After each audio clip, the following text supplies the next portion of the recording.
意指当机时相明，贯通心性在眼前，有体即用缘不二，来随缘起本无畏。一贯道的由来。我们时常听到有人批评一贯道的法统没明朗，认为一贯道的法统是借他教的来应用，并且引用他们的经典。还有些人因为对一贯道法的内容不清楚，认为一贯道是新兴的宗教。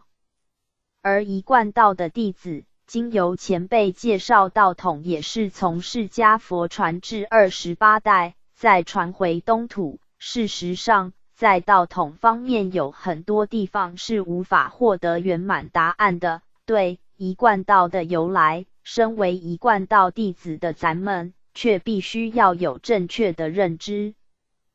道无始无终。由来这名词让人听后很想知道，一贯道是从什么地方来？从事的方面而言，多数是根据天道道统表来介绍，但传承的年代上并不能获得圆满的解答。而理的方面，则连道的名都非常明，又何须解说一贯道的由来呢？原因是道的本身，魔所从来，魔所从去，无始无终，不生不灭，无形无相，思之即非，意之则差，语言文字是无法表达完全和清楚的。明可明，非常明，既落言语就无实义，说有由来，就是因缘所生法，不是本自具有的。道乃是超乎缘起缘灭的，这个不能说从什么地方来，从什么地方去，不像是的方面必定有个缘起，如一家公司一样，必是由某某人开始创立的。一贯道的名也是强说出来的，那有什么由来可说呢？道既然说是无始无终，无形无相的，那要如何说从何处开始，从何处结尾呢？试问这个何处是头？何处是尾？何处结束？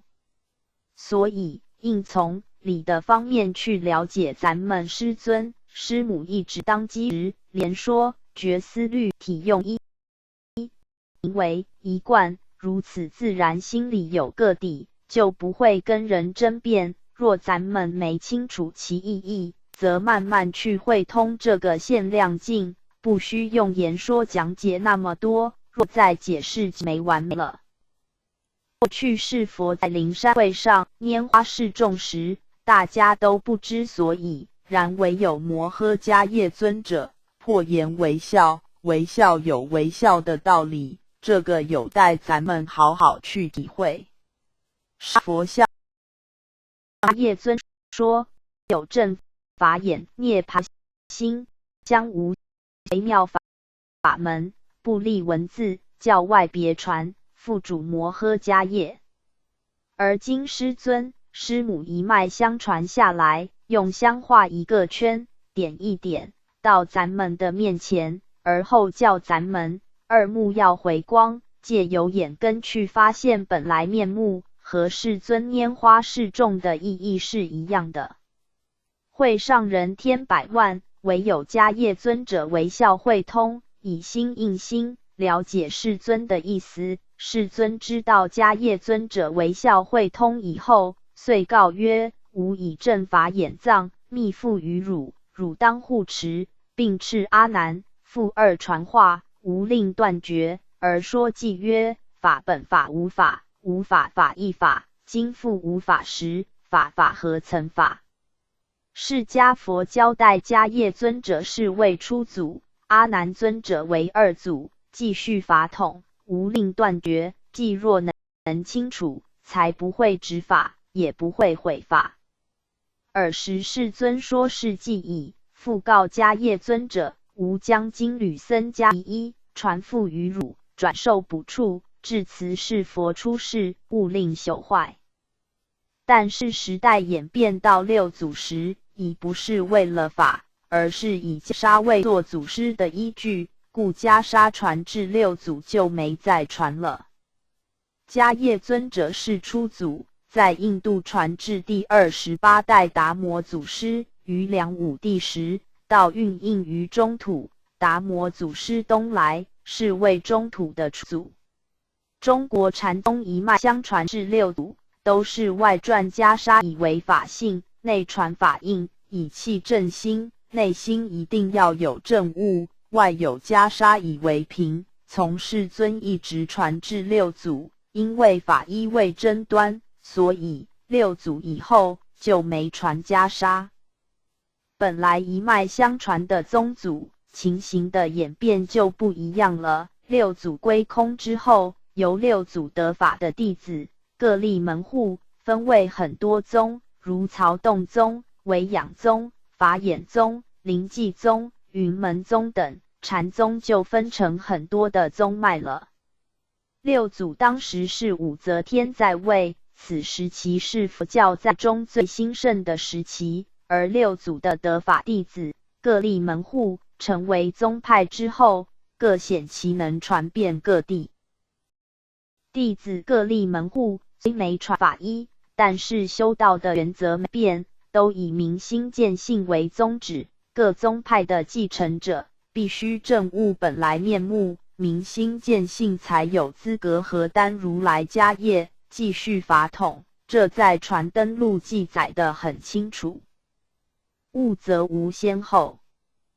师尊、师母在大陆时，10数年的时间要传遍大陆各省，故当时只传宗不传教。因为时间很短，所以很多弟子都没空研究经教。咱们在台湾的情形就不一样，较有时间来研究经教。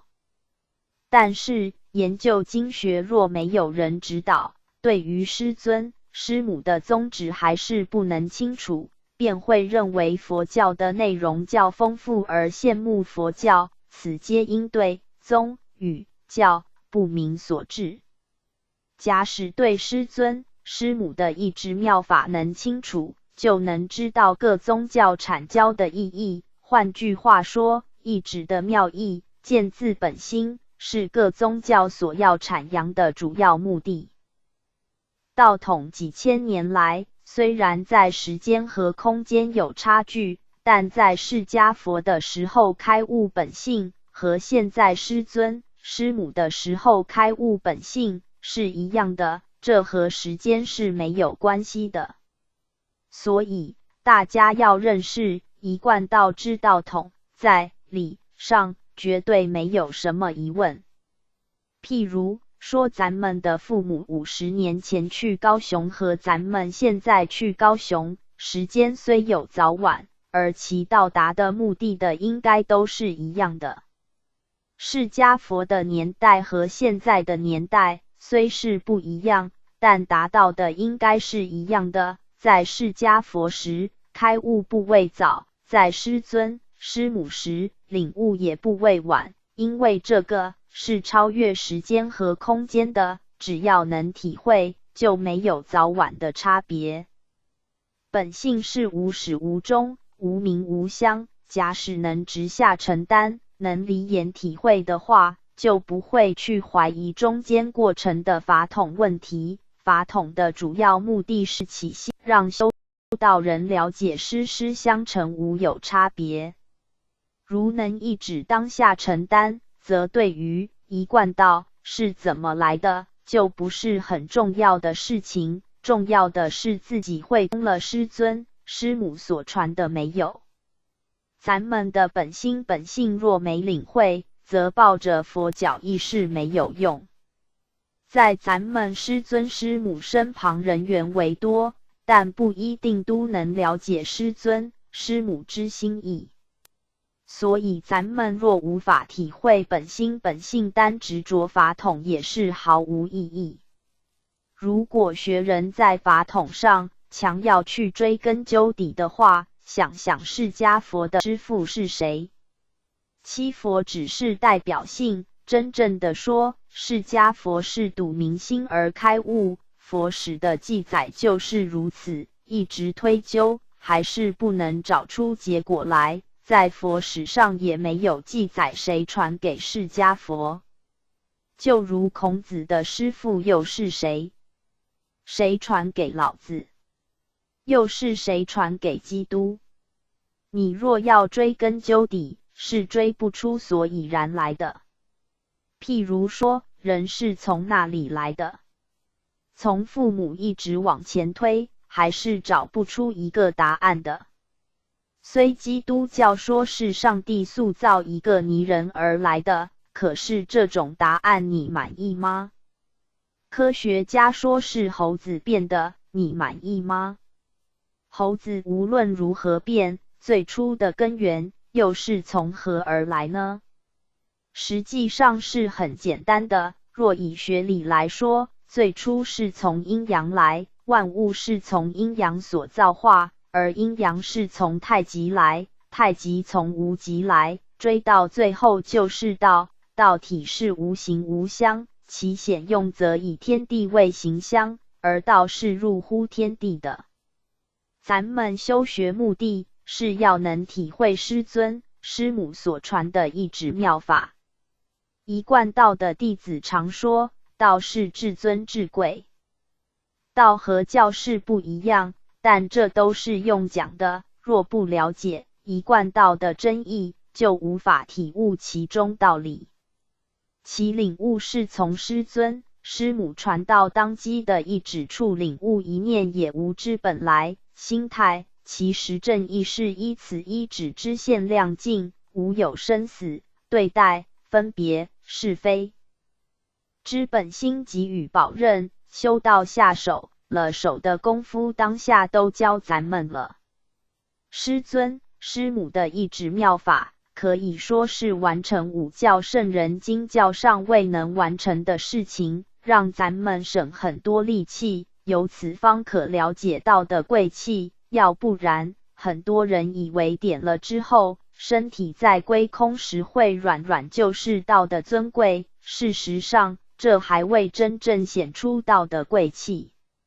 如果能了解师尊师母是直是心源，而一切万法自心本有，因此也就不会质疑一贯道为何没有经典，许多疑问就可以自己解决了。得无所得，所谓得道，也是对迷者的一种方便说法，因习迷而今能觉此心，故方便说的。咱们的本性是不生不灭的，本魔所失，故亦无所谓的。假使有所得，则会有所失，得失仅是迷悟的代名词。若执着有所得，那么已生的吗？若生的话，生是一部工具，会坏的，无常的。若以心得，心是无形无相，故也不可说是心得。是以性的吗？性是每个人的本源，若是得了才有性的话，没得到的人，难道就没有本性吗？性是咱们的本源，没有形相，是空性，不能以空而令得空。咱们的本性就是佛性，就是天真佛，不可以佛再得佛。咱们本来就是道，不能以道再得道。因为自性本来具足，若再得个什么，自性就不能说本来具足了。若执着有所得的话，则是谤师尊、师母。师尊、师母会拿什么给咱们呢？咱们的什么呢？若说无所得，则亦谤师尊、师母所传的法。这个无所谓的或无所得，师尊、师母好比点燃的蜡烛来引咱们未燃的蜡烛，意思是说，咱们的本性尚未发现，师尊、师母当机一指的时候，让们发现自己本来现成的良知良能。如此说起来，不是师尊、师母给的，故不能说是的，但没给咱们指示，咱们无法发现，亦不能说是无所得，故不能不承认这个法。也就是师尊、师母当机一指助缘，让咱们回光返照。当下了悟本来具足，一切现成并非在得到什么。如果对于宗承禅的方面有所研究的话，也许能够帮助我们体会师尊、师母的一指妙法，否则一时要想了解其宝贵和殊胜是不容易的。为了提升咱们一贯道法的尊贵，有赖咱们的努力，要不然现在一贯道和其他宗教差别又在何处呢？又有什么地方值得咱们称呼为至尊至贵呢？虽然一贯道弟子沾天恩师德的光，保咱们无恙万8年，但更重要的是自己要从师尊、师母的一指妙法去参悟、实证，以符合大能超生了死之言义，也才能明白咱们一贯道法的至尊至贵。所以举例生的、心得、信的是要提醒直明得到而未实参意义的人，若能体会，虽得而无所得，于当机下至性自然而然现亮。譬如儒家孔子曰：参乎？吾道一以贯之。曾参曰：为。这是自然的反应，如开车变挡，一踏就能契机，当下就能会的，不需另外再用言语去说明的。说有得和无所得都是两头话，与本性无关，有得和无所得都是权宜的，有言说无实义，皆是随缘对治法。佛性超越有无。当时释迦佛在菩提树下睹明心开悟之后，静坐思维，若不说法，则众生没有出奇的机会；若说法，则众生执着语言文字而死在语言文字轮盘里。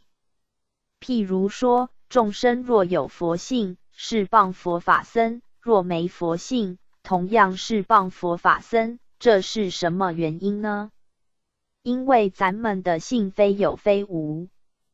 过去有人问赵州老和尚，狗有没有佛性？他有2种答法，一个答有，一个答无，看问的人当时的这是什么，然后有佛性或没佛性。其实咱们的佛性是超出有和无。若只狗没佛性，连蚂蚁都有了，狗怎么会没有呢？若只有佛性，那为何不能成佛呢？譬如一棵桃树，未生桃子时，虽有等于没有，你不能说有；但有一天生了桃子，你不能说没有。佛性本身不属于有或无，假使说有说无，都是谤佛法僧。若说众生有佛性，则成执着谤、增益谤；若说众生没佛性，则成虚妄谤、减损谤；若说众生的佛性亦有亦无，则成戏论；若说众生佛性非有非无，也是没实际。所以释迦佛在菩提树下思考很久，最后凡是说法讲到那里就破执到那里，就是不要让人执着经句。故上乘法是无法可说，只是破执罢了，这要自己慢慢去体会的。咱们师尊、师母也不例外，当机一指，可以指破历劫来的迷昧，但了则自了，悟则自悟，不是师尊、师母可替咱们了，可替咱们悟，体会自心本性乃是靠自己发现，是自己的事情。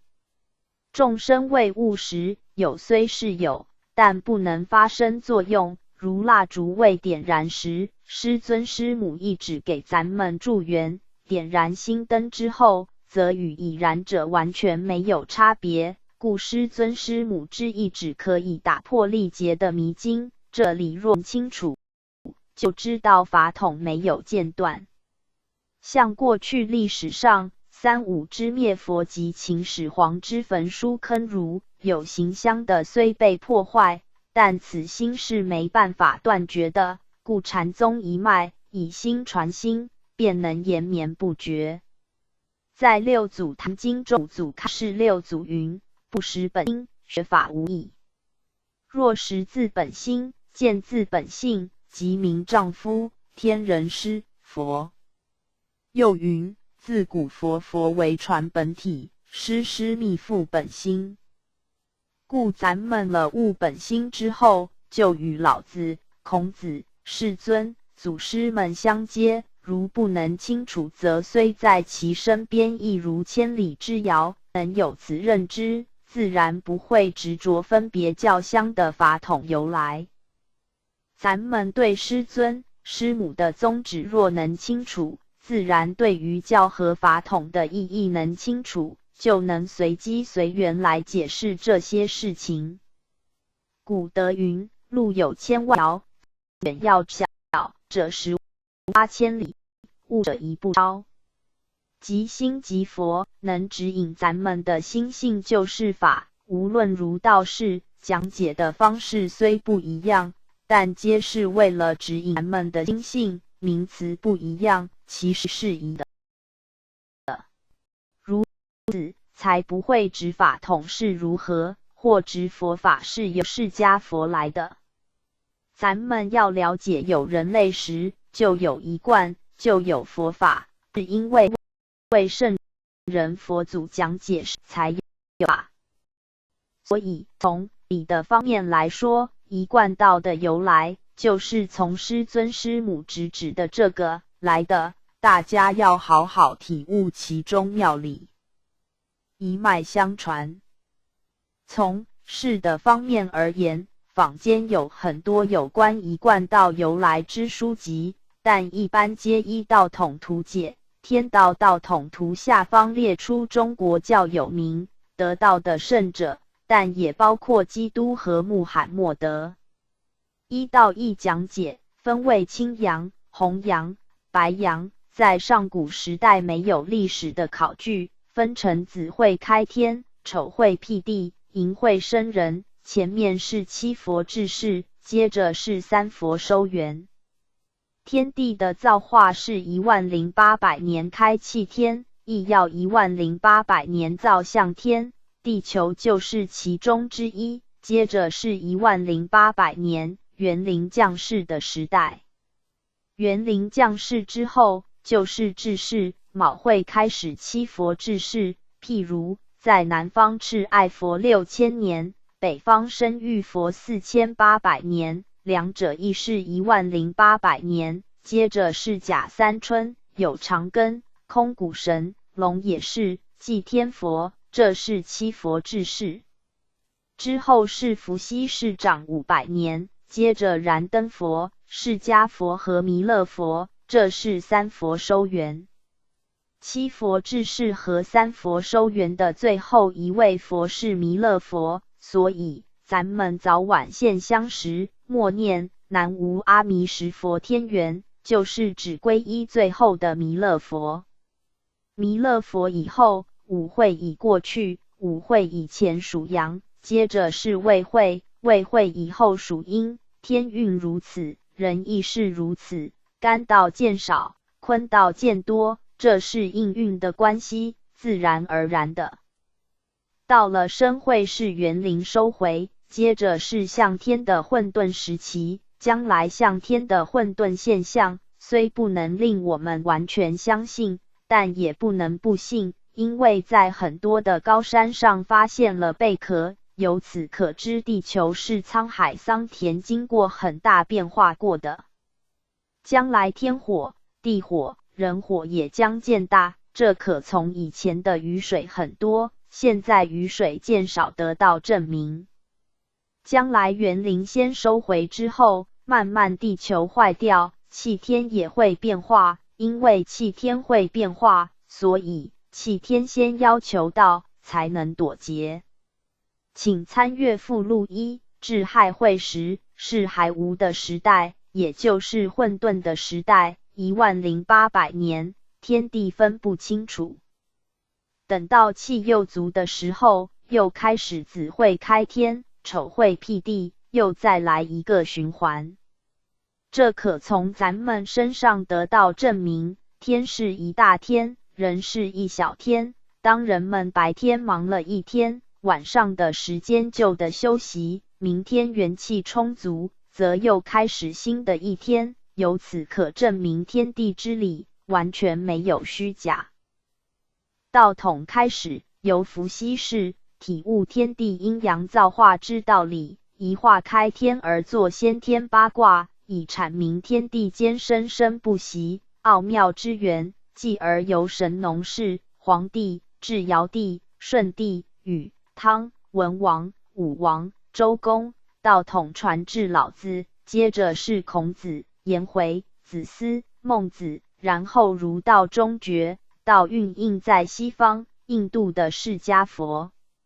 由此再传至第28代祖师达摩东来，此即老水海潮，因道统是从中国传至西方，最后再回中国。由达摩祖师传给神光2祖、僧璨3祖、道信4祖、弘忍5祖、慧能6祖。释迦佛一脉相传，传到6祖慧能祖师以前，天命都在庙寺的出家人，但6祖以后，道传火宅，也就是一般百姓人家。就如记所言，释迦从此绝宗风，儒家得法治道通，日后3齐开普渡，振兴诚意和中庸。接着传至7祖白祖马祖、罗祖为8祖、9祖黄祖、10祖武祖、11祖何祖、12祖元祖、13祖徐祖杨祖、14祖尧祖。尧祖之后就是开普渡收元，接着是15祖王觉义夫子，至16代祖刘清虚、弘扬期至此已满，白阳应运。以前青阳期青为大，拜莲叶；弘扬期以红为大，拜莲花；白阳期以白为大，拜莲藕。再传至17代陆祖，是为白阳出祖；18代祖师尊，师母办3曹普渡，万法归一，万教收元。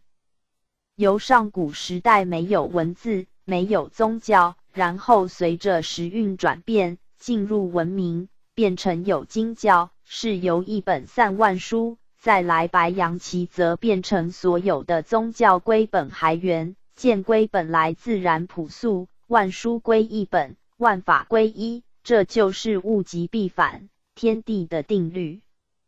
若有人问有关于道统接续的问题，譬如年代不一样，地方不一样，但为什么道统却能连在一起呢？这可以拿一个实际的例子来参考，譬如粽子和汉堡的背景不同，但皆能达到一样的目的，是治恶的。不管是印度或中国，二者虽混一起，但宗教的目的都是一样相通的。这一脉相传的道统，一代传一代，虽是没看到，但却不得不信。譬如咱们不曾看过曾祖父，但咱们却无法否认其存在，要不然咱们信事的根据又从何而来呢？但更重要的是，咱们要去了解修学的目的要做什么，宗旨是要做什么，并不是要知道法统如何正确的传承，咱们才能够修。将来一定有人会提这些问题来挑剔，但咱们心里要有个底，他用什么心问，咱们就用什么心去应对。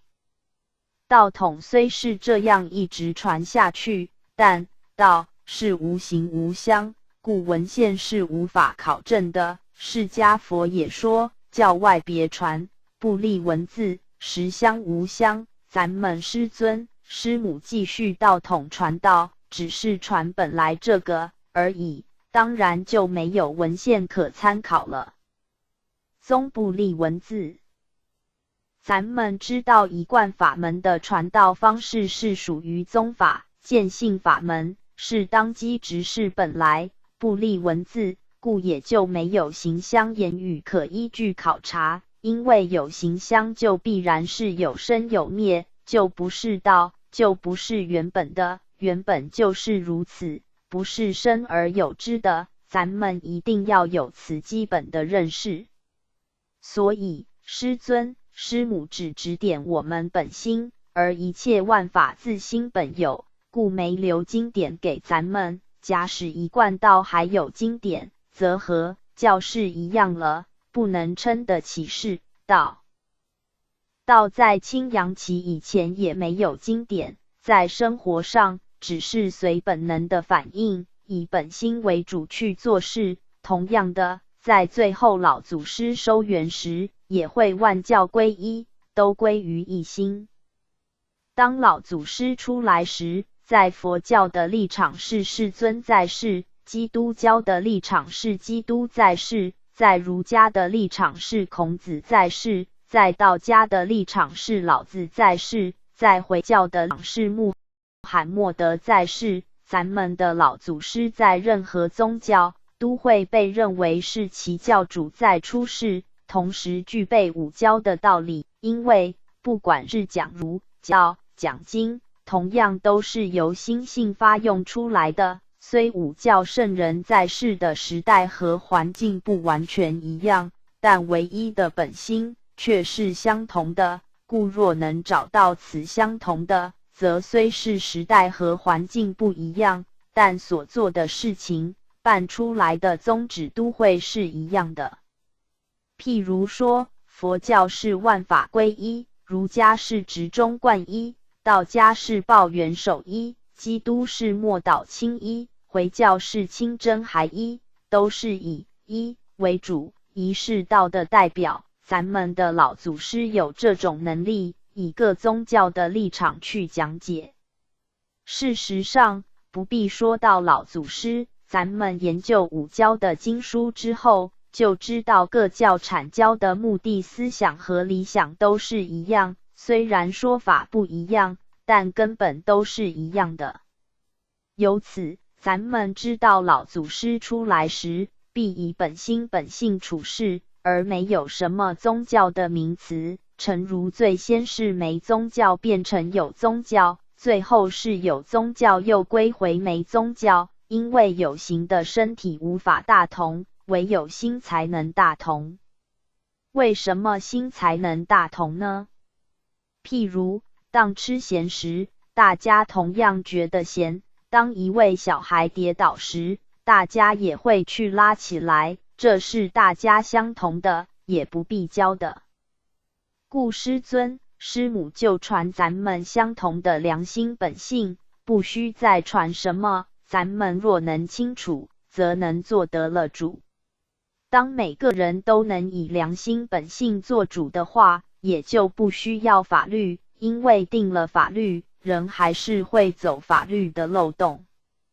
譬如，过去的人虽没有称，却不会偷斤两，而现在的人讲的话都还不算数，必须盖缸。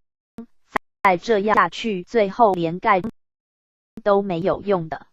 所以师尊、师母什么都不用，只传咱们根本的良心，让大家都依良心来做事。良心是本能，是不用学的。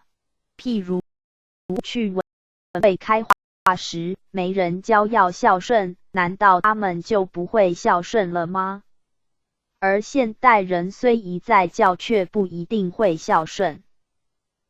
至于道统是如何接，天命是如何交代，不是一般人所能想象的。不过真理却都是一样的。五教圣人或会通，道的人都能默契，真的假不了，假的真不了，虽无法可说，却都是一致的。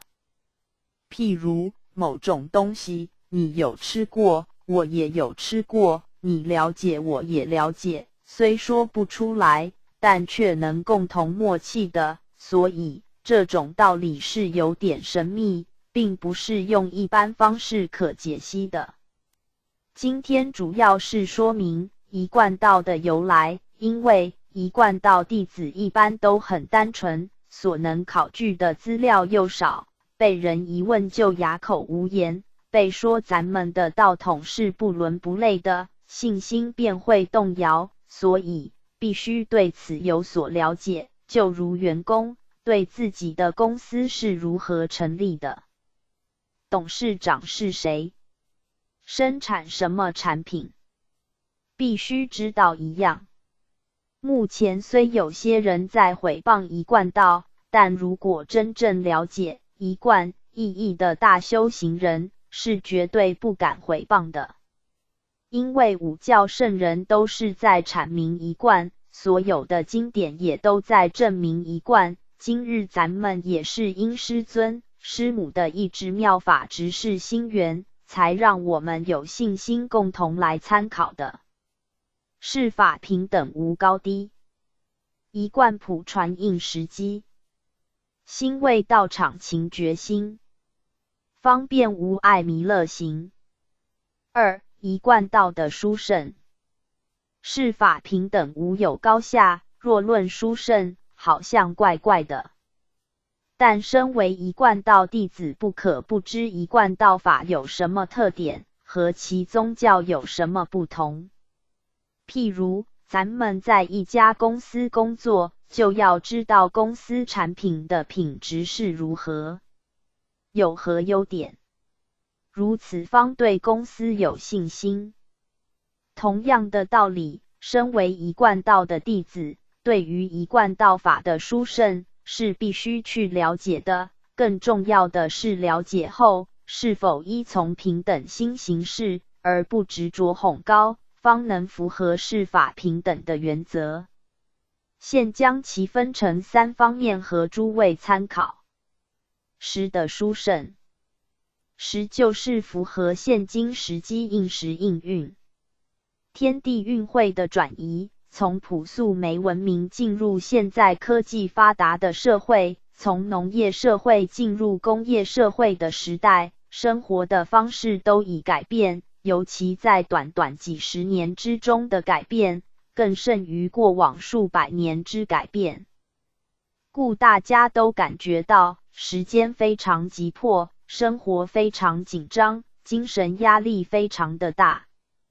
那要如何才能将精神的紧张和压力降至最小？这就要靠精神的粮食补给，而精神的粮食很多是借由宗教来灌输的。当人遇到种种波折之后，精神上无法承受时，往往会想去庙寺中镇静一下求解脱。这可证明人的精神在矛盾或复杂时，宗教是最好的依靠，宗教是人们心灵的补给站。不过有些人没办法解决困难时，会去求神问卜，结果事情不但没处理好，甚且变得更复杂。神就是一个例子，宗教本来是要解决咱们的问题，却反而惹来更麻烦的事情。所以在这教门非常多的时代，优劣参差，哪一个宗教才最适合时代的呢？随着物质的文明，生活品质的提高，人类必须有精神的配合，一贯起来才会感觉充实和实际。而在这个时代，一贯道法可说为实际的，因为咱们师尊师母是传心，启发咱们的内心宝藏，而非是向外求法。一贯道法并不叫咱们坐禅或念经，主要是使咱身心一贯起来。就如开车一样，假使精神没集中，心和手脚没配合，一定会出事。在家庭也是一样，夫妻没二心，两人要能一贯，家庭才能幸福。在此时节因缘，上天降下一贯道法，直视咱们的本心，此心就是不二之心。人的心有二，就是乱的开始。若能把二心变成一心，则在家庭中不管有多少人，如能共一心，家庭一定幸福。在公司虽然有很多机构，若能通一心，公司一定很发达。有二就是乱的开始。政治方面也是一样，政府和百姓能一贯，政府的事情就是百姓的事情，百姓的事情就是政府的事情，国家就治理得很好。假使官民一条心，社会一定很祥和。故一贯道法是最适合现代环境修学的法门。一贯道法主要的宗旨是回归一贯，修学的目标也是设定在身心一贯，其他的法门就非如此的直接直指咱们的心性。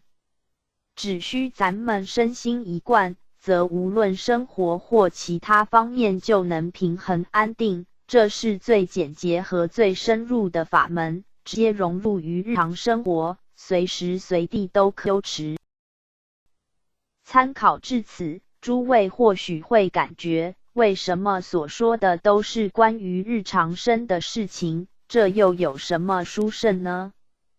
古德云，真佛只论家常，家常事大家都会论，好像没有什么特别的道理，其实这是最实际的。假使家常的事情都无法做好，对于超生死的事情，能做得好吗？所以说佛法不离世间法，天人要修学也一定要来世间的，生活上能做得好才有可能成就。一贯道法没有讲玄妙的经典，只是直接指示咱们的本心，照咱们的本心去做，把做人应该做的做好就可以了。譬如为人子、为人夫或为人妻，若能照本分去做，就是完成人的人格，人格圆满则天道成。所以儒家说，人就是天，能做好该做的事，则凡就是圣。一般人都以为很妙才是大道理，其实真玄真妙的道理，还是要在日常生活中去体悟实行，由人和人的相处、家庭的生活做起。假使离开生活上的事情，你想咱们如何修正呢？咱们觉得再多，贪甜吃是否依旧？这些是在生活中去证明出来的。诸佛都在世间证道，假使不是在世间证道，天人就不需要来世间修炼了。一般修学人都会觉得生活上的事情根本不需要讲，大家都能清楚，虽能清楚是没有错，但是否做得出来就不是那么简单了。由此可见，咱们修道和生活是脱不了关系，修道在生活中，生活就是在修道，能打成一片就是一贯。未来修道的朝向应该是修道生活化，正道人格化。说法时代化和道场管理企业化。以前说修道是要做仙做佛，将来对于年轻的一代，若还是这样说，相信不容易为其所接受。时代不一样，修道乃是要完成人格，人格是用金钱和地位买不到的，也不是用嘴巴讲的，乃是在家庭社会的伦常中建立，所以正道应该提倡人格化，说法一定要符合时代和环境的需要，如此比较能为人所接受。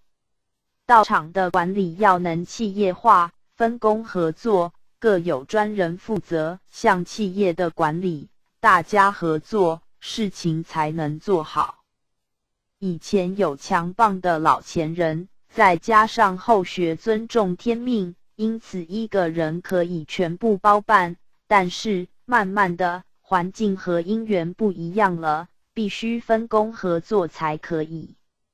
这是将来可能的方向，原则不变，只是方式改变而已。就如以前的和尚尼姑，吃饭是出来化斋，但随着时代的演变，和尚尼姑现在都是自己煮了，这就是原则不变，但方式可以变。道、心、性是超越时空，不受时空限制，所以一定要随缘随环境，讲解能被接受的法来接引学人，这就是说法要适应时节因缘，而一贯道法就是最符合时节因缘的，根本没有迷信的色彩，而且很简便，这是一贯道法殊胜之处。一般不是迷信的色彩很重，要不然就是需要花很多时间参学。对于修道生活化、正道人格化、说法时代化和道场管理企业化，这四化是我们修学将来的方向和目标。道场的殊胜，一般的宗教信徒要礼拜都要去庙、寺、宫或教堂，甚至要全道则必须离开家庭，放弃事业，这在现今的社会是很少人能接受的，故不能普遍。一贯弟子承蒙天恩师德，不必离家，不必放弃事业，在家庭中开设佛堂，全家人都能烧香叩头，夫妇、父子同修，慢慢的，家家建立道化的家庭。若能做得彻底，也就是所谓的神仙家庭，大家没有计较，没有恩恩怨怨，生活过得非常的有意义和充实。因此，数十年来，一贯道场普遍，到处都有，从都市到乡村，不断的在迅速增长，这是其他宗教所不能及的。以上说的是有形香的道场，但更重要的是无形香的道义，才是咱们真正的道场。一般说到道场，都会联想到有香的道义，认为讲经说法的地方才是道义。实际上，每个人自己都拥有一间佛堂，因为有心的地方就是心生法生，心生则法界转，善恶都是由心所产生的。重要的是，善念要好好持，恶念要当机立断，在日常生活中必有念起，念起即是心生，有心的地方必有苦乐，有是非，有取舍，有恨，有得失，天堂地狱于是生焉。心念升起就是咱们要修行的地方，所以才说心在，道义在，这样去其他地方道义，只要心一动，就是修行的场所了。反正有痛苦一定有心在，有快乐也一定有心在。假使不知心是道场，而只去找有形香的道义，这是不切实际的。佛悟是悟本心，众生迷是迷本，迷悟之间都是心，那么要如何悟呢？就是在有取舍，有是非，这个时候去悟出来，从是非中去悟出本来无有是非的源头。六祖坛经云：烦恼即是菩提，所以有心在，便是道场。古德云：有心皆苦，忘心得乐。迷时则有是非心，有对待心，有怨恨心，故有心苦，忘心得乐。咱们若了解这个道理，则有心才有所谓的修，无心时就不需要说修了。咱们在睡无梦时没有对待怨，再大的事情都没有了。一般人都把修道挂在嘴上，这是迷人的做法，因为一天念4小时，心不可能都一直在活动，不可能一直都在想情，在想事情时，痛苦和恼都有了，也没有感觉一个心在，甚至也没感觉存在这个世间。当你专心一致做事时，也会没感觉在做什么，此时也没有痛苦可言。没离开咱们，从咱们的心可证明出来，所以有心有事，但是无心真正没有心。譬如自己没感觉到在开车，但遇到人却自然会闪，这是自然的反应。但是有心就有对待，有爱你就需去注意了。所以说有心地方才需修。咱们若不知自心就是道场，则会在身心以外求法，找道场。假使咱们能肯定有心的地方就有道场，则时时刻刻没离开道场，是读书也好。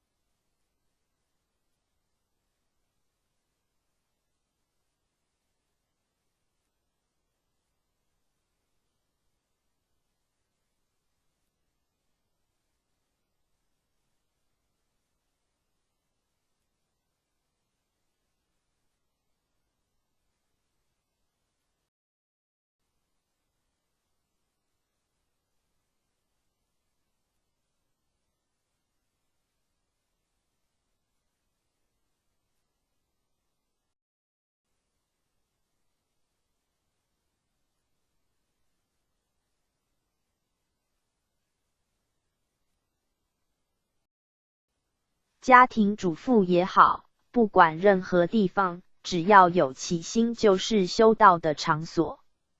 这和只注重行香的道场是不一样的。一般初一或15才去庙寺拜拜，早晚在家庭的佛堂拜拜叩头。若认为如此才是道场的话，一天念4小时，能有多少时间在道场呢？这样就难修了。若能以心在就是道场，在遇事时对自己每个心念的升起能够觉察，无事时则时时保持个心平静祥和的本心，如此就没离开道场，这才是真实的修学。从早上到晚上，随个因缘，在不一样的岗位上，可以说到处都是道场。所以古德云，佛在灵山莫远求，灵山之在汝心头。人人有个灵山塔，好像灵山塔下修。灵山在心头，不用去远处求，因为众生迷昧，舍近求远。譬如有人要拜观世音，就跑到普陀山，但实际上观世音就是咱们的心头，你心一动，它就感应了。但因众生不知什么是道场，才认为普陀山是真正的道场，甚至有些叫着香的人，以为庙寺有大佛像才是道场，家中的小佛像好像没什么看头，殊不知咱们的心才是道场。为什么会说这些呢？因为心是万法的根源，心是身躯的主人，上天堂下地狱皆由心，故修道唯有由心做起，心才是咱们真正的道场。要不然，像到庙寺拜拜、朝山或去教堂做礼拜，一星期才几小时，隔那么长的时间才一次，火都熄了，要修成谈何容易？真正修道，是在生活中遇事时心去反照，该做或不该做，该讲的或不该讲，此处才要用心，其余就不必常挂在嘴上要如何修，要如何反照了，否则就成为束缚。故修道没离开咱们的本心，若离开心去找有形有相的，那就不是真正的道场。过往禅宗大德同样是有直指心性，但并不像此时应运一样的普传，能受师尊师母的当机指点咱们的本心本性。求道后，对经教方面若能多参考，就知道咱们师尊师母指指，让咱们既省功又省力气，如此自会有信心肯定承担，依法而行。一般宗教是以庙寺为他们的道场，师尊师母则直视咱们的本心，以心为道场，则咱们时时刻刻没离开道场，以心为道场，既实际方便又不费时费力，最符合现今的需求。修心没有什么迷信的色彩，也没有隔碍，反正只要有心的地方，就能修道，如此在事业上或在读书时都能修道，这就是所要强调殊胜的地方，也是和其他教门不一样的地方。现在一些人生禅打坐、朝山礼佛，虽是诚心的表现，纯属难得，但是实际上的意义，咱们要能清楚。这个原则能守住，将来应用上就能自如了。法要学活的，不要学死的。经典上是死的法，咱们的心是活的。对心若不清楚，只用死法，对于修道就没什么帮助。修法的殊胜，一贯道的弟子要修学，不必出家，没有年龄、男女的限制，也没有种族、学历、识字不识字的限制，而且不会妨碍学业，也不会影响工作或经商，故任何人都可修一贯道。一贯道法最适合这个年代，是最方便的法门。一贯道法只要护念本有的一贯，也就是咱们本心本性，不用在身心以外再去求法。因为有人类时，就已具备一贯的真理。一贯的真理是本性的译名，佛、涅槃和第一义谛也是同样的意义，只是名称不一样而已。咱们的本性本自具足，只要不迷咱们的本性，就需要悟，因为悟是对迷而说的，故没迷就不需要说悟了。历代的圣人佛祖或大德，其阐教的目的是使众生回复本来的一贯，因为众生迷是迷此一贯，悟也是悟此一贯，将来修正也是修正此一贯。佛教是万法归一，也就是万法归心的意思。儒家是执中贯一，道家是抱元守一，回教是清真反一，基督教是默祷清一，五教都是以一为宗旨。到了咱们师尊师母则第一旨。为了明白一贯的尊贵，这两者之间的不同处要能清楚。五教所说的一是比量，乃是立一个原则，教你如何做；而师尊师母则是当机示范真正的一是限量。咱们求道时，当机让你发现本自具备的一贯，而五教所谓的归一，只是在经典上说明的。求道传香时，当机一指，即是示现一贯，良知良能。若是体会不出来，才从经教中的一去研究，经教的一是死的，师尊师母当机示范的一是活的，是限量没有经过思考的，是直觉当下清楚的，是超出思想思虑不及的，若再想也就不是当机一指了。连想都来不及，那是没有造作的，没有装饰的，没有再加工制造的。五教圣人的经典是用说的意指，而师尊师母是完成意指的真实意。当前意指中央会，咱们若能发现，就是找到本来面目，找到就遵照本有的去做。所以悟是从意指当下悟，修也是保认此一指当机时的本来心态。只要认识本来面目，也就找到咱们的主人，咱们就做得了主。因为做不了主，所以不该说的话也说出来了，不该做的也做出来了。咱们在日常的应用都是实性做主，分别取舍，看到东西不去想却偏去想，这是因为不能做主。所以师尊师母直指本来面目，直下示现咱们的主人。咱们的主人没是非，没对待，没生死，没恩怨，咱们做不了主才变成二，不能一。二就是实性的活动，假使当下能认识本来，做得了主，咱们时时刻刻去护持，则不需要向外求法，求知解。假使学人能抓住这个原则，在修学和生活上的一切目标就都会放在身心一贯上。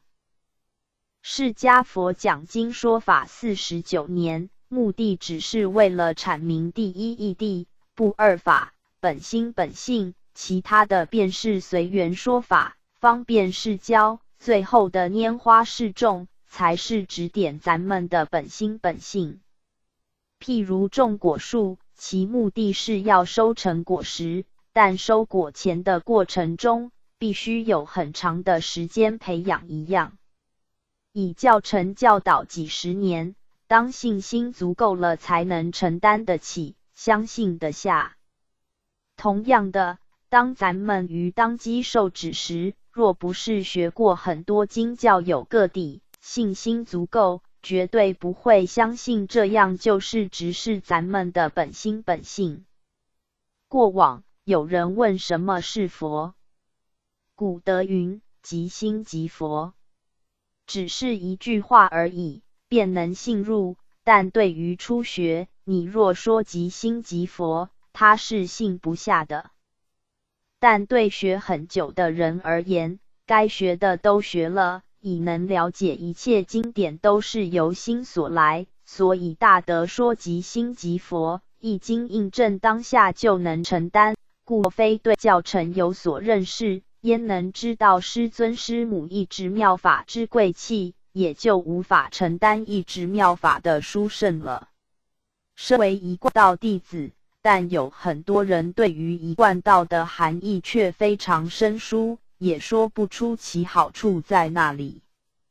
曾在日本遇到一位前辈，有人请示他什么是一贯，他却开口解释了很多，但却不知开口便是二，已不是一贯。若能用说的，师尊师母就不用当机给咱们示范了。瞒者瞒不实，实者不可瞒，一般都是好辩好争，殊不知一开口讲出来的就不是咱们的本来。好比粉笔一写出来就不是粉笔了，讲出来的已是用，不是本来一贯了。这个道理若能清楚，平常的修持就放在身心一贯，始终如一，直到永证一贯为止。修持的方法，开始要悟，其目标先放在领悟何谓一贯，找到之后，于日常做事也是放在符合一贯。最后，修正也是达到一贯，一贯就是身心不二，事理不二。师尊师母把下手的功夫、了手的功夫、修正的功夫都教咱们了。咱们初进入道场，用接窍、开沙、批训文来接引，因感觉好奇，很快就能接受，但这些终非究竟，虽能令人感觉很妙很灵，相信有鬼神，开始对道产生信心，但这种方式产生的信心不能持久远，因为开沙和训文就如特效药，常吃就没有效果了。用开沙蜂果味虽越蜂越大，但一段时间后就不稀奇了，因为蜂的果味虽大，但生活中的痛苦和烦恼依然存在，殊胜又在那里呢？故若没导向真理继续研究，最后就会麻木。咱们现在学的心性道理犹如淡然无味的白饭，而开沙和其他的显化就如佳肴，一辈子吃白饭是吃不厌的，虽然佳肴很好吃很引人，但几餐之后就会腻了。所以要向根本来研究，否则就会变成要进没有路，要退又不甘心。很多人虽是一贯道弟子，对于一贯没认识清楚，无法体会一贯道法实际上的好，只是听别人说东西好吃，自己却不知其味，因没有实证，难免埋怨一贯道的文献不足，慢慢的对道失去信心而走入教门，认为教门的经典多，法师又很会讲，讲的又玄又妙，而咱们得到只是师尊师母给咱们一点而已，所以便会认为教比道更好，近路不走，反而走远路。好像小孩身怀着金条却去做乞丐，本身所具备的一贯，自己不清楚却去外面求法。师尊师母给咱们一指时，贵在能当机领会心平气静时的本心，却不可当作一指相。若能领会而自我肯定的护持，就是得道。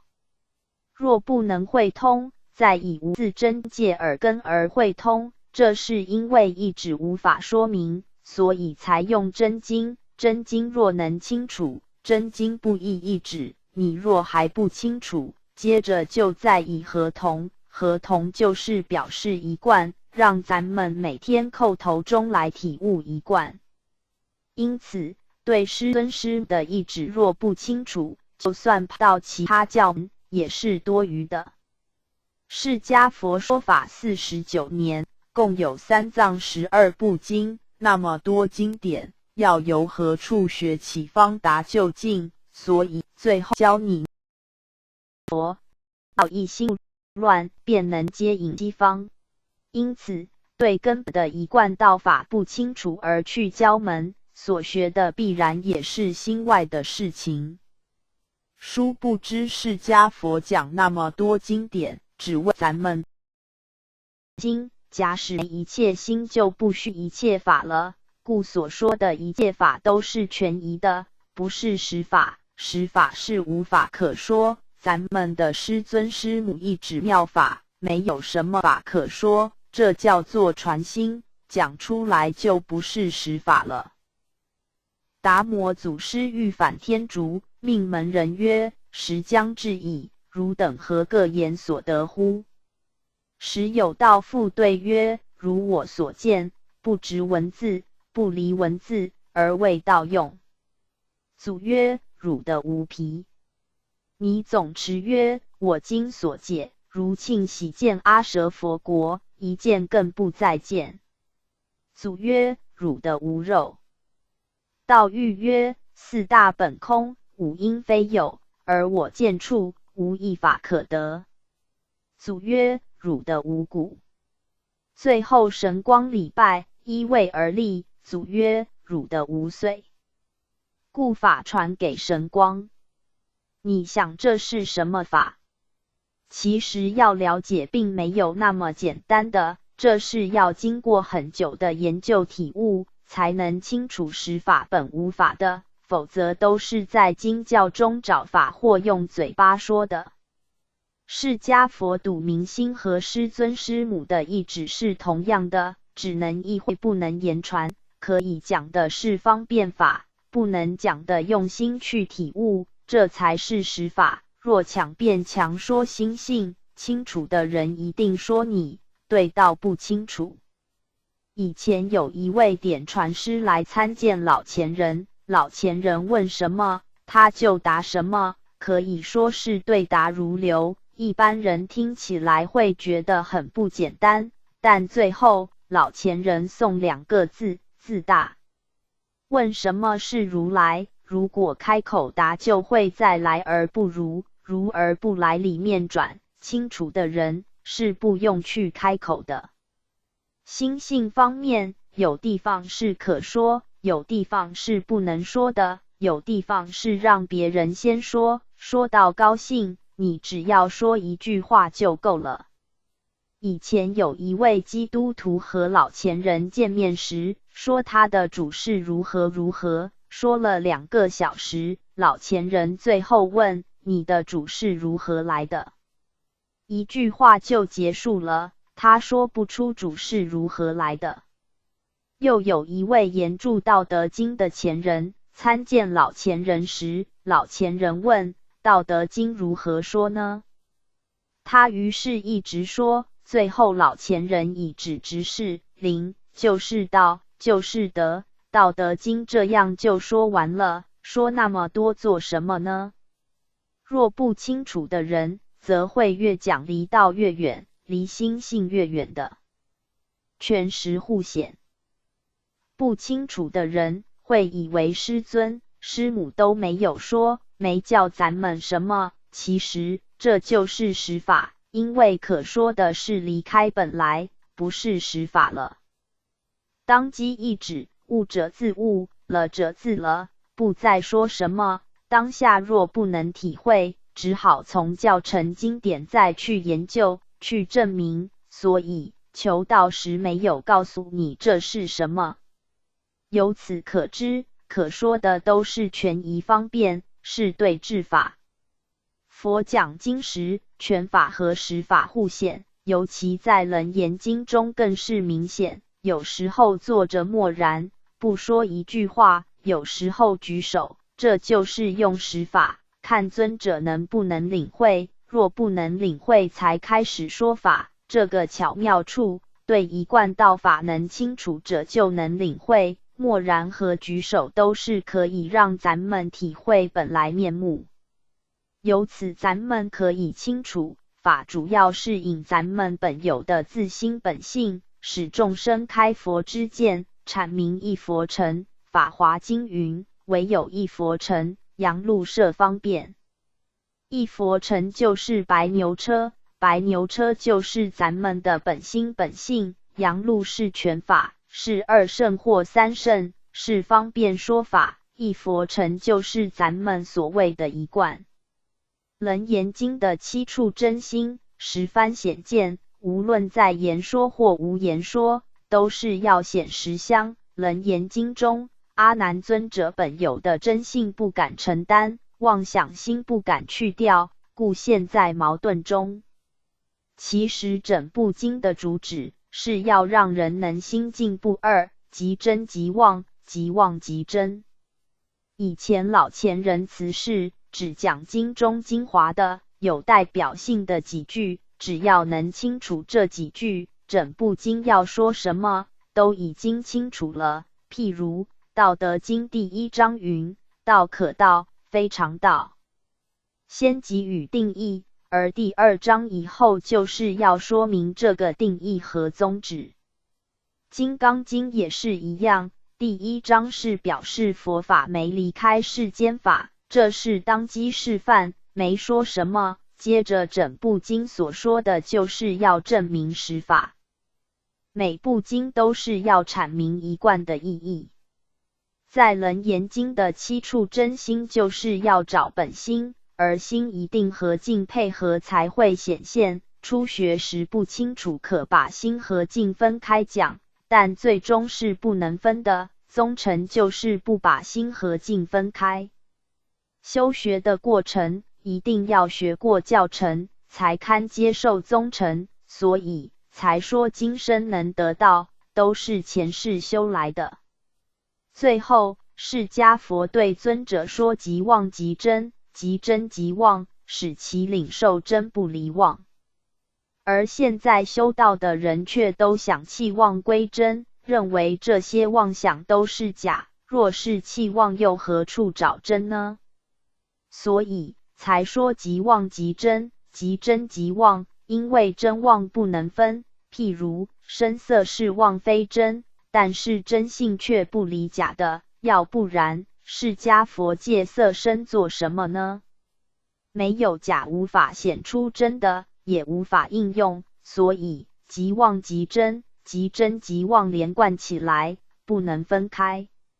要找佛性，你不用找，能说话一定有佛性存在，佛在身躯，此色身就是佛，离开色身没佛可说，只要有一项就必然两项皆具，不必两项都去说明，所以才说即妄即真，即真即妄。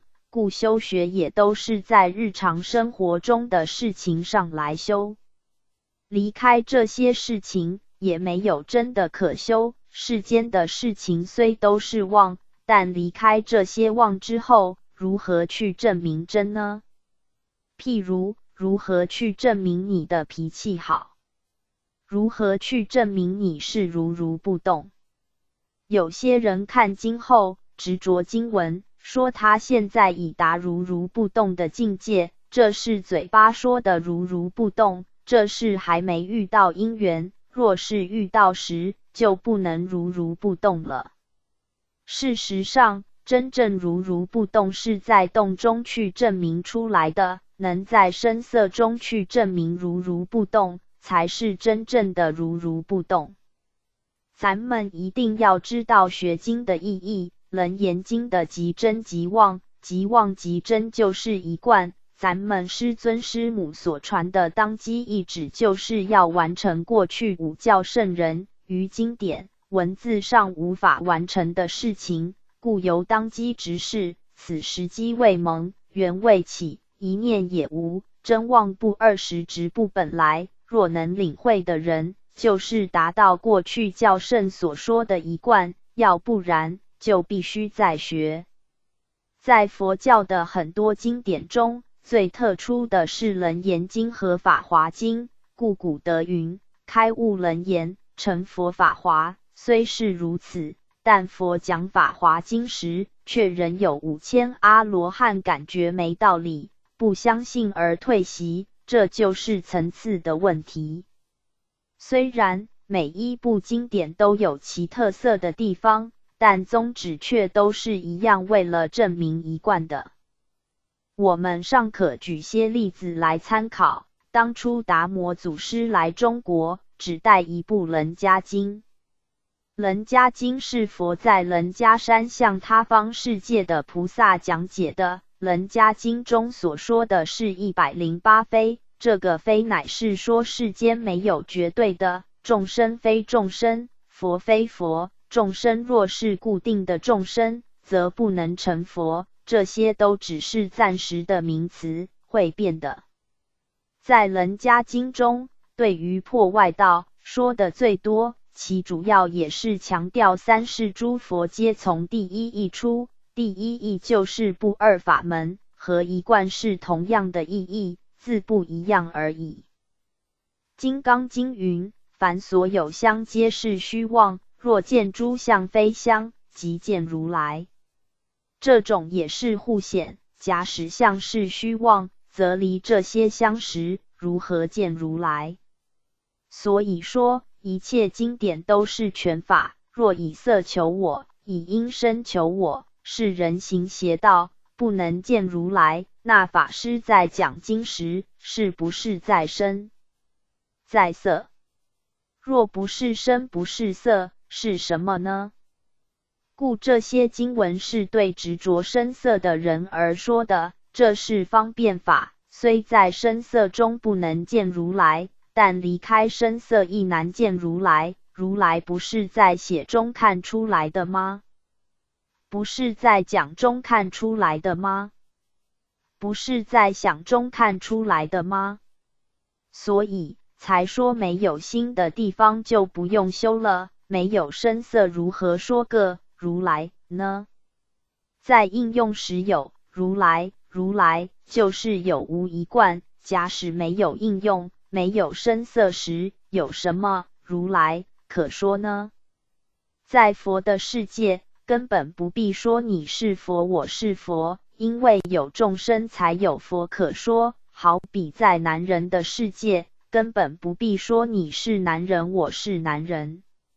所以离开声色没如来可说，一切法都是随机随缘所说的，因学人执着声色，故说离开声色才能见如来。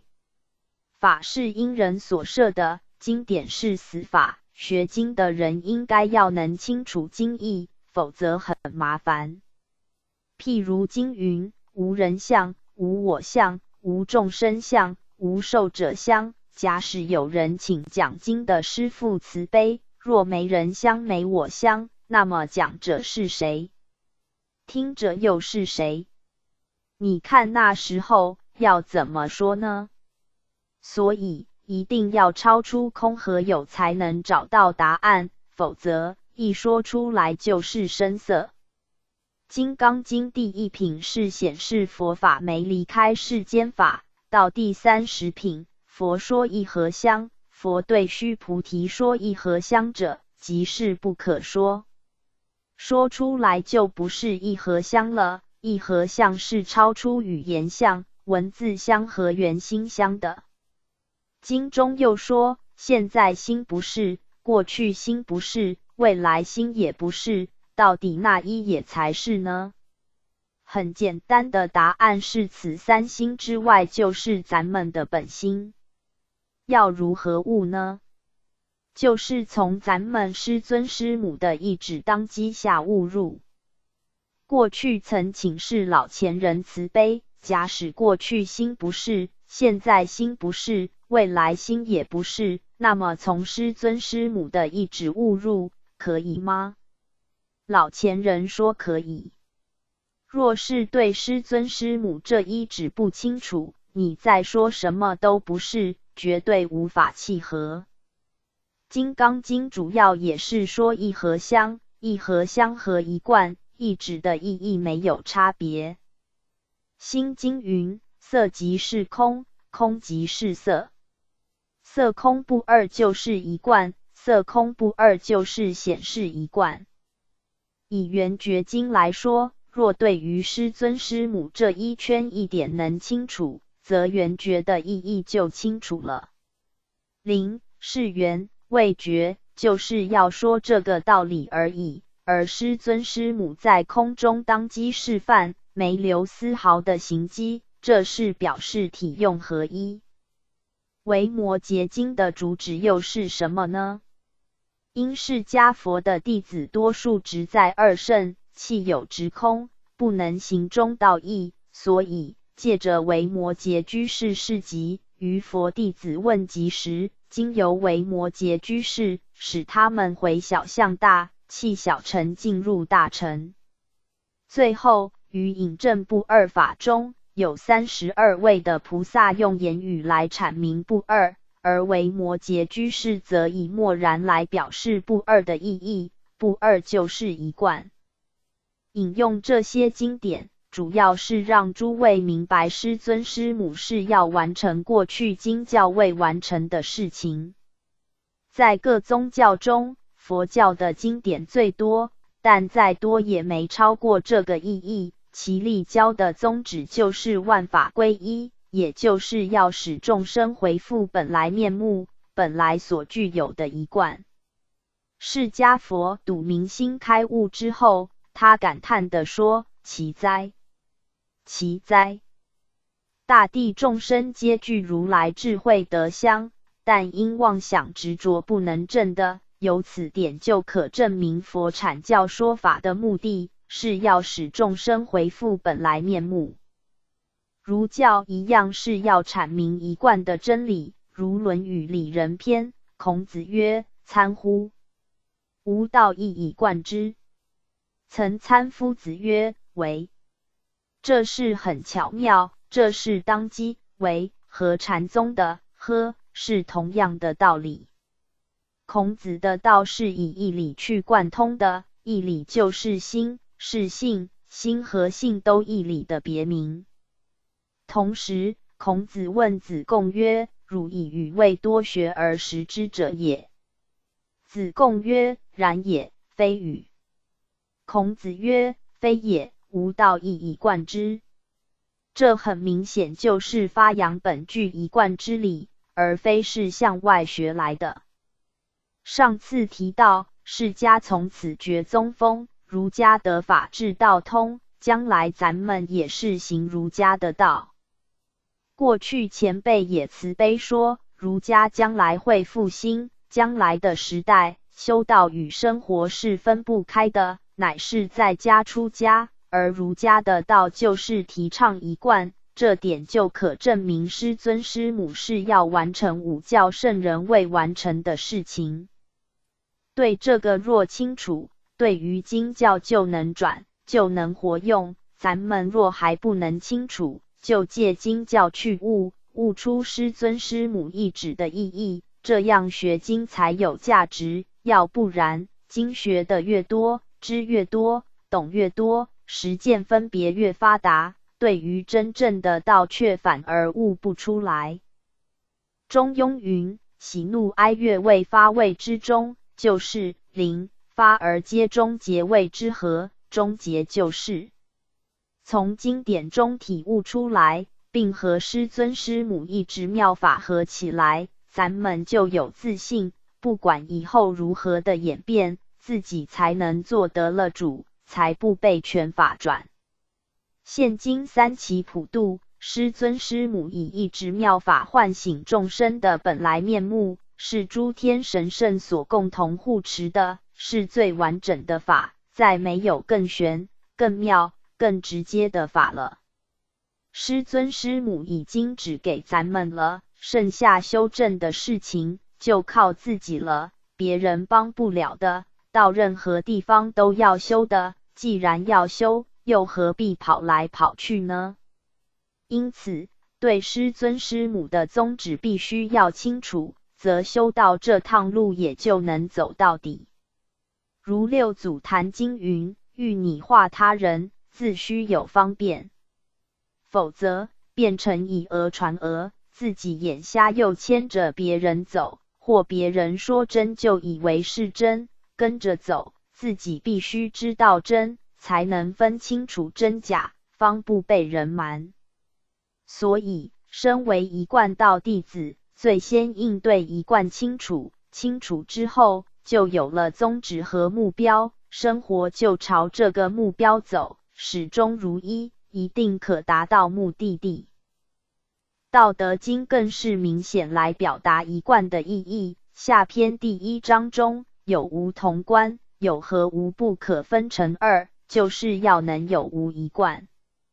第2章才说有高就有低，有长就有短，有善就有恶，这是相对的法。譬如双脚未动前，没有前后之分，一动就有了。心没动时，没有天堂地狱，但一动就有了。心念一出，不是对就是错，不是前就是后。所以一动时，咱们就要注意了。有二是争斗的开始，取舍的开始，是非的开始，善恶的开始，分别的开始，爱恨的开始。二就是生死的根源，超出二就能脱离生死。修学人要做到超出二，把二调成一，就如照相时调焦距一样，调整一致，目标清楚，照出来才会好看一样。咱们修学的目的是把对待生死的二调成一，二是众生痛苦生死的根源。但要解脱生死，亦从二法中去证明出来。譬如有二才有是非，若能从是非中不受是非影响，你才能说是超出是非的。事的方面必定有二，但体则不二，事事随缘生灭，在生灭中才能体会不生不灭的体，于六尘中离开六尘，事理不二，如此才是真正一贯的妙用。道家所立教的宗旨是报元守一，同样是以一为宗旨，而基督教和回教大都是用比喻或是顺从主的方式，但宗旨和目的也是一样的。由此就知道，过去的圣人佛祖以言语身教讲经来阐明一贯的真理，而师尊师母则以超越身教言语文字于当机下来实现一贯。若能达到万法归于一贯，这就叫做自心的收圆。所以师尊师母教咱们收圆是从心做起的。以上所引证各经教的意义，是要证明所有的经典，其目的都要阐明一贯的真正意义。若能领会师尊师母当机一指不在文字上，便能贯通一切经典。咱们修学的目标主要是放在身心一贯，以一贯的宗旨来自修自悟自证。如果能自肯承担，相信得下，就能明白一贯道法的殊胜。教外传宗大愿力，末后依着起迷经，悟的本来万法具，朝目礼佛正无生。3. 一贯道的道义。一贯道的道义范围很广，今天以3个重点来共同参考。1. 求道的仪式内容有什么意义？2. 一贯法门没有经典，那么是根据什么来弘法？3. 咱们每日修持的课程是什么？求道的条件。各教都有其接引的方式或入教的仪式，且有不同的教规来规范教徒们遵守。教徒们也经由教义来推行教务，以达到度己度人之目的。在佛教方面，于己是遵守戒律，对外则是弘法利生，自觉觉他而达到觉行圆满。在儒家方面，因为时节因缘的关系，较偏重注释法，所以提倡人伦道德、三纲五常，以此纲领，让天子以至于庶民，各尽其职，各守本分。在基督教方面，于入教时，必须经过洗礼的仪式，同时遵守教规和弘扬圣经。而咱们要加入一贯道，而要什么条件呢？和其他宗教比较，其条件又有什么不一样呢？咱们一贯道有严格的规定，凡是来求一贯道的人，必须有引导师的保证才能求道。而引导师首先要对求道者调查其身世、其祖父、父亲和本人是否做过伤天害理或害人性命的事情，或以杀生为业，或从事不正当行业，或有身体。若有牵涉以上的问题，就不符合求道的条件。除非是菩萨乘愿而来，否则有上述问题的人，其业障比较深重，冤欠较易缠身讨债，容易做出毁道败德之事情，如此反而是害了他。在道中这种例子很多，所以引导师要先查清楚，假使没调查清楚，引导师也要负责任的。但对于贫穷的人却可以求道，也就是所谓度贫不度贱，度善不度恶，这就是求一贯道的条件。等到调查清楚之后，还要对求道者说明，必须立10条大愿才能求道。这10条大愿等于佛教的戒律一样，用来约束自己以及作为修道了愿之准则。这10条大愿是：1. 诚心报守， 2. 实心忏悔，前实心修炼，坤如有。3. 虚心假意， 4. 退缩不前， 5. 欺师灭祖， 6. 藐视前人， 7. 不遵佛规， 8. 泄露天机， 9. 逆道不现， 10. 不量力而为者，前不诚心修炼者，坤。这个愿是自己愿意立的，也是天人共建的。以前在大陆时，要把10条大愿讲给求道人听，并问他是否愿意立愿。这和现在只是跟着念的情形是不一样的。认为能够守这个原则才能求道，若不能遵守，亦不勉强。这样的话，道的宝贵才能显出来。这和其他宗教愿意来拜拜什么人都可以，是不一样的。佛教用戒律，而咱们一贯道法是用愿来代替这个戒。只要咱们愿立愿，就让咱们求道而做弥勒祖师的弟子。这些都是引导师在度人时要说明白的。求道仪式的意义。接着是挂号，俗称叫做报名，这是求道的手续，将求道者的姓名禀奏给上天，这是道中一般所称的龙天表，也就是天堂挂号的府抽丁。简单的说，一般没求道者，其灵魂户籍都在地府，但求道后，就是将的府的户籍移到天上，由三官大帝登记。咱们身躯的户籍是在公所或乡镇市公所，但灵魂是由的府管辖的，死时的魂魄难脱阎王的掌握。甚至出家人若没有真修实练的话，同样是难脱阎王的掌握。但求道者从表文烧了之后，就成求道登记的手续，求道者的灵魂户籍送到天上以后所做的行为，善和恶是由上天来掌管，以和的府无关，这是和其他宗教完全不一样的地方。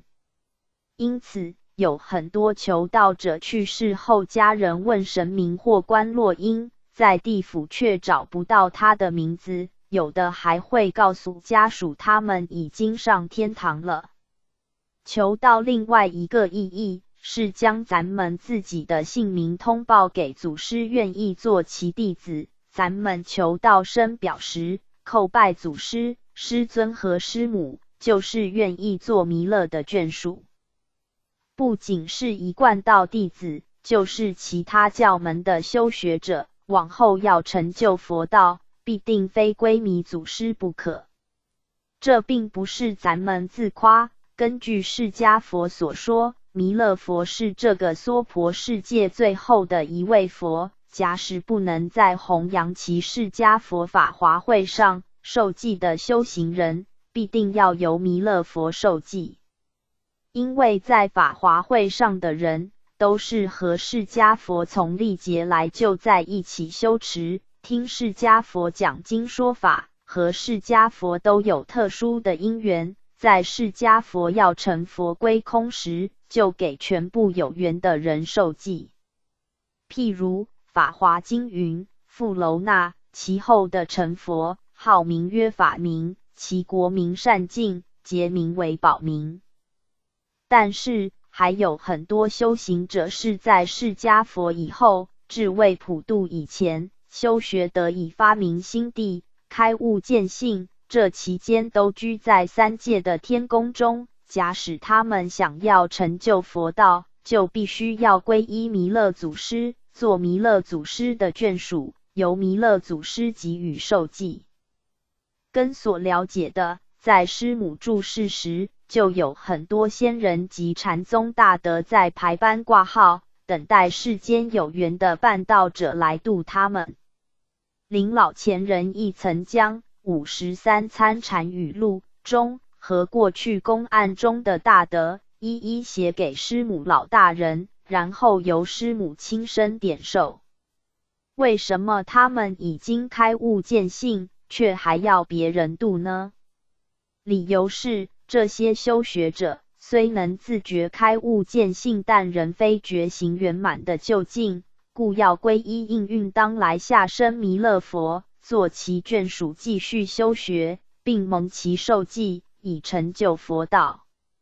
咱们一贯道弟子和弥勒佛都是有特殊因缘的，在历劫都曾受过弥勒佛的教化，跟随他听经闻法，所以在这末后依着普度的殊胜因缘，仍跟随着弥勒祖师、师尊和师母，并在以后的18000年中，于天上人间来修道，一直到成就佛道为止。目前社会道德沦丧，将来只有佛出世才能化度娑婆世界为净土。咱们一贯道弟子每天烧香，愿和弥勒佛共同来完成人间净土之使命。虽然佛经记载56亿7000万年后，弥勒佛才降生于娑婆世界成佛度生，但依照目前人心变化之剧烈，再等那么久已不可能，所以这个数目应是另有含义的。以道的观点而论，弥勒佛应于大劫降临之前，会以不同的身份降世救生。譬如佛史中记载的富大士和布袋和尚，皆是弥勒佛降世度生的事迹，这是不可争辩的。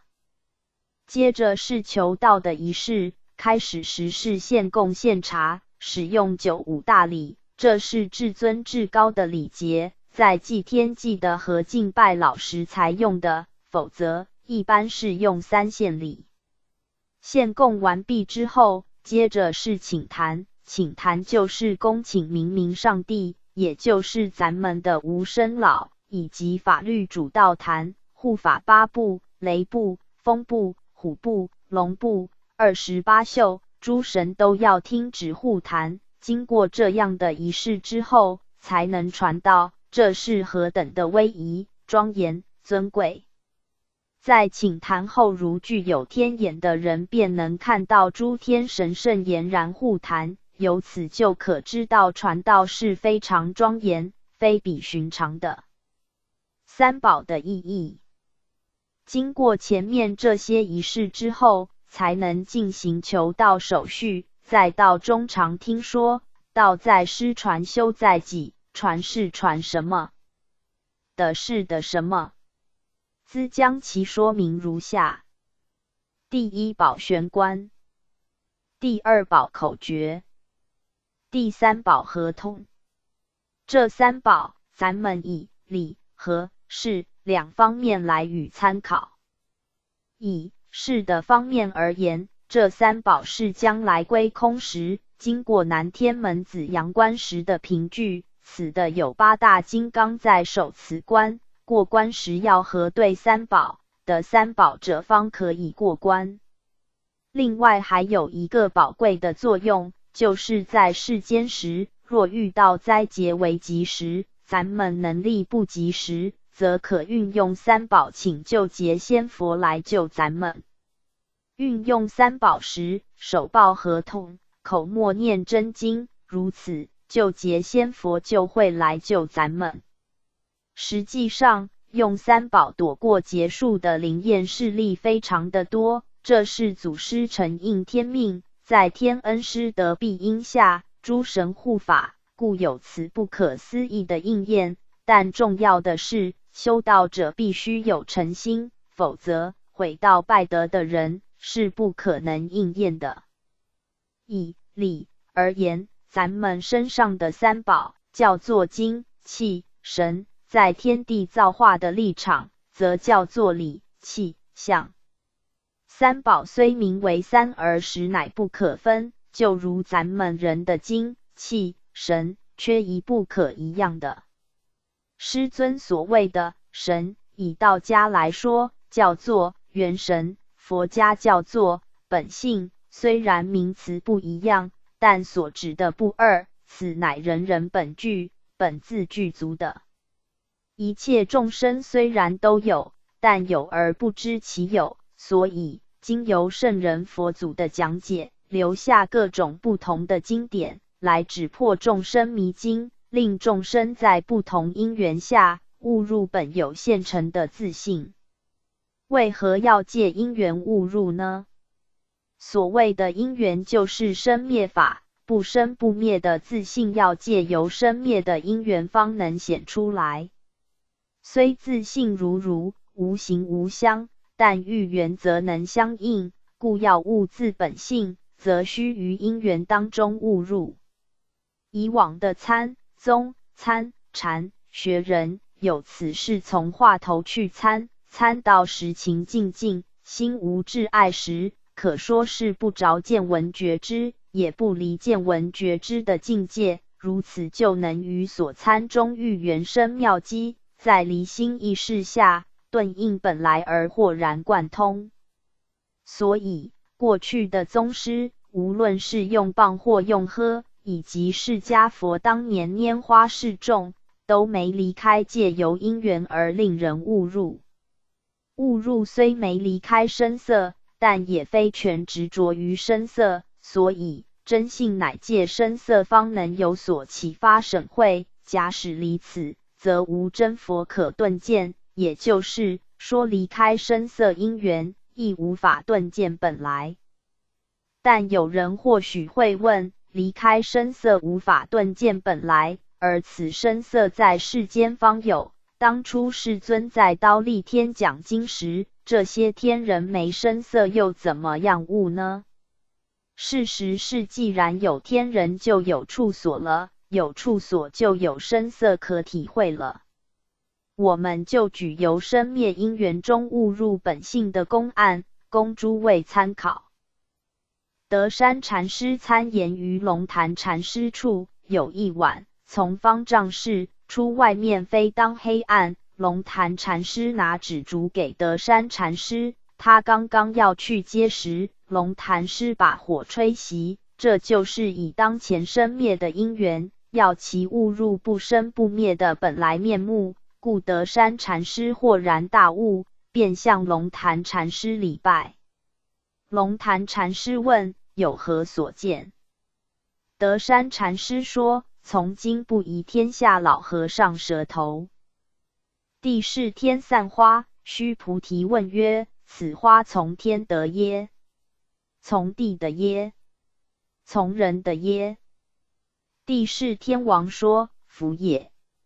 尊者便问：究竟何的？帝释乃举手，尊者才说：如是。如是。假使不是帝释散花之因缘，则从何物起？这些公案都是由眼根误入，甚至释迦佛睹明心开悟之后，拈花示众，迦叶尊者破颜微笑，这也是假借因缘误入而顿见本来面目。师尊师母传道即是继承拈花示众，使正法眼藏一脉相传。求道仪式中，当点传师念礼主词时，叫咱们平心静气看佛灯，跪听礼主。点传师即在咱们眼前用香打一个圈，画一个无极之后，眼、触、双管齐下，破咱们的玄妙观。如能于此一指因缘中当机误入，便可清楚实情本来净，空中生妙机，自性本如，当下即是转识成智，也就知道咱们本来的天真佛，然后依照这条路，这个心境去走去做，早晚总会到达的。故点传师说，于今只汝一条路，知道此路，然后照着路走就可以了。可惜有很多修学人，路都不知道，又要如何走，所以非常茫然。但若当下能体会，则见自己本来面目，将来便可荷担弥勒迦叶。在宝积经中有一段文，法王子虽然是不及朝内的大臣所做的事情和功德，但朝内大臣不能继承王位，而法王子目前虽小，没做什么功德，日后却是荷担如来迦叶者。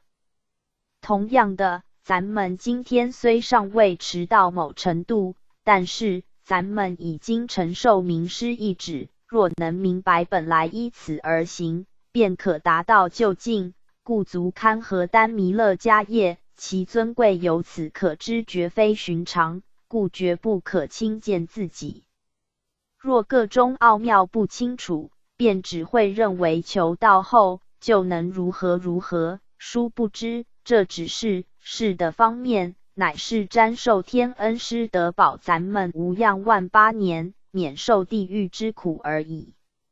因此，最好将事和理都贯通，这样才知道一贯道法的真正尊贵和价值处。楞严经亦云：见见之时，见非是见，见又离见，见不及处。经典告诉咱们的，无非也是要指点这个超出根尘时的当机，故说当见时，见又离见。这是释迦佛领会后，于经典上说这个道理，而师尊师母则是以当机示范，当机指，让咱们体证见不及处。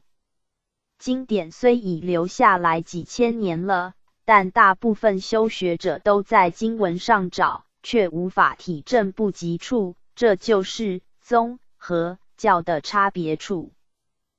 古德借由见闻的因缘中悟道的非常多，故云：即此见闻非见闻，无余声色可成君，个中若了全无事，体用何妨分不分？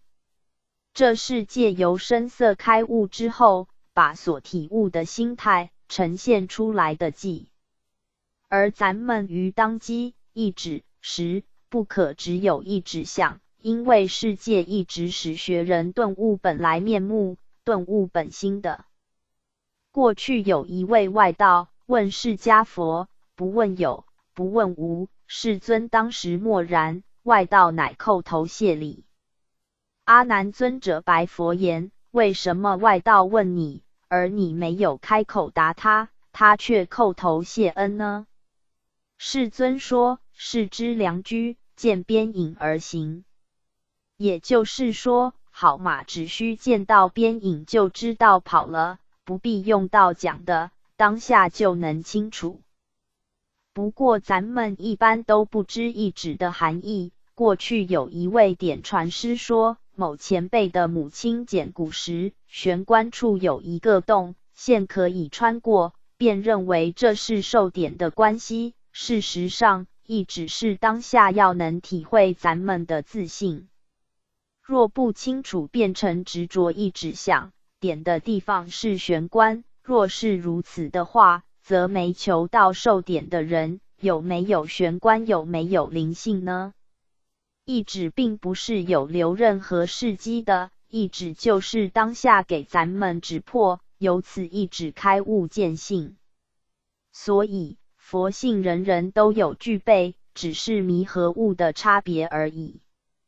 迷人像一支未点燃的蜡烛，虽然这支蜡烛有火种在，但是未发出光辉将光明照耀出来。悟道的人，如这些祖师和佛祖，好像是一支已点燃的蜡烛，而未点燃者必定要借已点燃的蜡烛来点燃，一被点燃，则蜡烛同样也会显出光辉灿烂的光明，因为它本身也具备火种。假使没具备火种，如铁或陶土等类，则怎么点也点不燃的。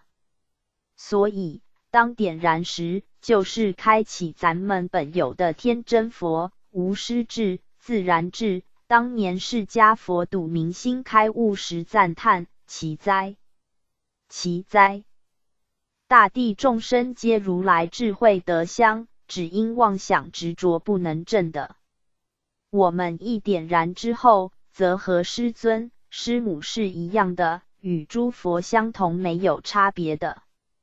这个道理能了悟清楚，对于恩师这一指的妙法，咱们就能顿超顿悟，可以了脱生死，如此才堪称一贯道法是殊胜的。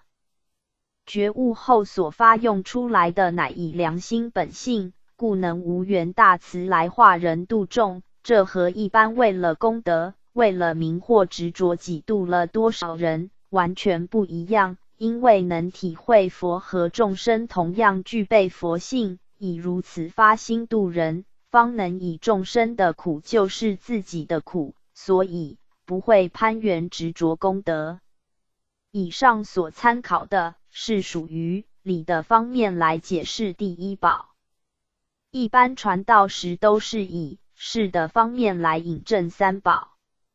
玄关譬喻为正门，一间房子有其正门，这个正门就是咱们出入的通道，一般俗称是玄关窍。过去禅德和高僧大德修到某程度，灵魂会出窍，但很少能由玄关，而从泥丸宫出窍的较多。咱们的灵魂生时从玄关入，一入色体后，受气禀物欲的遮蔽，再加上造业，因此要归空时，就不一定能从玄关出去。除了求道的人以外，其他未求道虽有行功立德，但人多数由泥丸宫出去。一般没求道者，由其平时做人的善恶业来区别其归时是从何而出，是出生成什么。过去道中常说，为求道者如能从泥丸宫出去已是最好的了。若从眼睛出去，则眼睛会张开着，这样则出生于卵生。从耳朵出去是属胎生，从鼻孔出去是属化生，从嘴出去则嘴张开着，是属于湿生，像鱼虾水族等。所以一般没求道的人，临终时、夜时现前，死时脸都很难看。咱们求道的人，若无毁道败德，归空时就从玄关出去，仙佛接引，所以面带笑容，都是很好看的。玄关的另外一个解释是，人类受胎时，从玄关这个地方先开始有，之后才分散至各部分，故另一个名字叫做神气穴。人于归空时，身体各部分，如眼神或手脚等神气都归纳于玄关时才出去，这就好比有形有香的水果，整个的养分是由地头处输入的，摘下来后，水分也是从地头处输出去。种水果的人，若把地头封住，则水分就不易散去，地头输入输出水分就等于是人的玄关。点传师以前也给咱们引证，当人不舒服头晕时，只要捏玄关就有用，而其他地方是没有效果的。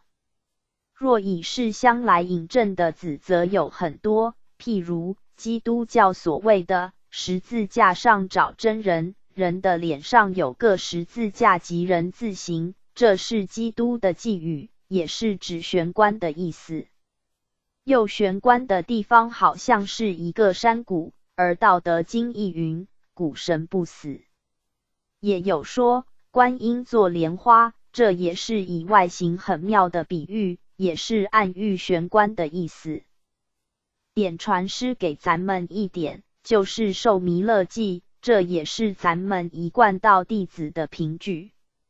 所以过去弘扬时所修成的禅德，若要德行圆满，能搭帮助道，同样是要再受这一点，受记成为弥勒佛的眷属，这是第一宝的意义。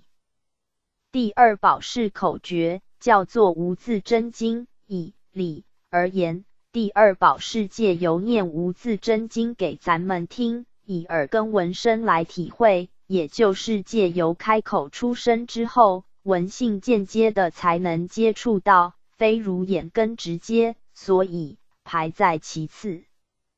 过去有人问老前人，咱们六根门头记都可悟到，为何以眼根正法眼藏排在第一呢？老前人答说，眼是最直接的，眼睛一开就看到，不必其他手续。但耳则必须借助他物，如打桌子、碰一声、根、尘才能接触，苦是需再用打触的，则较难悟入。因此先以最易开悟的眼根直视本源，不行再借助生成，另由耳根悟入。由此可知，六根同样可以悟道，但是难易有所差别的。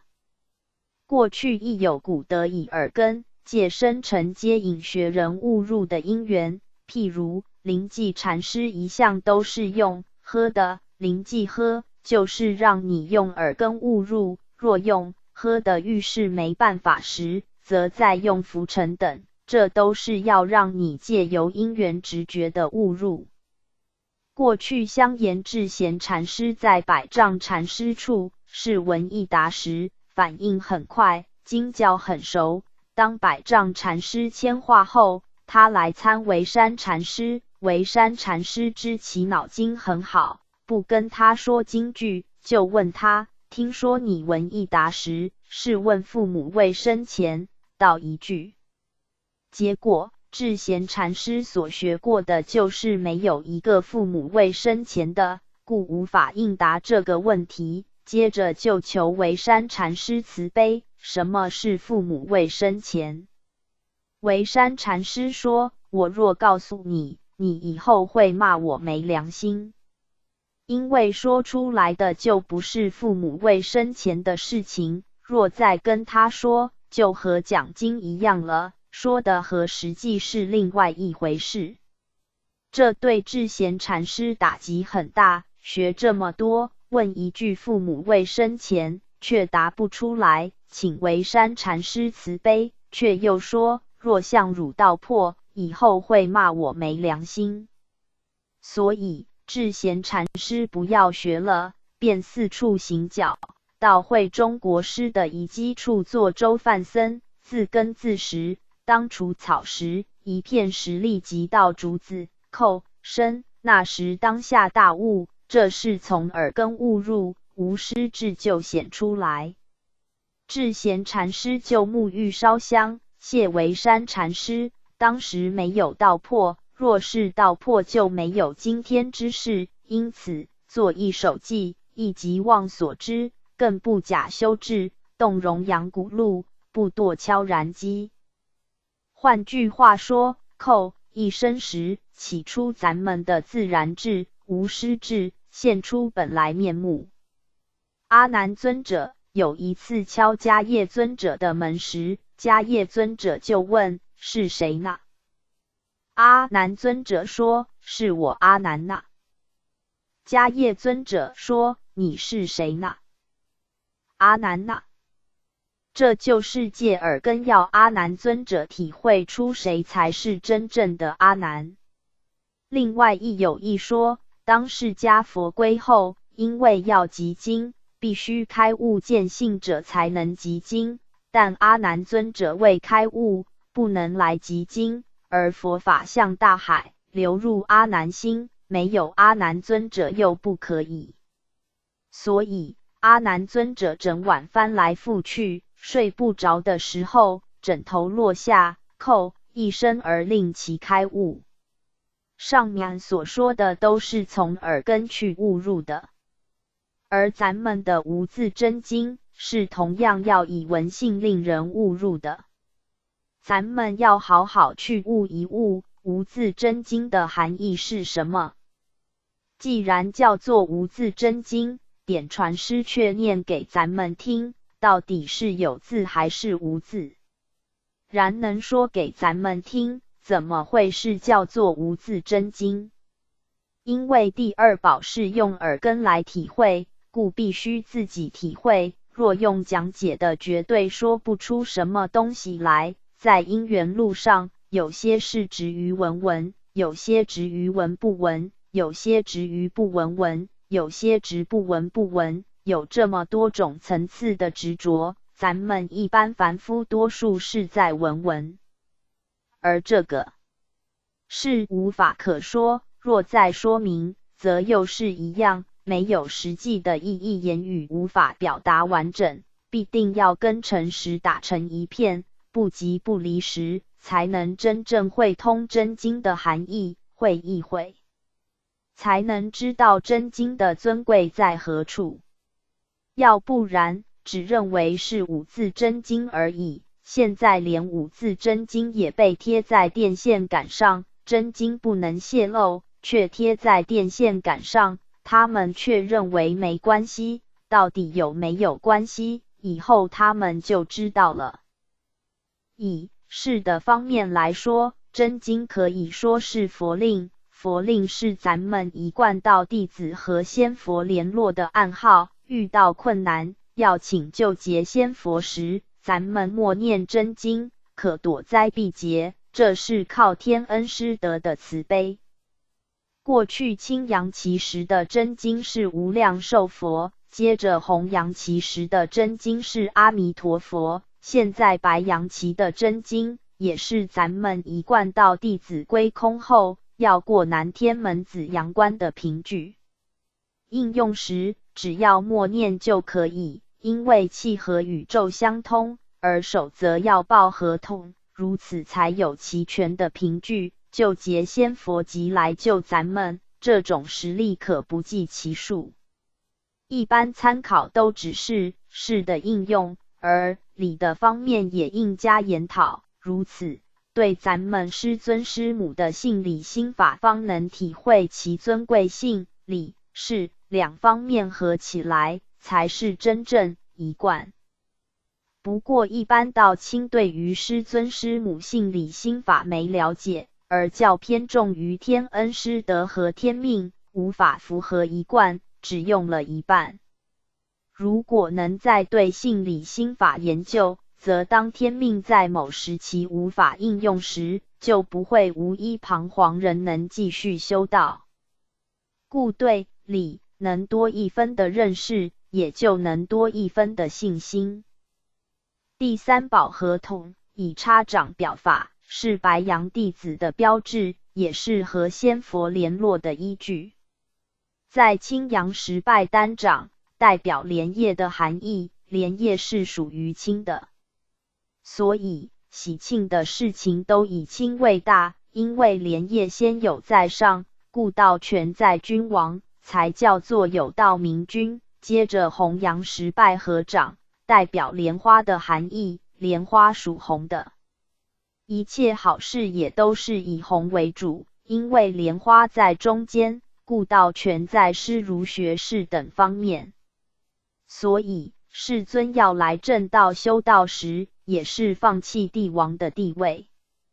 再接着是白羊，咱们所拜的是叉掌，是属于莲藕的含义，莲藕是白色，一节一节的，咱们的手也是一节一节，莲藕在泥中，所以道全在庶民，也就是普通老百姓，这是上天的权宜所设。青阳、红阳和白阳称为三阳，而以莲为代表，所以佛祖做莲花就是这个意思。现在是白羊期，是应时应运，为了证明以白为大，有一位道亲很苦心，跑去广岛找证据，因为2次世界大战时，原子弹炸广岛，只要是白色盖着的，几乎没损害，由此可知上天用意之显化。而现在新娘都穿白色的，在几十年前，新娘若穿白色的，绝对被打回去的，新娘就做不成了。同时在新娘车的车顶上面有一条红彩和一条青彩，表示青阳、红阳以回天交趾，新娘穿白色的坐在车内，半掩半遮的，这表示当运的白羊，有的知道，有的不知道，这是上天的显化，如此才说青叶红花白莲藕三个共一家，道教、佛教和儒教本是同源的。第三宝合同也可以表示结束，娑婆世界在每一寿终时皆有结束。在青阳期拜单掌5个指头，又有4个指缝，故总数为9，是为9节。这是雨地时期洪水泛滥有9节。接着是红阳期拜合掌，总数有18，焚书坑儒，共有18节。到了白羊期拜叉掌，9胜9共有81节，白羊期的节数最多，这是天地一元会将要结束的前兆。所以3期总共有108节，而出家人戴的树珠总共亦有108粒，有3粒大素珠为头，这是表示燃灯佛、释迦佛和弥勒佛，而念佛时树珠是要能净念脱节，脱一节脱一节的，这就是树珠的含义。若以理的方面来说，第三宝合同叉掌表法的意义是2掌合在一起，合而为一，子亥相差，子亥是一阴一阳，阴阳互根。道家所说的阴阳互根，真水真火一俱全，这表示一贯的意义。前面所说，第一宝玄关是属于理，第二宝是属于气，第三宝是属于相，理气相三者是合一的。易经是中国文化的精华，而易经中说三用齐全，三即是一，一即是三。所以咱们一贯道的弟子对三宝的意义不能不清楚。三宝在咱们身上就是精气神和合运作，缺一不可，这也是人能生存的元素。不但人类要依赖三宝，无情的气世界同样是要依赖三宝，三宝是造化的根源。譬如天有三宝日月星，的有三宝水火风，人有三宝精气神。这是三极妙道，可以说是至高无上，不管是说一宝或三宝，这都是权宜说法。若以教程的修炼方法，在道家来说是要炼精化气还神，在佛家来说是要破相超气入理。咱们众生迷就是迷这三宝，故悟也是悟此三乘妙道之真理，无论有情界、无情界都无法离开三宝，这也是所有经典要阐明的目的。万法自心本有。第二个重点，咱们一贯法门既没经典，到底要以什么来弘法？咱们将所研究的总合起来，就能了解所有的经典都没超过要阐明三宝的意义，是使咱们能体会自身上的三宝造化的妙理。此理若能清楚，就知道咱们一贯道法为什么没在历经这点的原因。假使修学人能通达三宝的奥义，就可直达咱们的本源心性，那么再用经典做什么呢？学人只要从三宝中去悟通任何一宝，则三宝都能通。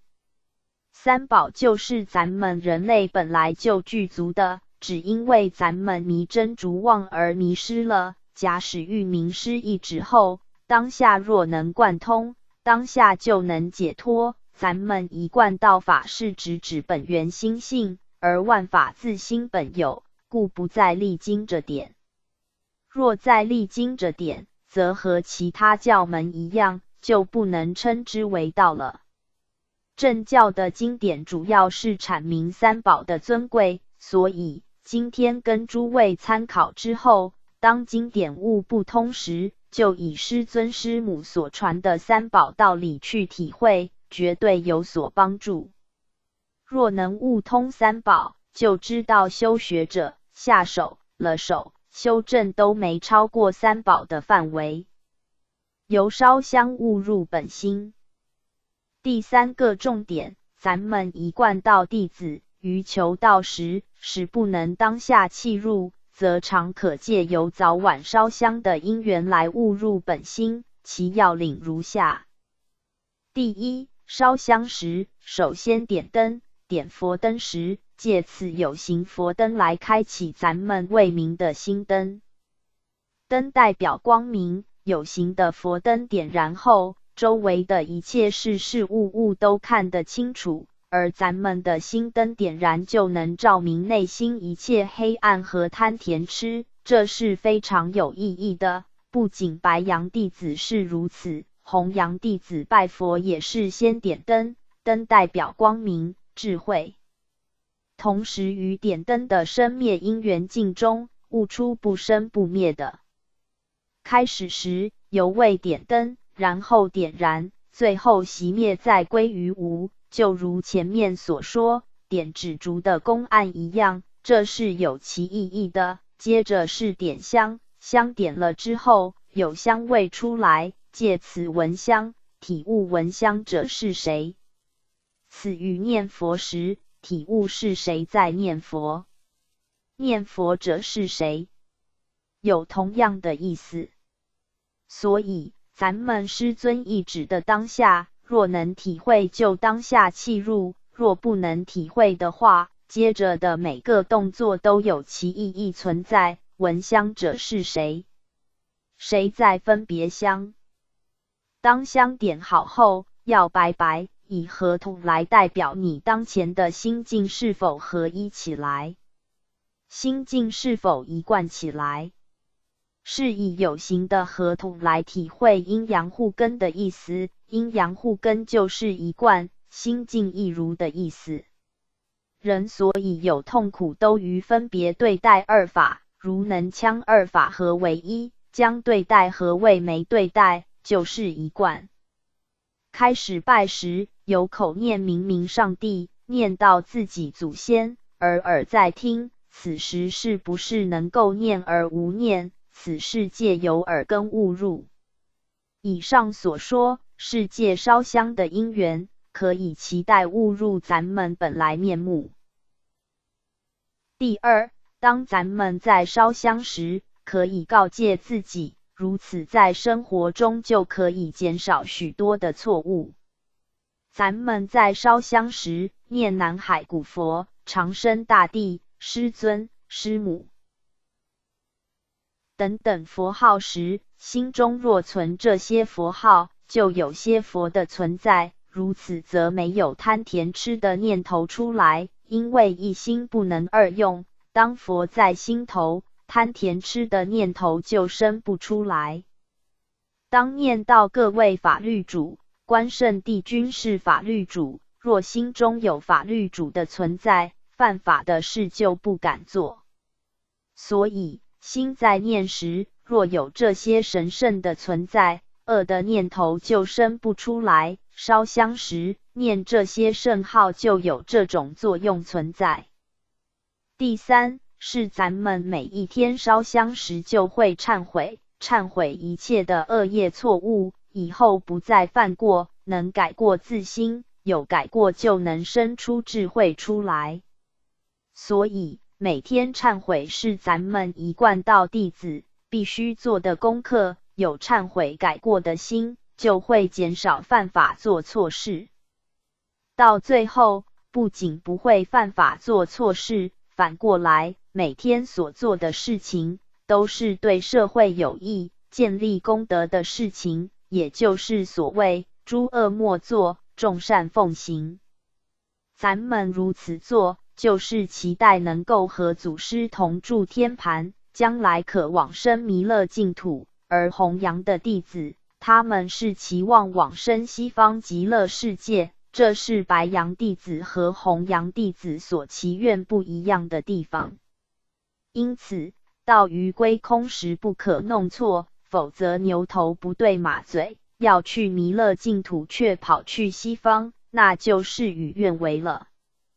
故将来一贯道弟子归空时，前辈应该对其叮咛这些事项：一、咱们的祖师是弥勒佛；二、咱们是升到兜率天弥勒净土；三、师尊是天然古佛，师母是月慧菩萨，咱们是他的徒儿。若能这样的话，归空时就不会走错路，也不会找不到咱们的祖师。若是念阿弥陀佛，就是想去西方极乐世界，咱们一贯道弟子要清楚，红和白的愿望是不一样的，而咱们的期望是同住天盘、弥勒净土。请参见附录2。第四，一贯道弟子在烧香中，可以清净心念，并习诸缘。一贯道弟子大部分是在家修，在家修都要负担家庭的责任，做事赚钱。无论是农工商都是非常忙碌，工作紧张，压力很大，难得精神有放松的机会。当在烧香念佛号、叩头时，是不是能达到全一的精神而没错误？这就是咱们平时印证修学的功夫究竟到何程度。若精神不集中，则无论如何念，都念不好。若能念到佛号都没错乱，百叩百念的也没错乱，必然没有别心，才能达到一心不乱。阿弥陀佛经云，当念到一心不乱时，阿弥陀佛就会于其临终时接引西方。则我相信，咱们烧香时能念到一心不乱，那么到弥勒净土绝对也没问题。因此，很多道亲说，一天当中最快乐和最有意义的时间，就是在清理佛堂和烧香礼佛时，能够完全融入后，所达到心平气静、安定祥和的清明感受。此时是物我一体、身心一贯的，此正是咱们修行的目标，也是六祖慧能大师所言的不思善、不思恶、正与魔识的时节。这种正确的感受是修行者真实的受用，这是非常难能可贵的。若能够时时保任这种心态，即是真正的修行了。故希望诸位多利用烧香来做功课，来印证、训练咱们的心念。佛教徒是以念佛诵经、坐禅在做功课，而天主教或回教则以做礼拜为功课，这与咱们烧香、叩首有什么差别呢？就让诸位自己领悟看看吧。以上所参考的，能实际了解之后，咱们烧香才有意义。若不在佛堂的人怎么办呢？其实咱们的心就是佛堂。过去有位神赞禅师在大钟寺授业，后行脚遇百丈开悟，却回本寺服役。一日，授业师因早生命失去垢，师乃抚背曰：“好所佛堂而佛不甚。”本师回首视之，师曰：“佛虽不甚，且能放光。”又一日，授业师在窗下看经，疯子投窗只求出。师观之曰：“世界如许广阔，不肯出。”钻他故止，驴年得出。其师至今问曰：“汝行脚遇何人？吾前后见汝发言异常。”师曰：“某假蒙百丈和尚指各些处，今欲报慈得耳。”其师于是告众致斋，请师说法。师登座举唱百丈门风，乃曰：“灵光毒药，迥脱根尘，体露真常，不拘文字，心性无染，本自圆成。但离妄愿，即如佛。”其师于言下感悟曰：“何其垂老，的文集则是。”所以心就是佛堂，心在就是道场在。如此，则时刻没离开佛堂，以本心为咱们无形无香的佛堂，而香则是烧心香，这样就可在日常生活中做功夫。若能如此的话，就不会怀疑师尊、师母为什么没有传下经典，没叫咱们做功夫了。六祖坛经中，五祖谓慧能曰：“不识本心，学法无益。若识自本心，见自本性，即名丈夫、天人师、佛。”由此可知，修道者能护念本心，就掌握了修道的全部。故以后若有人问起时，可跟其说明咱们一贯道法是指心性，而一切万法自心本有，故不用经典，直向心性用功。夫直下承当，自心是佛，离心无别佛，既省功夫力气。而每天的烧香就是咱们的功课，就是这么的简单易行，是易行道，不若其他法门的繁琐，所以很适合目前繁忙的工商社会。法语普施种善因，见化门庭暂歇身。于今的指正法眼，领会选指了死生。4. 一贯道与教的差别。世人不了解一贯道，认为一贯法门是新兴的宗教，与一般教门没有两样，甚至连一贯道的弟子也常跟教门分不清楚，因此对于一贯法门和其他的教门有何不同，必须做一探讨，其使道亲能够更有自信，更为肯定来与修持。对宗和教的认识。一贯法门的传道方式是属于宗法，是当机直指见性的，是顿法，也叫做实法，而所传的一贯道不是宗教，亦不属于任何一法。教就是身教，是对于各种不同根慧的众生而说的，像释迦佛讲三藏12部经，这些都是属于权法，也叫做方便法，见修见悟的。而释迦佛在灵山会上拈花示众时，众人皆默，唯有摩诃迦叶尊者破颜微笑而得旨意，顿见本来。所以世尊才说：无有正法眼藏，涅盘妙心，实相无相，微妙法门，不立文字，教外别传。就这样付嘱于迦叶尊者，成为继承释迦佛的初祖。这就是宗法，是理语言，不立文字的，直接以心传心的。由此一直传承到达摩祖师是28代祖，到此在西方告一个段落。然后达摩祖师东渡到中国，成为中国的初祖。从释迦佛传给迦叶尊者，一直到慧能六祖，在这之前都是以经教渐修渐悟的方式度化众生，而祖师位则是单传独授，以此延续道统。到了六祖时，因缘已界成熟，就阐明禅宗，直指见性的法门。在六祖坛经中由神秀所做的记，咱们就能了解以教成为修道立因之不同处。他说：身似菩提树，心如明镜台，时时勤拂拭，勿使惹尘埃。这首记是指有修有证，对自性本自清净不清楚，所以未受到五祖肯定。而在草场破柴踏对的慧能，却以相反的寄语破之：菩提本无树，明镜亦非台，本来无一物，何处惹尘埃。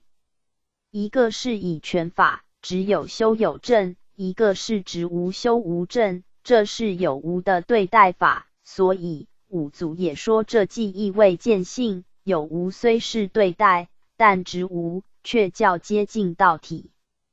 后来五祖对慧能讲《金刚经》，至应魔所著而生其心，才使他超越有无，直证本心，因此才继承祖师位。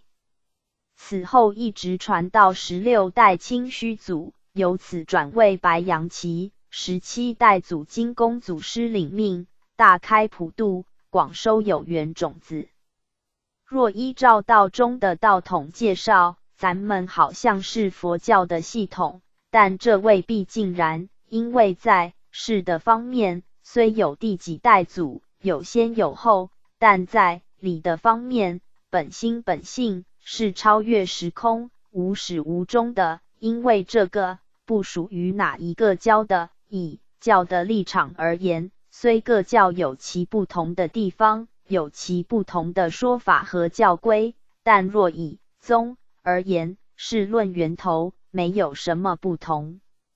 详细说，教的方面是应用上的，好比人有老少、男女、高矮，这当然是有分别的，但论到宗的方面，本体应该是没有分别的。修学的人对此道理一定要认识清楚。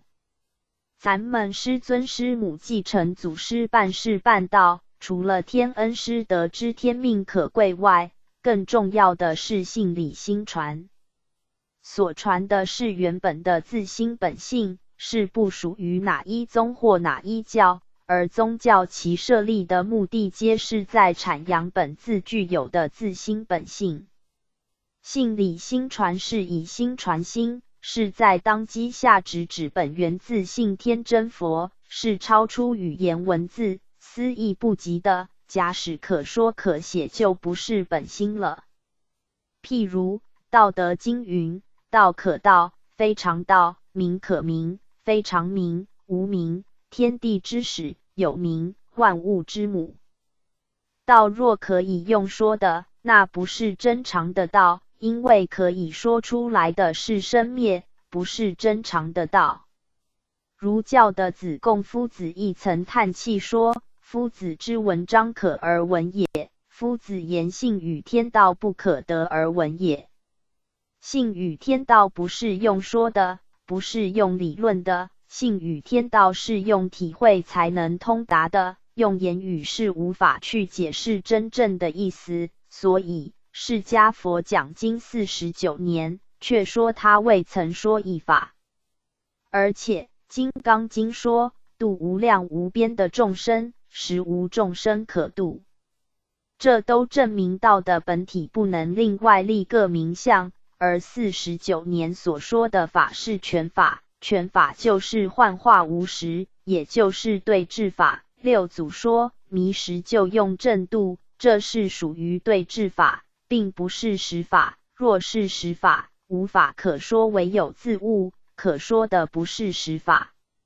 咱们师尊师母传道给咱们当机时，是没留丝毫行迹的，如有个名相出来，就不是咱们的本来。一贯法门是传宗，宗就是本。譬如身躯是有形有相，甚至连咱们想东想西也是有行迹的，因为当咱们在想什么时，鬼神都知道，但是人的本源自性就没有行迹可循。既然连行迹都没有，则何有什么经典可说呢？若再有经典又沦于言教，就不是宗了。宗和教的相互性，其实宗和教是不能分的，既然不能分，为什么有两个名相呢？理由是为使初学者容易了解。以比喻来说，宗是明体，教是显用。若以灯和光来比喻也很恰当，灯是光的本体，光是灯的发用。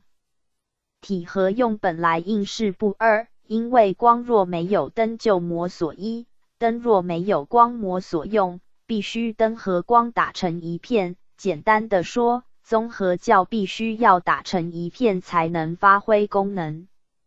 经教没有宗，则失去宗旨和目标。但学宗的人若没有教的配合，就会变成空谈，所以宗和教不能分开。换句话说，宗是属体，教是属用，宗和教要合为一体，一体两面不可分。譬如心和性，性是心之体，心是性之用，说不一样也不对，说一样也不对。若是一样的话，则说一项就好了，为什么要说两项呢？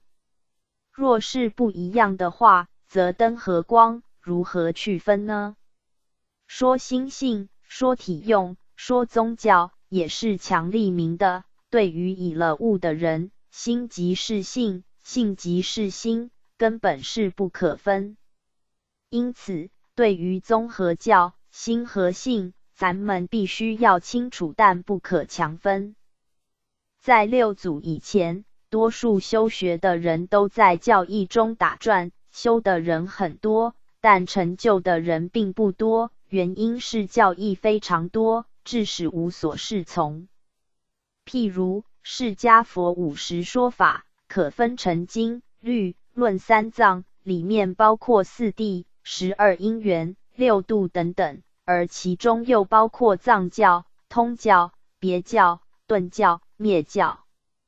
教细微又分成常行、短诵、记、因缘、本实、本身、不可思议、譬喻、论义、无问自说、方广、授说，总共12类。这是佛所讲经的方式，称为三藏12部。教的方面是那么繁，要学不知从何处下手，故最后只好教你念佛、坐禅，比较不困难。但教假使没有宗，就没有目标，好像船没有指南针，不能抓住方向，学到最后，以什么心为因去修，最后就结什么果，故人得听受因果的发落，等于是船没有方向而在大海漂流一样，到某处就靠某处，把它当成是目的的了。也等于人没有找到主人翁，生活就没有目标，任其漂流苦海，轮回生死。六祖以前都是以教程修学的较多，六祖以后，如惟养宗、临济宗、曹洞宗等等，主要是阐明心性，尽量使其通宗合教，也就是接近不二法。通宗若没合教，就像人有头没脚，合教若没通宗，就人有脚没头，这都是不完整的。故综合教若不能了解的话，如何应用呢？甚至有时候还会互相抵触。宗成的宗旨是扫知见，因为咱们会轮回生死，就是有知见在，故宗圣是尽量将咱们的知见扫掉，离开咱们的意识。但是教的方面是存知见，以知见立知，对于增加知识是非常的重要。以宗而言，对于知则认为是重惑之门，因为生死的根源都是由知见而来的。所以在修学上不用经，而用棒、用喝或用其他的有理路或没理路的，其目的就是要截断时流，截断心意识的活动，让修学者直接体认本来。一般教程佛经看多了之后，知解就会很多，反而障碍咱们了悟心性。像黄檗禅师对于灵济义玄禅师问祖师西来意三问三答的公案，他把祖师西来意挂在心底，为了不让灵济禅师留这些，所以问便打，打到什么意都没了，自信就显了。因为咱们的生死都是由心意识所造成的，故禅师就将你的心意识打掉，认为心意识知见知解是重惑之门。但以教的立场，知见知解是重福之门，因为教义是越清楚，讲解越多，世人对这位法师就越恭敬供养。同样是知，但综合教的看法差别就太大了，故若有人问咱们问题，自己心里要有个底，若问宗、问体性、问心性，越答则是离咱们的本性本体越远，而教的方面则怎么答都没有关系。所以若问本心本性，你若一直讲，遇到不懂的人会认为你很会讲，说明得很清楚，但遇到了解的人会认为你不懂。以前有位道中前辈受邀去日本解说一贯道是如何如何，很多禅师也来听讲，但其中一位禅师一句话都不说，最后才跟请他来的主人说，那位说一贯道的人本身却不识一贯道。关于综合本问题，若不懂就不必说，既然说出来就不是咱们的本来了。宗成强调到不用修，本来是现成的，但莫污染，不起心造作，因为造作就是离开咱们的本来。怀让禅师和六祖对答的话，污染即不得，修正即不无，有东西才会污染，咱们的本性如何去污染呢？但是修正不是没有哦，菩萨有时的修正，咱们历劫来的习气，虽然本来没有，但污染后就像灯受到外面的尘埃遮蔽一样，虽不会引其本体光明，然终究是光明应用不出来，所以在教的方面必须擦掉这些尘埃，擦掉几分，光明就显几分。本性本来光明，但落在后天有六尘，受七情六欲的污染，这些东西不修正可以吗？同样是要修的，教的方面是有修，而宗的方面是绝对不必修，差别就在此。咱们落后天之后，受到种种污染，变成意识当权，迷真逐妄，使咱们本有的光明德性遮住，所以必须借见修而见悟。这样的话，神秀大师的记就很好用了。因为习气是慢慢染上的，所以要去掉这些习气，同样是渐渐的去掉。悟是顿悟，修是渐修，将历劫来的习气去除掉，这叫做修正即不无。关于综合教的应用，绝对不可执着要修或不必修。若论本性，咱们的本性本来清净，要修什么呢？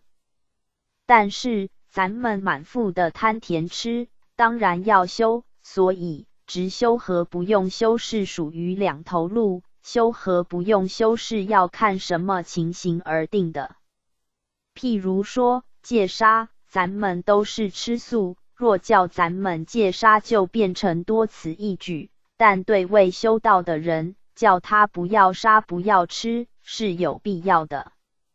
所以古德才说，道若要修，如兔和马身绝；道若不用修，如牛和羊没角。这主要是看咱们的执着是什么，并不是固定要修或不用修。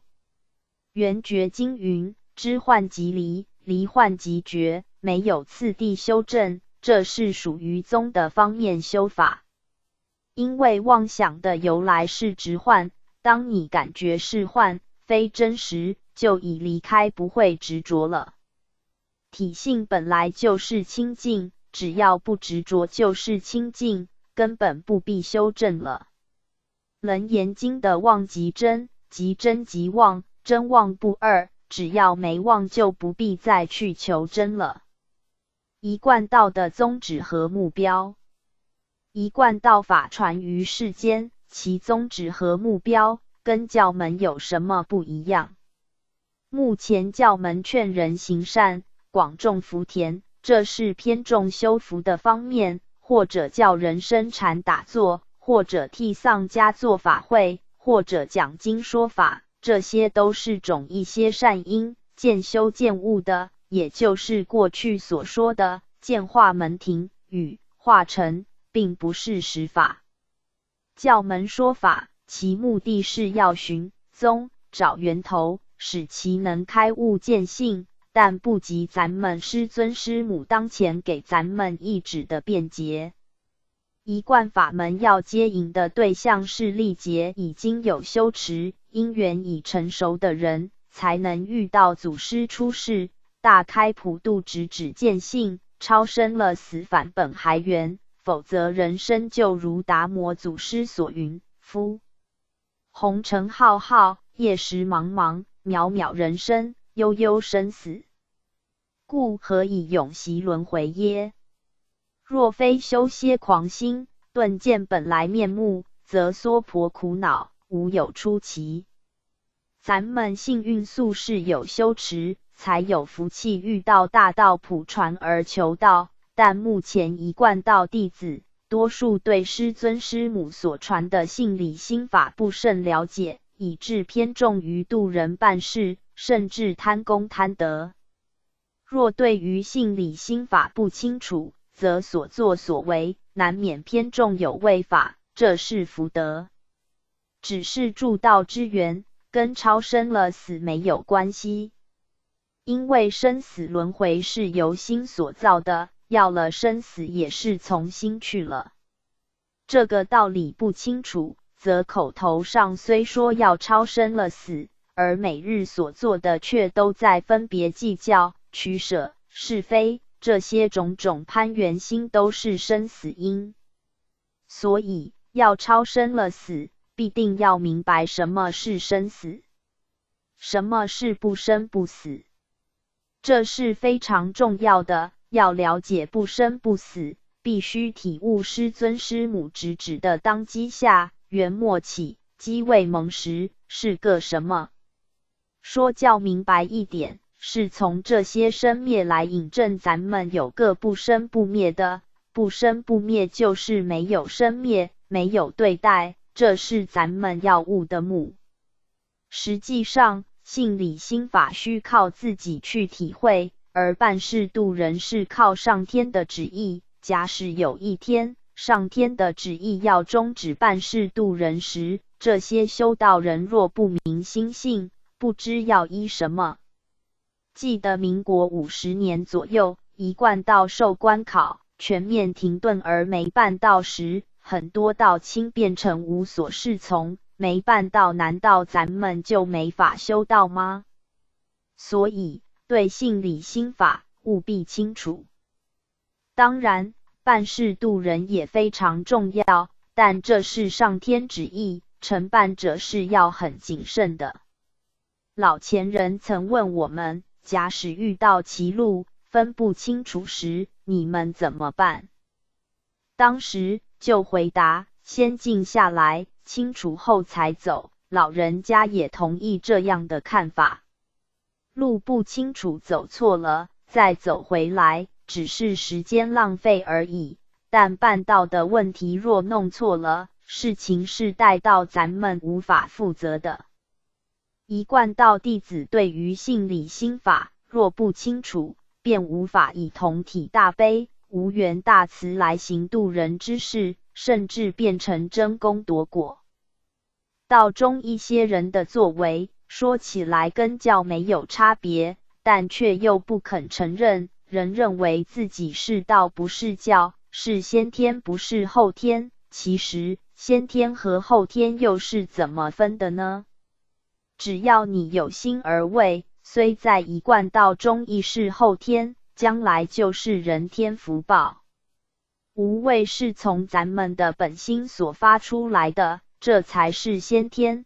但有这种见解的人不多了，总认为道场的就是先天。实际上，就算全世界的人都被你度尽，只要有贪甜痴在，就无法超生了死。假使没有贪甜痴，当下就是超生了死。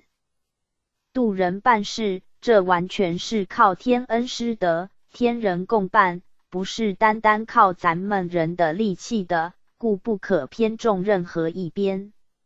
能物理清楚而不去了愿办事，或者度人办事而不去物理，都和一贯的实际意义不符合，事理不能圆融，就不堪称为一贯道法。咱们要了解办道和修道有什么不一样。办道的人最终仍需修道的，从古至今任何人想要了脱生死都必要修道的，而办道是上天的旨意，必须符合时机可办才办，绝不以己意强为之的。有一些道亲认为一贯道法虽是那么好，但为什么对于办理慈善事业和办理社会的活动比较门少呢？其实这是对于一贯法门的宗旨和目标不清楚所致。弥勒祖师是掌领天盘，而师尊、师母是掌道盘领天命普渡三曹，所要办的是上渡和汉星斗，中渡善男信女，不渡幽冥鬼魂。以天恩师德保证求道人，只要不毁道败德，则万8年免受地狱之苦。更甚者，求道者若对信理心法能清楚，就能度脱历劫无明愚迷的贪甜痴，达到明心见性、超生了死之目的。这是何等神圣的事情，岂可等闲视之？故当以此为优先。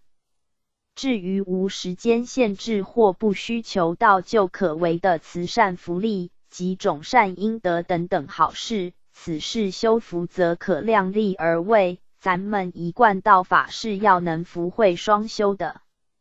另外，道中同修若对一贯法门的使命、宗旨和目标不清楚时，往往也会错认为度人办事就能超生了死，而忽略了信理心法。咱们要了解，办事度人是我们成道了脱生死之助缘，犹如种一棵果树，在得果之前所给予的施肥、拔草、洒水，帮助其生长一样。咱们以办道产生信心，然后渐渐对道清楚，这虽是非常重要，但绝不可只偏一边，而忽略了重要的信理心法配合，如此将无法达到一贯的。在道场修和在教门修有什么不同？求一贯道之后，又跑去寺庙修，这是因为不了解一贯道的意义和尊贵性所致，就像小孩子拥有金宝却不知其贵重而向外求乞。为什么会如此呢？这有2种原因，一种是前辈成全不够，致使不了解道的尊贵，因此认为同样也都是拜观音佛祖，致使其对道和教分不清楚。另外一种原因，可能是因缘不足，尚未能做弥勒的眷属，这就是有缘无分。以前有一位道亲于求道后，离开道场去郊门修，归空后，因已非弥勒弟子不能归天，故赶快再来投胎求道，这是由寺庙的飞鸾知道的。请参阅附录3。如果能体会一贯道之意义，就能了解佛法不在身外。试想世尊未出世时，人间没佛法吗？孔夫子未出世时，社会难道没有纲常伦理，没有良知良能吗？其实咱们本来都具备佛法，并不是在经典中佛说的才叫做佛法，只是在释迦佛以后才立个名称为佛法，在这之前连佛的名都没有，那有什么佛法？那时的佛法是在花红柳绿、鸟语花香之中，只要你能听到、看到、知道的，这都是佛法，只是咱们迷昧而无法自觉而已。所以说佛法没离开世间法，生活就是佛法，这个若不清楚，而跑去教门听法听经，效果也不大。若不知日用是佛法，却想去听身外的经典，不知说法是生成，想由心外再找法，不但不能找到法，反而增加知见的障碍。经典和佛法虽好，但世间事总是两面，法会使人解脱，也会缚人。一些二圣修行者很容易被法所缚而痛苦，而维摩诘经则是专门在解年去缚的法。譬如婆离尊者，有人问他，犯了色戒跟犯了杀戒的修行人该怎么办？优婆离尊者就依教义说，犯戒者一定下地狱。但维摩诘居士却说，错已错了，以后不可再犯，好好用心向学将功补罪，这样他们才会振作精神再修学。当有一天他们了解到罪性本空，五蕴非有时，就可以妥善地把这些事情处理好。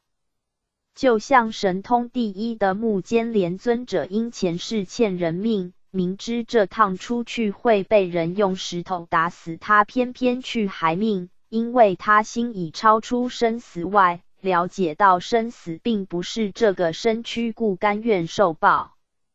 否则犯了色戒和杀戒，已经很害怕了，若又加深其恐惧，反而使其自暴自弃，越坠越深。甚且有些人会有不正确的想法，干脆坏就坏到底吧，一不做二不休，结果做出更糟的事来。殊不知法的用意是成全人，使人更清明。但若对法没清楚，不但无法成全人，反而会学越多越富，也因此越痛苦。咱们必须清楚所设法的用意是怎么样。譬如和尚、尼姑没结婚，咱们道场也有人不结婚，但咱们要了解为什么不结婚的理由，因为有人认为恩恩爱爱，心不能专，所以选择出家修行，不被眷属拖累，并不是不结婚就代表能成仙成佛。但另一方面，修道有时必须是在复杂的生活中才能磨练出来的，因为真佛只论家常，古人云，清官难断家务事，而咱们如能办好这些事情，就能在这里面出个成绩来。所以无论学什么，一定要了解其中的道理，若不知法的用意，最后反被法缚，不但不能解脱，却越缚越紧，知见越多，却造成越多的痛苦。道德经中的学不学，知不知，既然知不知，何必要知呢？既然学不学，何必要学呢？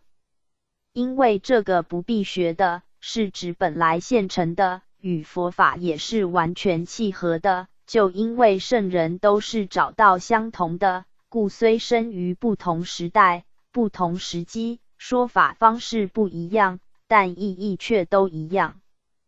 就如婴儿生出来，吃东西就会从嘴巴，这是不必去学的。爱心也是不必去学的，这个不必学的就是咱们本来，所以说去学这个不必学的才是最重要的。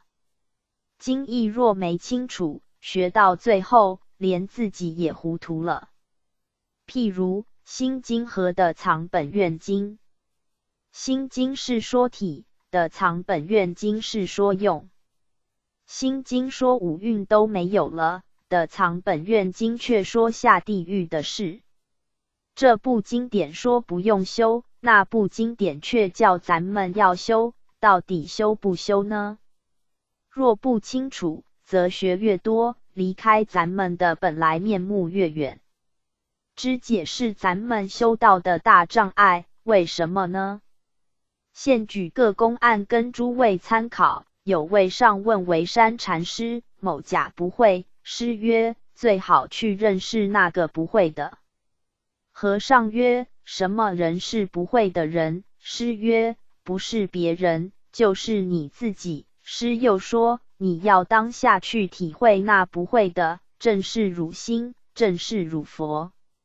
这个不用会的，是咱们的心，诸佛菩萨下手去修，同样是以这个不会的为因地。世间人都想去学会，而这个不用会的，却再怎么学都学不来。因为人往往任何事都要比别人懂，比别人巧，不想呆，但不知巧的人反而麻烦。这个不会就是咱们的本心，如果向外追求经学，只会得到一知半解，反而是运分入内，污染咱们的心田。分就是咱们的知解，宗圣是要把知解去掉，向外求知解，越不能见到咱们自心本性，知解越多则障碍越深。所以才说无心是道场，意思是教们去掉实心，使其不起知解之见，知见越多，实心越活动。又有一次，一位和尚问药山惟严禅师，几事未明，其和尚指示。也就是说，大事未明，未开悟见性，未能找到主人，求师指点。师良久曰：吾今为汝道一句亦不难，假使你能言下的见，言下体会，这就还很好，否则更入思量思议，就变成是我的罪过。因为说明心见性，超生了死的事情，说的和实际是另外一回事。说了之后，各使心内在思量，失了本来，反成罪过，不如不说，互相不拖累。因为自信、心、道的方面，过往大德不是用说的，而用其他的动作，不直接去触犯。若直接去触犯说破，就不是心性了。尤其是怕听者增加知见，所以宗门尽量避免实心的活动，扫除一切知见。因为众生历劫来，知见已经变成第二天性了。说一句话就要去分别，叫他不要说，他还是去答。所以宗门用其他的棒和呵，或以问苍天，或问东指西的方式指点学人，主要都是要截断时流，不让你意识活动，包括咱们师尊师母直指，也是一种权宜的方法。反正可用的，这都是权宜。若是实法是无法可说，因为实法咱们本来都已具足。由于根性不同，才用不同的方法使咱们清楚。由于知见知解已变成人们第二天性，这在六祖坛经也说到，性虽是常，心是无常，但每天应用都用心，没有用性，所以性本是常反变成无常，而咱们分别取舍的实心，这个是无常，但咱们每天却都是实性在分别，故无常的反而变成常了。所以咱们师尊师母当机直指就是要打破咱们历劫来所有的执着之见，知见若破，则整天虽在应用见闻觉知而不会去执着见闻觉知，到这个时候法变成不取不舍不放弃，但也不会去执着，该用时就用，不需用时就不用。宗门虽不立一法，也不舍一法，叫做不取不舍，就像《金刚经》所说逐法的比喻，咱们现在讲经的目的，主要是要来证明一贯道法的尊贵，同时借此也可开启咱们的智慧，故若不去执着，学经有什么不好呢？目前道中有些前辈认为一贯道法是指见性，根本不需去学经典，其实真正能在一指之下见性，那当然就不一定要学经典或不学经典。但若在一指当机不能清楚，对师尊师母的见性宗旨不清楚，那除了学经典，还有其他更好的方法吗？学经典有什么罪过？更不是所谓的弘扬和清扬的事，主要是咱们对师尊师母直指见性能否清楚。经过说明之后，就了解教示用一贯法门是直是心宗是体，宗教本来就要合一起来，这样的话就不会执着，也不会放弃，才能完整。在大陆的时候，因时间急迫的关系，要10数年传遍整个大陆，根本没时间研究。而且学经典若没有人指导，对师尊师母的宗旨又没清楚，学到最后会认为经典较伟大，而咱们的道没有什么，那时候麻烦就大了。但目前台湾的情形不同，道传到台湾已很久了，研究的时间很充裕，故咱们若不清楚，就必须借重经典。经典几千年来不会被埋没，不会被淘汰掉，就是因为有真理寄托。一本小说是几十年流传，但经典是几千年不改经义的。因此咱们对师尊师母的限量当机直指的意义若不能清楚，就只好借用经典见修见悟了。就如牛掉了去何处找呢？此时则可借由牛的足迹找回了。咱们参考研究不是没有目标的，乃是以明白一指妙法为宗旨，经典再怎么看都是以这个为目标，并不是为学经典而说经典。若变成目的是学经典，则其意义就完全不一样了。所以在教门修士种善因福田，若要脱离生死的话，就必须体悟直指的当机，若在经教上是很难找到圆满答案的。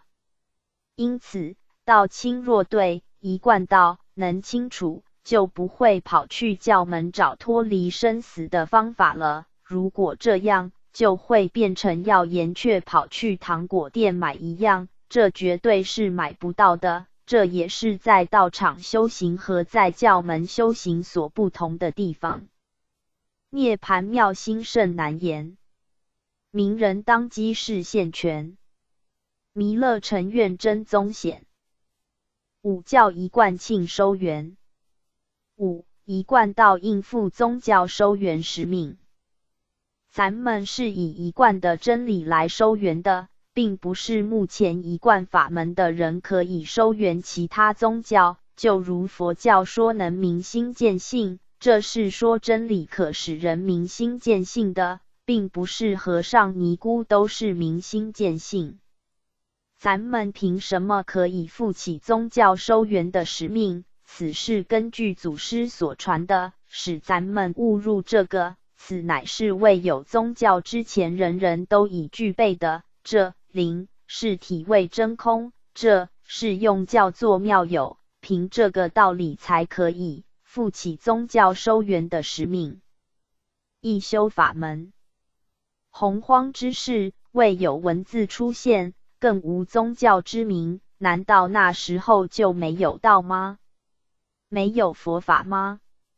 那时候的人，根据老子所说是浑然无味，无知无识，与道合一，在日常生活中体用不二，即真即妄，即妄即真，完全是本性的自然反应。未有宗教之前，就是凭这本来具有的形式。但因运会升降，气数千变，从没文明进入文明的社会，由没宗教渐渐出现各教。但是宗教出现各有其使命，离不开是要教导众生恢复本来面目，也就是为一大事因缘。因为众生的根会有所不同，而且时节因缘也不同，所以教化的方式也不完全相同。在佛教中即分成大乘法、中乘法、小乘法，以及分成正法、相法、末法三个时期。以佛教而言，正法、相法已经过去了，现在是末法世代，接着又是什么法才可使众生恢复本来面目呢？众生之所以叫众生是迷了本来，故悟还是要悟本来。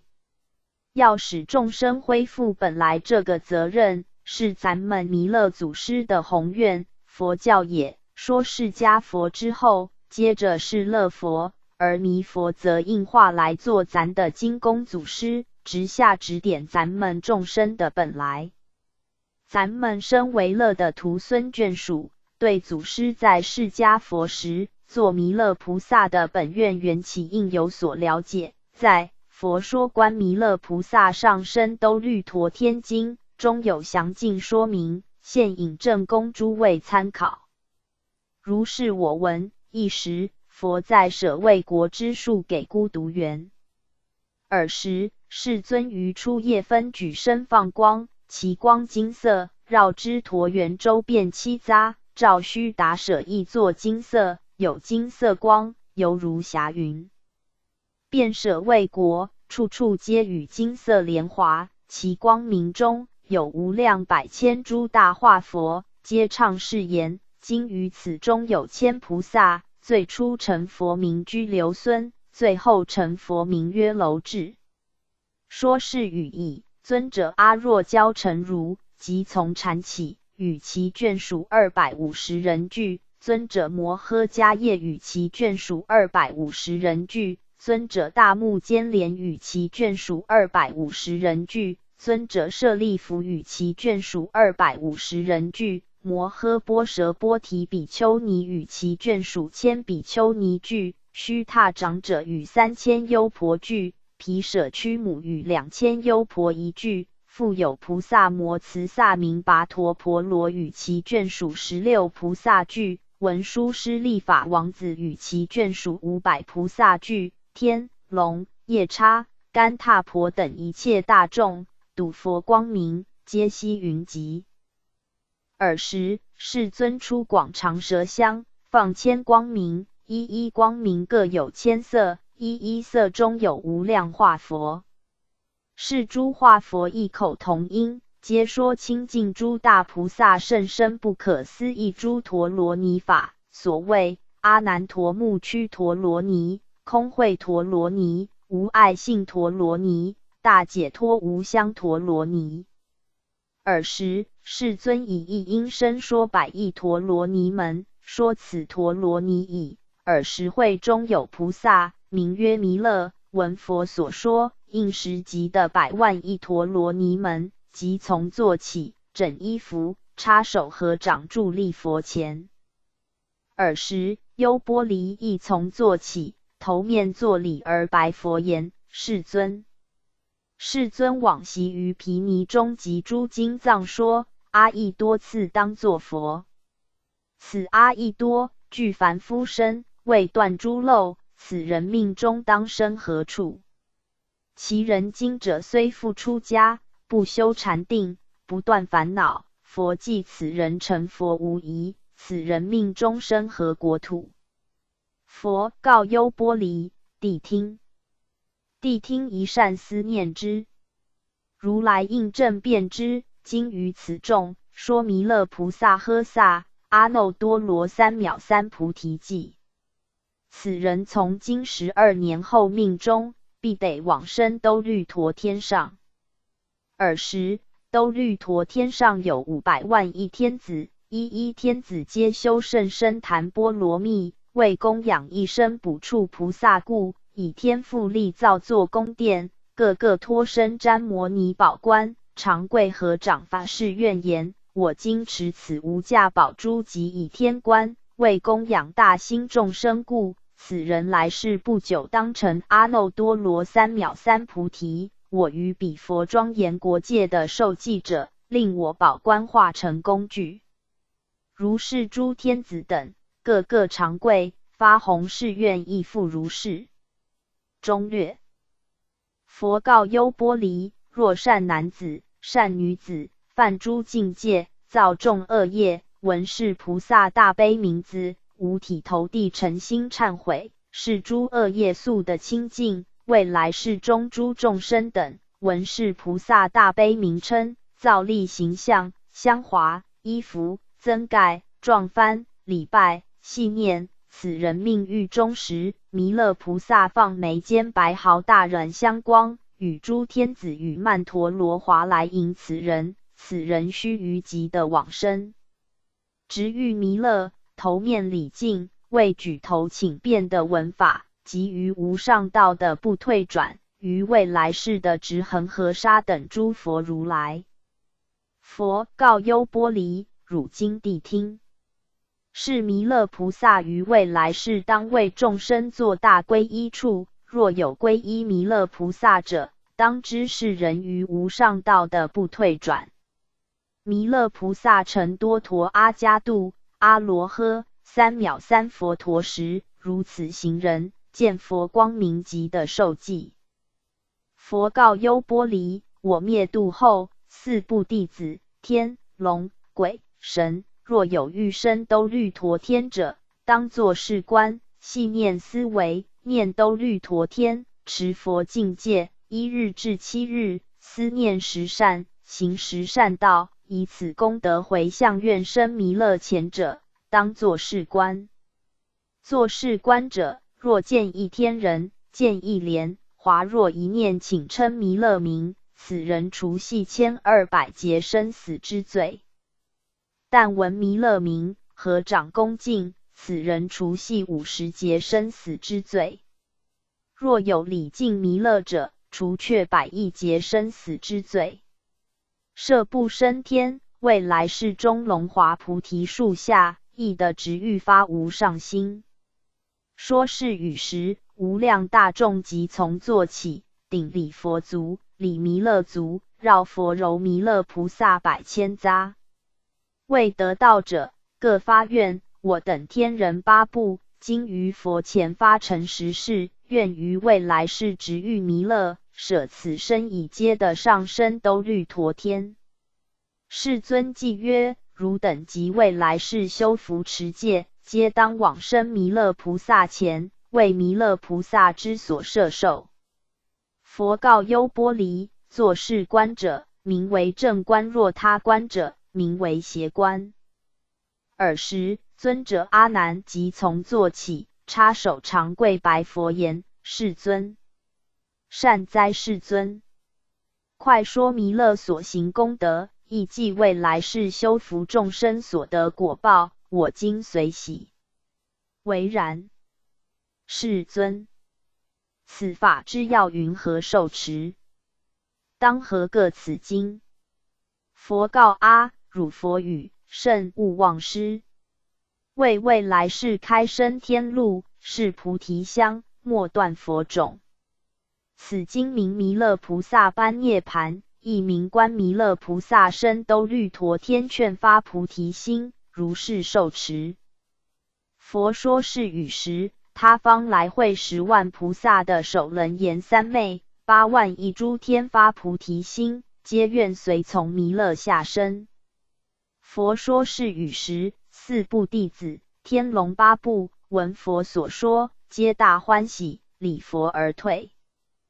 在咸于因缘经波婆离品中，佛陀对阿那律慈悲，证实龙华三会中的景况。在那会中，弥勒菩萨即从座起，跪在佛前，向佛陀表示愿做佛陀所说的替世尊何担未来龙华三会救度众生的责任。佛告之曰：如汝所言，汝当生彼，为弥勒如来，如上教化，悉是汝也。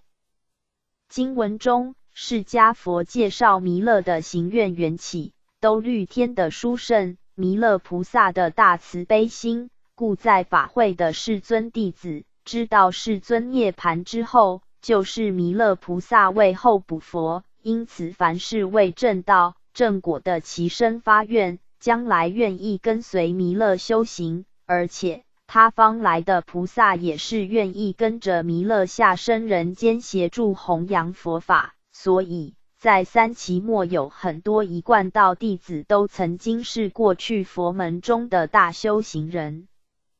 根据佛教的记载，有无着菩萨上兜率天问法，道安大师往生兜率天，玄奘大师往生兜率天，窥基大师感梦造上生经书，憨山大师梦生兜率天等等事迹。最脍炙人口的是近代高僧虚云法师上生兜率天受教的事迹。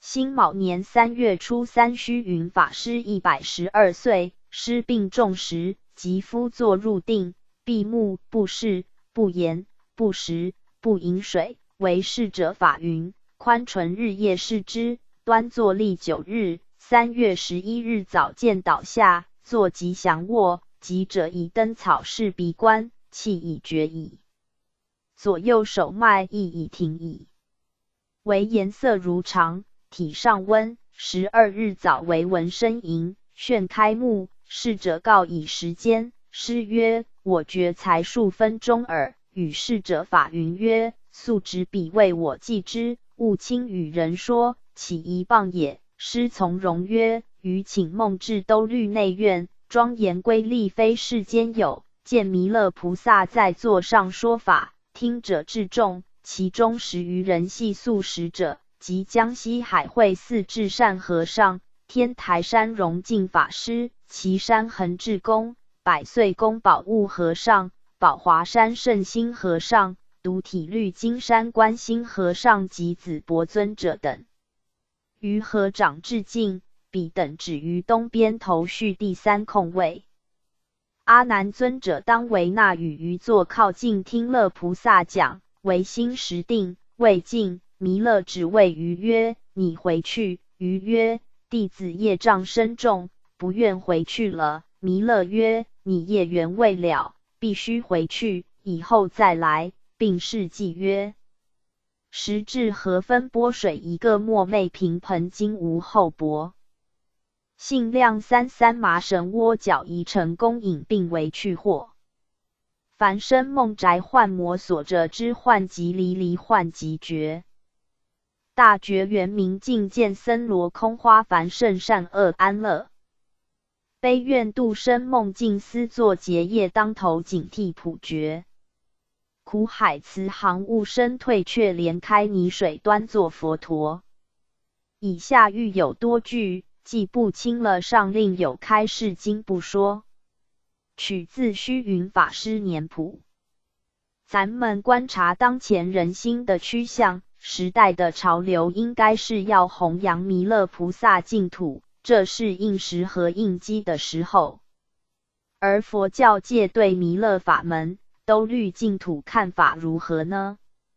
近代高僧太虚大师和慈航法师都是极力在推行弥勒法门，而应顺大师、星云大师等也是极力阐扬弥勒净土法门。星云大师演讲集第1集中说咱们要往生西方的极乐世界，必须断欲才能莲华化身，但是弥勒净土是不必断欲就可往生，要到极乐世界需要经过10万亿佛土，但弥勒世界就不必那么远，弥勒净土和咱们这个世界一样，同在欲界天，离咱们很近，因此往生这个净土也就比较容易，所以我们说是一个离我们最近，修行非常容易而又能普及一切众生的世界。应顺法师称赞弥勒净土法门，其偈赞曰：正念弥勒尊求生彼净土，法门最稀有尽亦普及故，见佛时闻法何忧于退堕。无论是修念、礼佛、念佛，总要有一特定的佛为我们的皈依处，才能信心坚定，佛与我们特别有缘，才能护持我们，不会退堕。这虽然是对三宝功德、因果定律还缺乏深彻的信解，但也却是众生的常情。释迦佛大慈大悲，为此曾经说有正念弥勒尊求生彼弥勒净土的法门。弥勒菩萨为释迦佛法会中亲蒙受记的此土未来佛，现在生于兜率天。兜率天有一特别区，称为兜率内院，凡是当来下生成佛的，都先在那里。从前释迦佛也是这样。兜率内院是一清净庄严的净土，弥勒菩萨经常在那里为无量大众说法。过了一个时期，弥勒菩萨要来这南阎浮提成佛，那时我们这个世界已转为净土了。在这弥勒的人间净土中，三会龙华化度无量众生。因为弥勒来世间时已经是净土，所以咱们一贯弟子就是要做弥勒下生之前的铺路工作，所以如能发愿往生兜率净土，就能见弥勒菩萨，将来又随佛下生人间，见佛闻法，这当然会向上甚进，还有什么堕落呢？这是释迦佛慈悲所开示的，出自于弥勒下生成佛及弥勒菩萨上生经等。往生弥勒净土法门，比起十方世界的其他净土，真是最为稀有，最为稳当。这可以从3点去说。一、近，弥勒现身兜率天与我们人间本同一欲界，同一欲界论地点是最近的，不像十方的其他净土，总是要过多少佛土。论时间，生于兜率内院，不久就会到人间来，不像往生其他净土，不知要到何年何月才能再来娑婆度生。二、容易，兜率净土与将来的人间净土都是欲界，所以只要能皈依三宝清净持戒，如法布施，在家发愿往生，称念南无当来下生弥勒佛，就能往生兜率净土，不像往生其他净土非一心不乱不可，一心不乱就是定，这是不太容易的。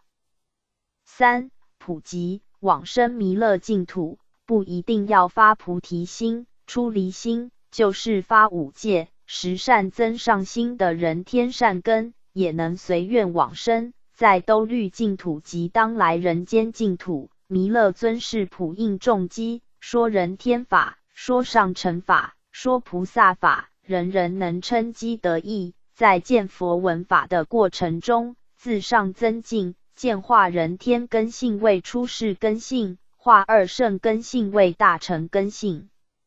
西方净土连二圣种性都不能往生，还能应人天根性吗？所以弥勒净土才是名副其实的三根普被、广度五性的法门，最适合娑婆众生的修学。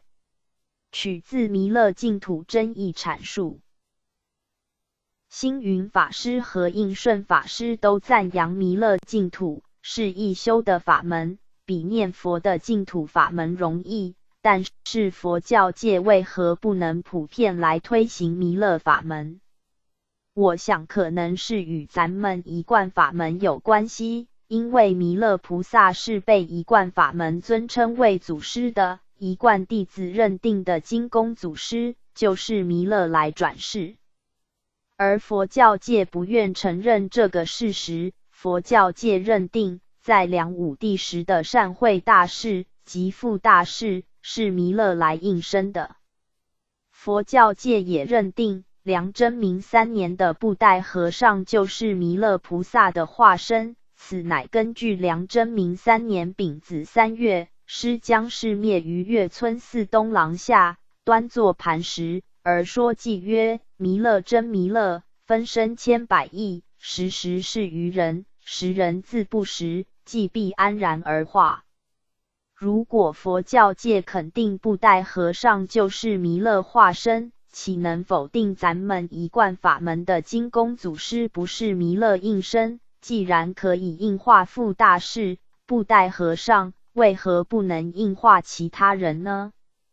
难道忘记弥勒所留下的偈：弥勒真弥勒，分身千百亿？如果佛教界不相信布袋和尚就是弥勒化身的话，为何在各寺庙的案桌都供奉布袋和尚？咱们现在的老祖师形象即是布袋和尚，其若不是弥勒现身，则布袋和尚跟各寺庙有何渊源呢？有那么多的和尚，为何一定要供奉布袋和尚？若否定金公祖师不是弥勒化身，那如何肯定布袋和尚和富大士是弥勒的化身呢？布袋和尚是弥勒化身，这在佛教界是已经公认几百年了。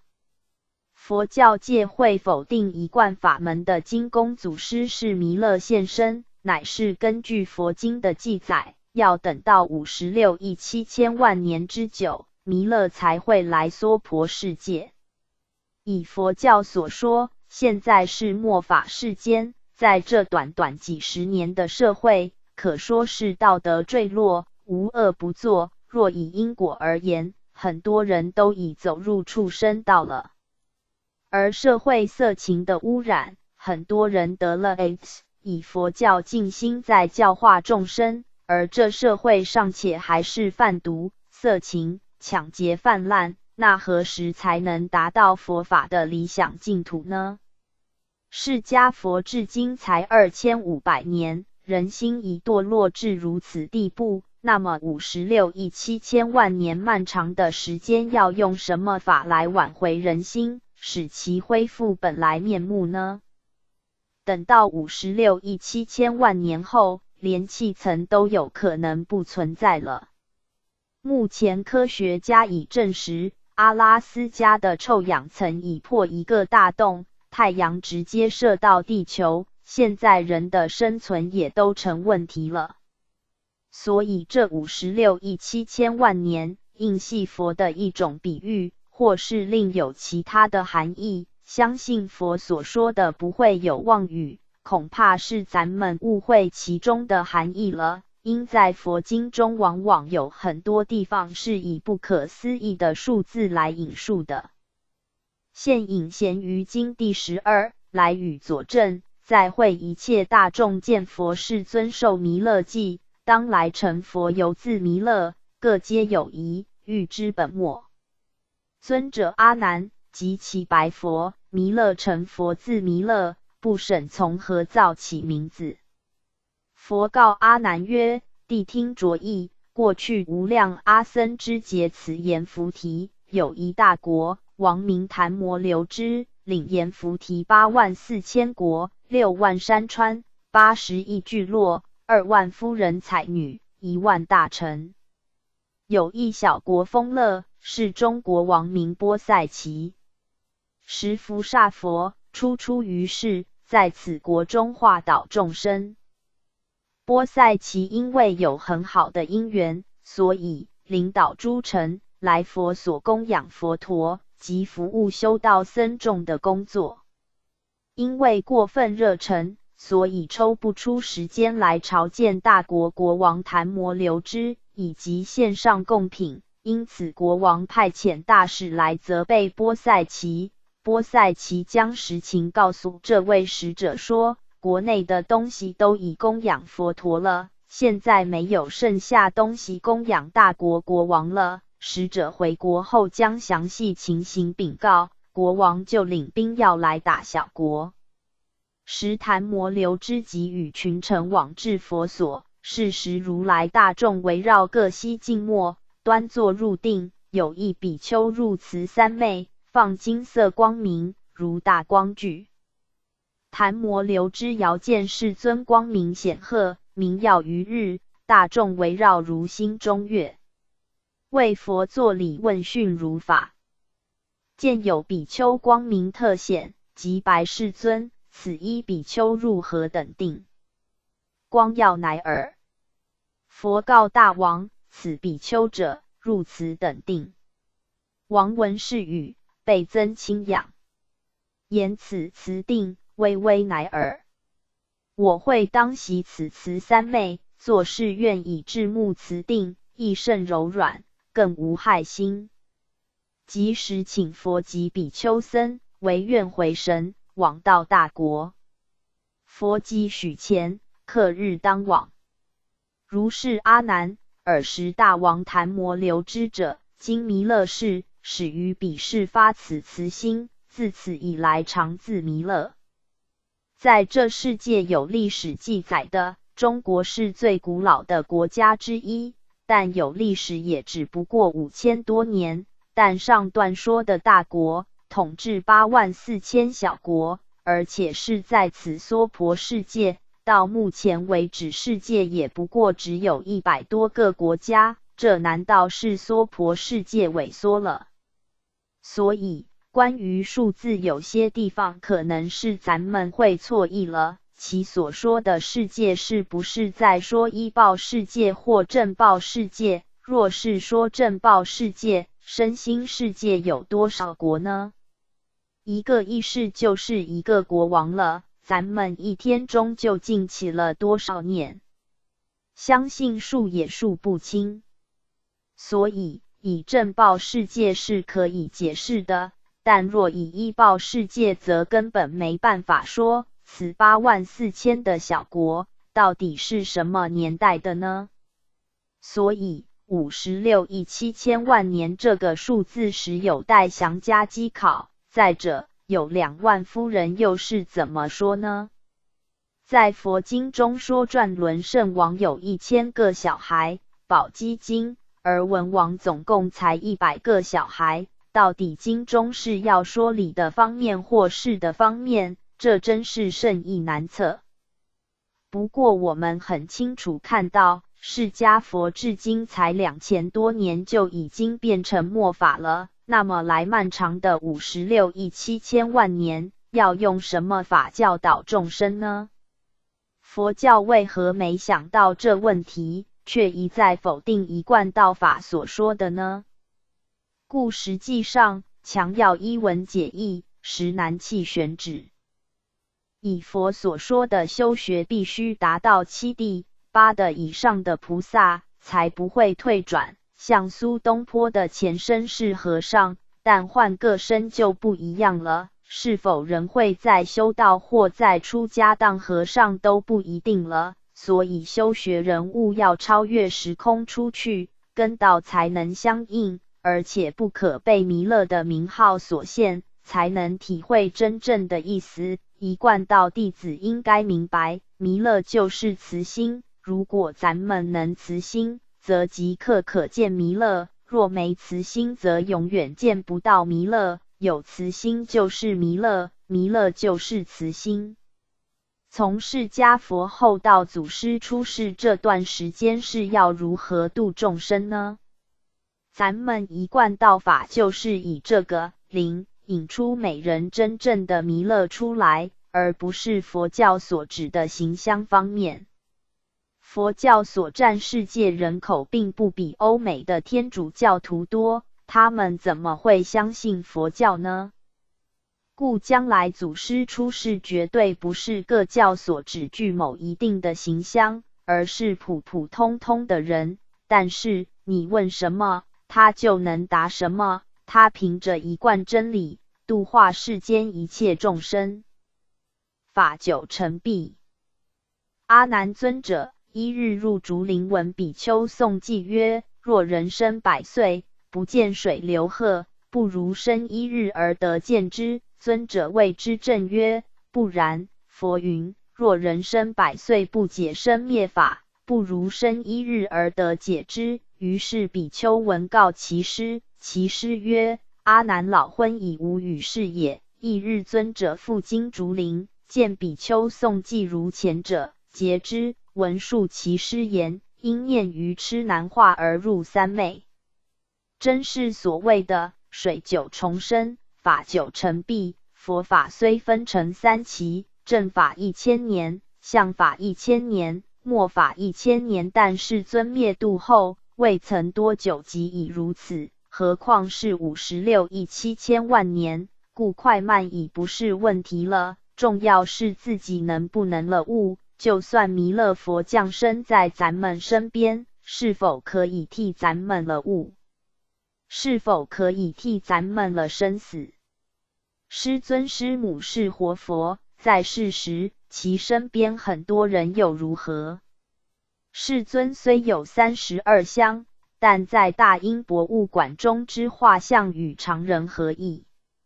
所以，佛和凡夫的差别只在于心。很多人信仰佛教，但这50年内，其教徒的增加，不及一贯弟子增加的数目。目前台湾的一贯弟子差不多是几百万人，而佛教界不断用媒体在传教，但成长并不是很快。盖因宗教若要普遍被接受，其法必定要适合时代的需要，就如药没有贵贱，能治病就是最好的。佛法虽是众生所需，但真能适合时代的，可能不多。现今工业的社会，生活忙碌，没有时间研究，做任何事都求迅速而较不想动脑筋，虽都想超生了死，但能看破世间法的人，实际上却又不多的。经典虽是玄妙，但若没符合时代需要，玄也变成不玄，妙也不妙了。就算能了解，但是知是一回事，行又是另外一回事。学佛的人若没离开贪甜痴，还是痛苦的众生。在中国，儒家跟每个人都有切身的关系，因为儒家阐明经世，也就是注释法。咱们从小灌输儒教的思想，尤其是4书中的《大学》《中庸》《论语》《孟子》等篇深植人心。在《大学》《中庸》篇中，主要是说人之天性，而《论语》《孟子》是教导做人处事的道理，立教的宗旨是尽人道和天道，以儒家的思想成就忠臣孝子的，不计其数。本着人伦的伦理，以达到齐家、治国、平天下，即是依着儒家的思想3纲领、8条目来达成经世的宗旨和目标。无奈天时转变，社会变迁，法久成弊，儒家的教法沦为争取仕途的工具。甚至有一些理论是不适合现代的，比如说，以前是君主时代，现在是民主时代；过去是讲究3从4德，而现代的女性是不易接受的。现在的4书和道德经是一贯弟子才会去看。一般社会上的人已很少再说纲常伦理了。道家老子的思想由清净经、道德经、庄子篇可以了知是注释忘事，以无畏而无不畏，畏而无畏，心无造作，朴素而不崇尚虚名。在道德经中说，气质，世人皆想从外学一些智巧，而纷扰清净本心，所以才说绝学无知。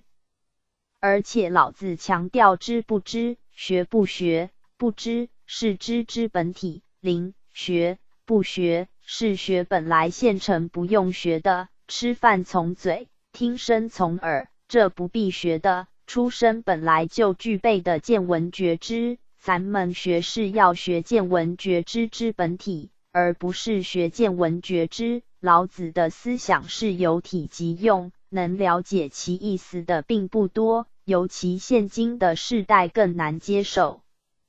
工业社会头弄巧智，不断吸收外来的知识，智巧显要于外，这都是有心造作，无法契合无为，是个争名利的社会，不能了知无为而无不为，为而无为的注视忘事，游戏人间意义。以前人们欲望少，只要先生赚钱，就能养活一家人，而现在是双亲家庭忙忙碌碌的为赚钱，却仍不能满足。再以吃的而言，有一餐数千元，也有一餐50元，但无论吃什么，明天上厕所都是一样的，不过人们却为着虚名跟排场，费尽了一生。由生灭因缘误入本心。凡是事物都有固定的循环变化，如天地间一年春夏秋冬的变化，于变化中产生自然的淘汰。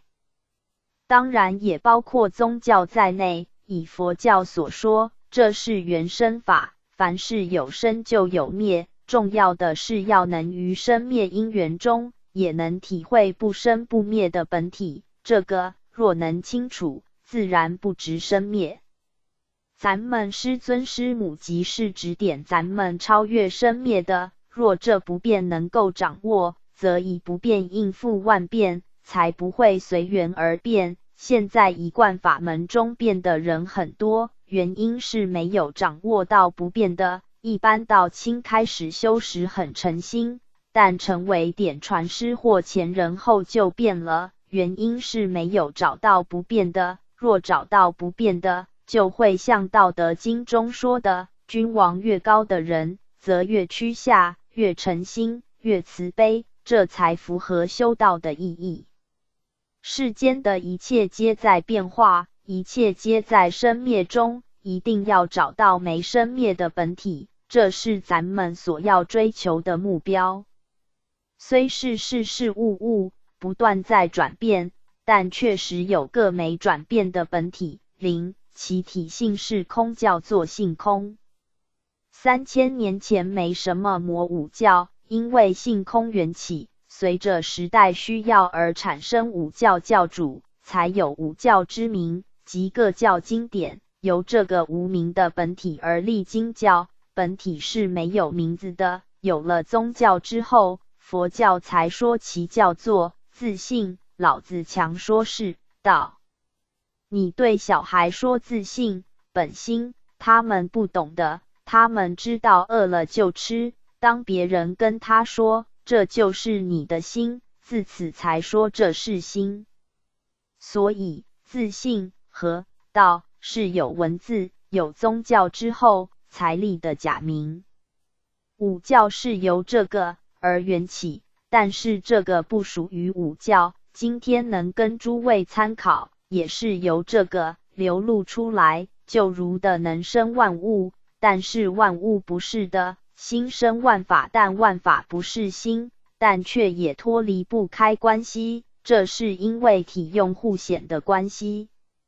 师尊师母传这个是宗教的本源，没有名，宗教由其而立宗旨，宗教则以一或来代表，这是代表用的意义，叫做妙用，有体即用，体用不二。五教都是以一法为教化众生的宗旨和目的。佛教是万法归一，道教是报元守一，儒家是执中贯一，回教是清真反一，基督教是默祷清一。这是随着时节因缘的不同及人情风俗的需要而说的。基督教的教化行于欧美，回教在中东，佛教则在印度和中土，而中国还有老子、孔夫子。虽然教化方式不同，但都是以一法为教化的宗旨。三是诸佛皆阐明一佛乘。第一义，一法。一法就是义理与一贯意义是相同的，各教都有共同的目标做宗旨。义理一贯在人而言，就是平等觉性、主人翁。因人类失掉义理，致使体用不能一贯，事理、心境不能平衡，就有对待，有对待出来，就是二法。烦恼、痛苦皆由此出，因其变化无穷无尽，就越无法找到本来面目，致使永久流浪生死。上天不忍故差遣五教圣人降世，指点人类本来面目，也就是一贯之理。这在各教的经典都有阐明，尤其佛教的上乘经典都是阐明一贯、第一义、不二法等。名词虽不一样，但意义是一样的。可是义理、一贯一旦落于文字、言语后，就跟实际的意义不同了。为何与实际的意义不同呢？当初见老前人时，老前人问：为何而来？答说：为生死而来。老前人便说：你生已出生了，已落生死。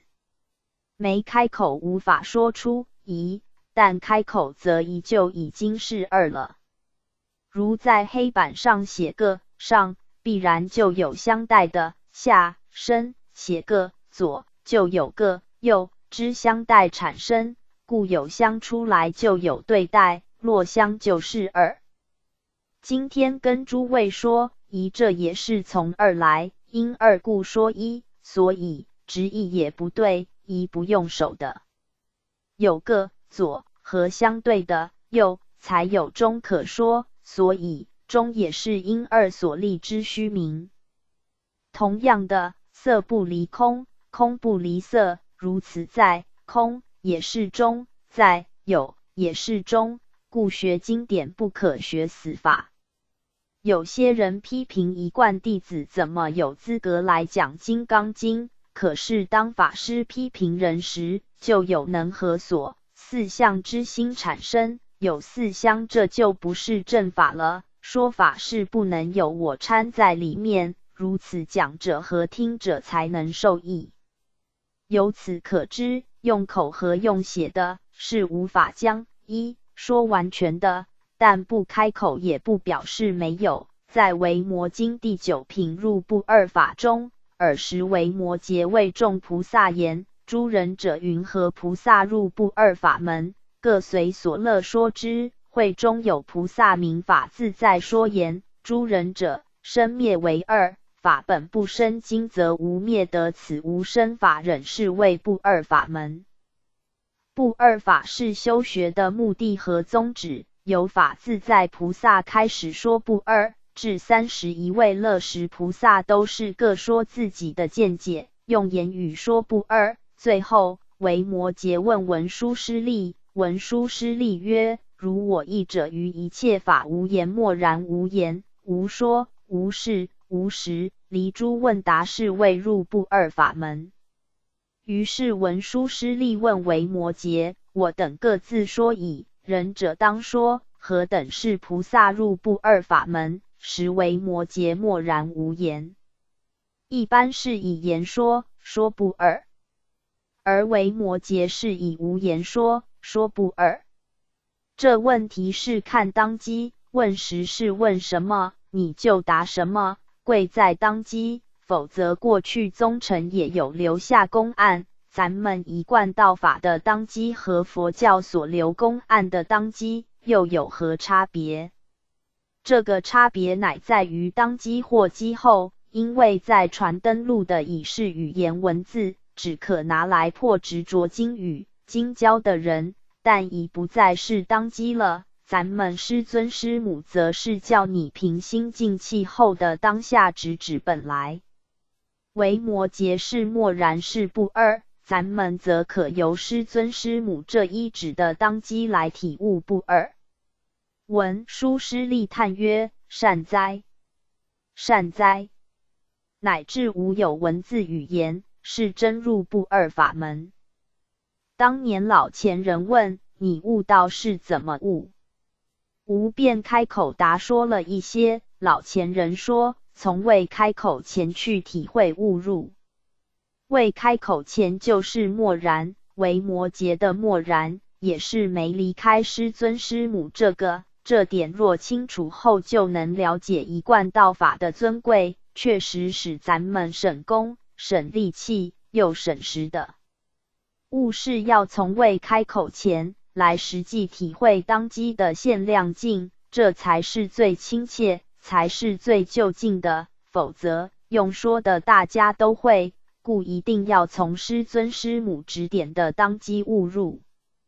偈云：原生诸法本来空，法法随缘起灭终，唯有菩提无自性，无一无性即真同。一般修学人部分都在原生法中用功夫，开卷思义，或者用说的、写的，这些都是动脑筋的，本来没有这些事，这是原生诸法。而不二法是指心性、体性，这是不干涉意识在里面，虽没离开意识，但不掺杂意识，但经教方面则相反，懂越多越好。比如说，种水果，水果不是从空中生出来，必须靠果树成长、开花后才结果。如果这棵水果树很茂盛却不结果，就变成无用，犹如经典学很多，不能了解心性，等于学到的只是废知识，多一些枝节来污染心田。说超生了死的理论很多，到时候还是超不了生死。所以修学人对于综合教要多清楚，可说可讲的都是原生诸法，而咱们师尊师母直指的当机是属于实法，故叫咱们耳目要回光，由自己去悟。因此对自己所学的实法或全法要能清楚，否则最后只好听受因果发落，不能达到自己的理想。本体是不必学的，实际上也无法可学，若是要学的，就表示它不具足了，从外入的就不是咱们的本来了。所以释迦佛才说，法本法无法，无法法亦法，但若是无法怎么可以呢？六祖亦云，不知一法守空之。因此对于法本法无法，无法法亦法，与维摩诘居士默然的意旨，到底是同是别？自己会意会。五教圣人都阐明义理，不二法，有言说即是无言说，默然不二。维摩经于今还在，而法师亦还在说不二法，听者要悟的亦是不二法。其他的经典如法华经、一佛成、金刚经、一合理香、楞伽经、第一义、楞严经、七处真心、十番显见，这都是阐明不二法。而六祖云，不思善不思恶，正与魔识，那个是名上座本来面目。学的人虽然很多，但为何能体会到本来面目的人却很少？原因乃在于说宝不宝，说见性不一定是见性，所以理论跟实际不一样。学人应该知道，因声语言是权宜方便法，而贵乃在当机直指。若不是如此，则经典上一说开悟见性，和禅师的数百公案，可说非常非常的多，皆说是直指。但若不是当机当下直觉离心意识的悟入，则任你横纵各教，现百千亿神通，也跟生死无干。所以佛印禅师才开示，顿破无明悟自心功夫，从悟伏寻因。语文声色皆成法解的宗成无自寻。这是佛印禅师以文字方式给修学人生悟，希望在句下能了解清楚。经教虽很多，若没着手去体会，久而久之，会变成修学之解，非是求超生了死，把明心见性当作是呼口号一样，没实际实行，深悟体会了。天主教化度欧美，提倡信主，服从主，此信服若能开启智慧，将信基督的主，反过来信自己的主，也就是自心，岂不妙哉？圣经中说的主和奴的关系，圣经中说奴永远是奴，不能为主，主永远是主。主奴体用身躯影，有身躯才有影，因此影永远不能变为身躯，奴也不能变为主。咱们必须了解各教的特色和说法。有一些前辈不准后学看经典，当知咱们今天能求道，是过去各教给咱们种善因，故不可随便批评各教。因为宗是指本体，教是显用，宗是佛心则教就是佛口，一贯法门和教是一体的。回教的真主阿拉是无形无相的，但教徒因对宗教的狂热，在中东有宗教战争，这便失去宗教的意义，违背真主阿拉清真的宗旨。老子是说，清净无畏，崇尚自然，有无同观，阴阳互根太极之理，无极无形象可说，故只能传太极。太极若能清楚，则就是零，零就是不二而二，二而不二，随应用而不同，就如禅分如来禅、祖师禅，这是在立场上、体用上、表达方式不一样而已。所以太极之理一贯实义是圣中有凡，凡中有圣，阴中有阳，阳中有阴，阴阳不二，圣凡不二，以无畏处世，则无事不通。奈何现今的世代无为而为，只是口头上说的，实行的人非常少，包括修行人，虽口说无为而为，却要争取领导权，口说的无为和实际的无为要好好体悟，否则跟超生死无干。现在世间争名夺利，跟古圣先贤、帝王之相让如何能相比呢？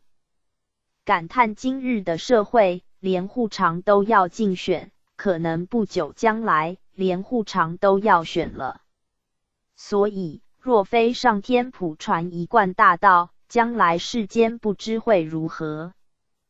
在此年代看到7、80岁和20岁的小伙子完全是不同的生活形态了。目前科学虽是进步，但道德却坠落，做事都偏重在外表，宗教也偏重在学术性或文凭上，但这是否可换超生了死呢？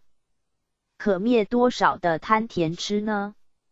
万法归宗，由心入生死，必也由心了生死，并不是在学术上可了的，学术性只是帮助，犹如果树枝干，是助缘，不是真正的目的。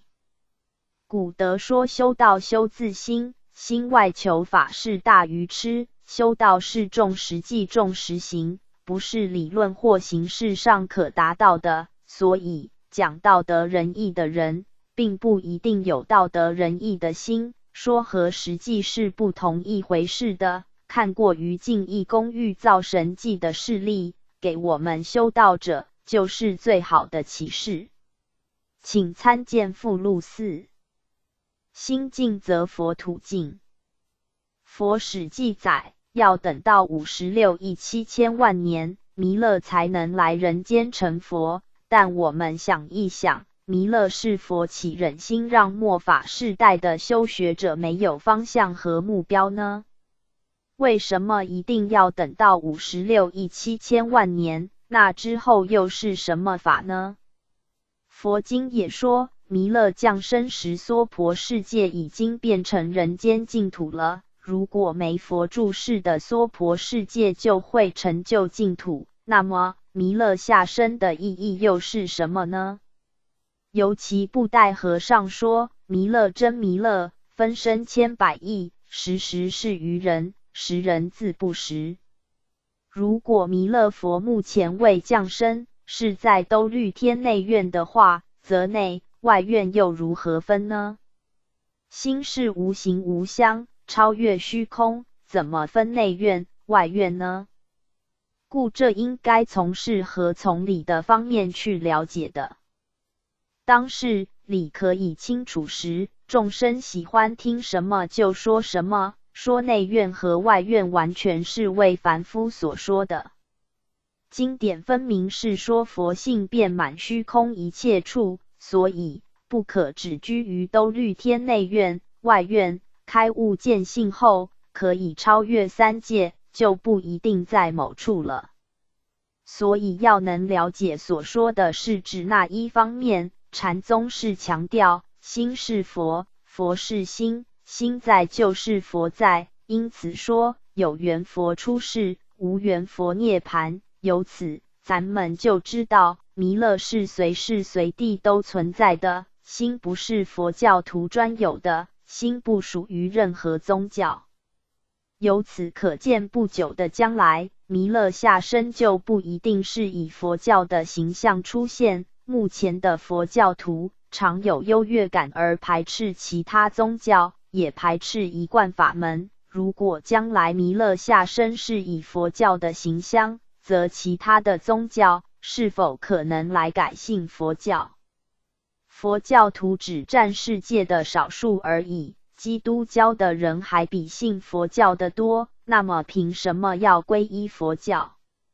尤其每一位教徒都自认其所信的教是最好的，那么要哪一教去归哪一教呢？唯一就是一贯实义不属于各教，也不离各教，就像手掌与5只手指头一样，一贯实义是五教的根本，五教就是一贯实义的妙用，而本就是这个。将来弥勒出现在世界时，应该是跟一般人一样，咱们师尊师母也是一般人的形象，释迦佛在大英博物馆的也是跟咱们一样。佛和众生只是心的差别，而心不属于什么形象，也不属于某一教的形象，因此任何一教的教徒都会认为是祖师再来降生。而他可以随类说法，随缘说法，跟基督教就说基督教的话，跟佛教徒就说佛教的话。其实不必弥勒祖师，如对一贯实义有了解的人，则说佛教、说道教皆可以的，但其人并不属于什么教，所以弥勒祖师再来，不是属于什么教。因为依这个为本，而有宗教之名，收元之后又归到这个，由一本散万书，最后万书归一本，由零。以数学而言，由零开始，最后还是归零。所以弥勒将来应该是不属于什么形象出来娑婆世界成佛的，否则世界的人岂不都成为佛教徒了？而其他的教徒又要赶到何处去呢？那么佛法是平等的，又如何说呢？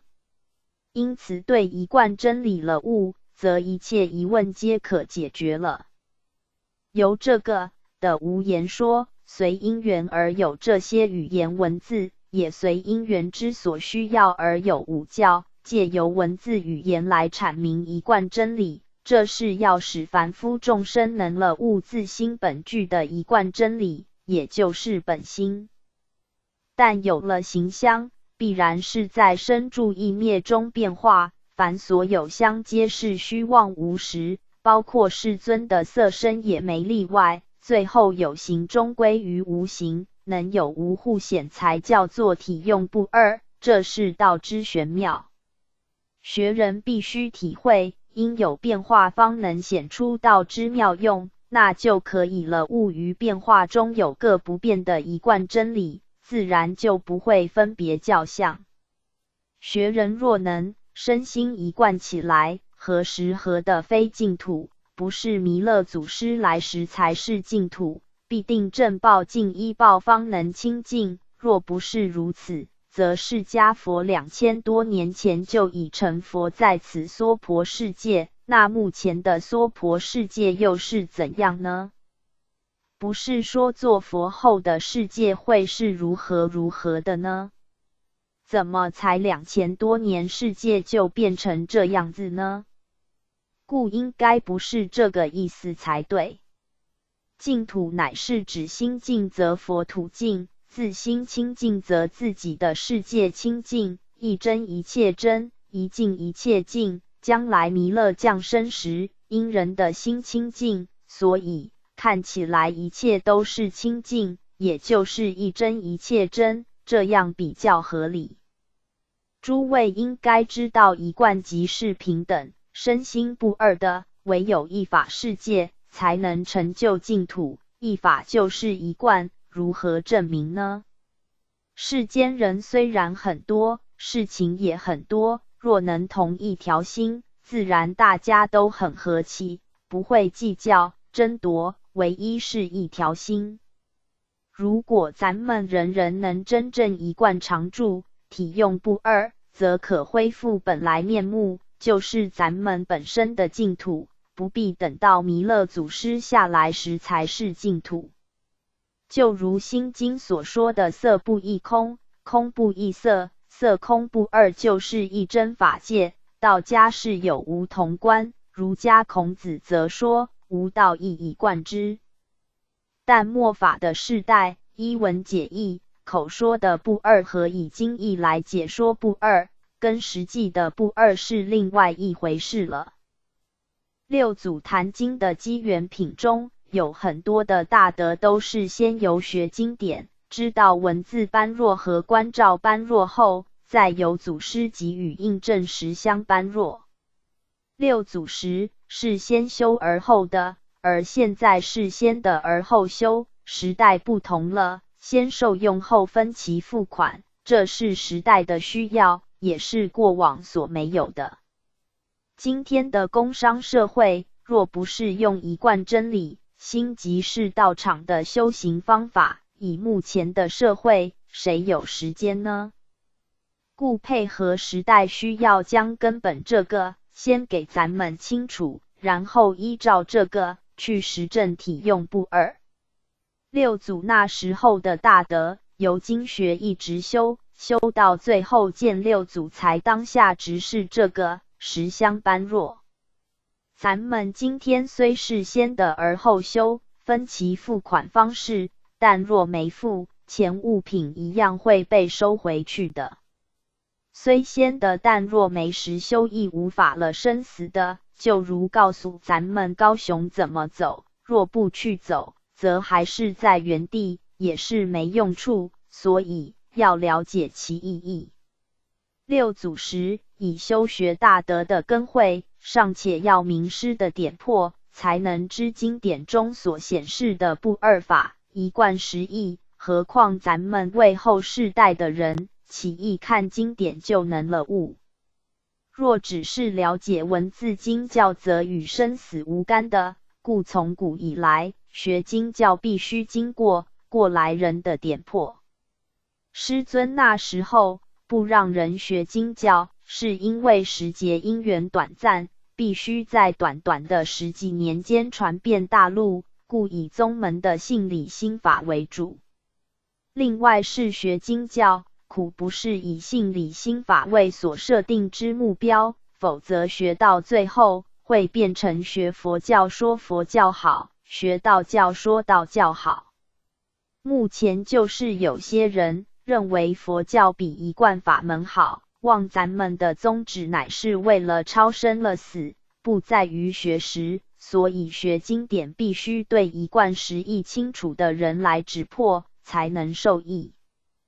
现今一贯法门以直指心性的一指妙法，来完成过去三教在经典上所未能阐明的不二、中道、第一义的使命。假使不是有天命的名师，则谁能够负此重责大任？此乃配合时代的需要，上天巧妙的安排，因为经教欠直指宗臣之体，而一贯法门虽直指心性，但不立身教文字，故欠渐修之用。两者能配合，则教有宗臣直指的本体，而宗臣有教的渐修之用，则可体用合一来化度众生，为弥勒诞生来铺路。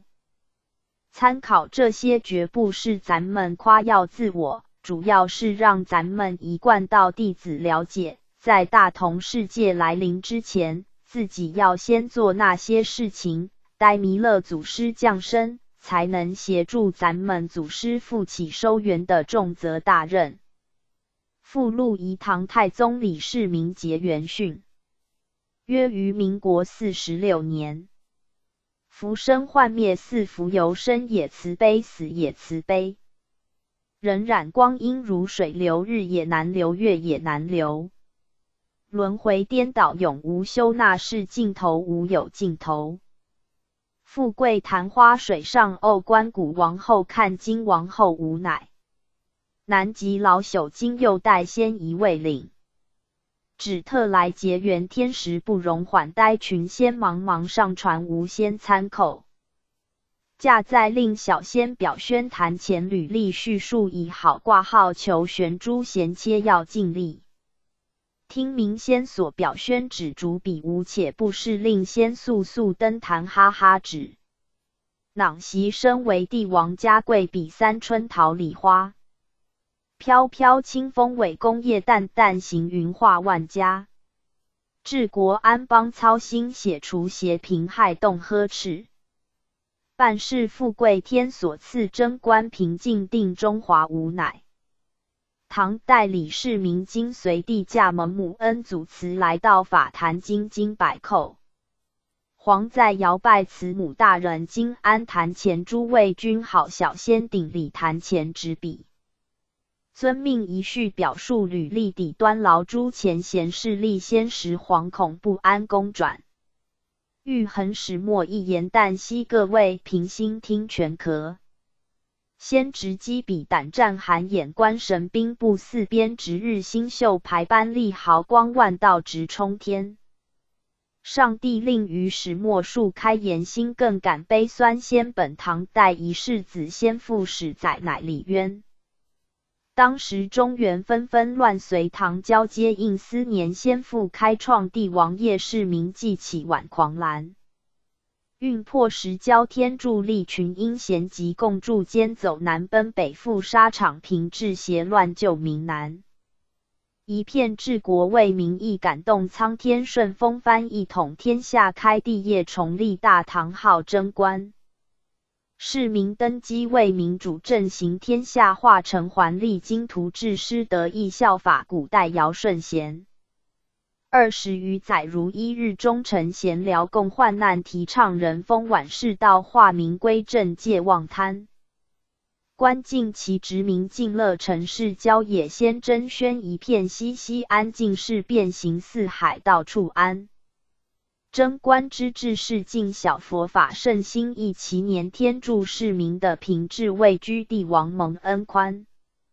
因有贞观为功绩，深受荣华，死生天独获天恩之深厚，小仙思之愧万般。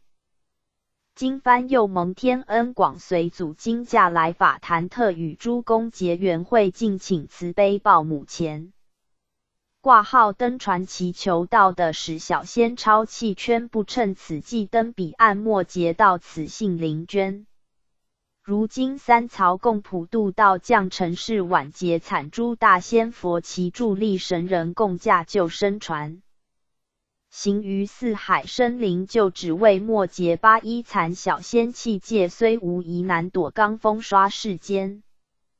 罡风至时人物尽，小仙怎能脱此关？非求天道难脱，苦思之不尽，泪连连。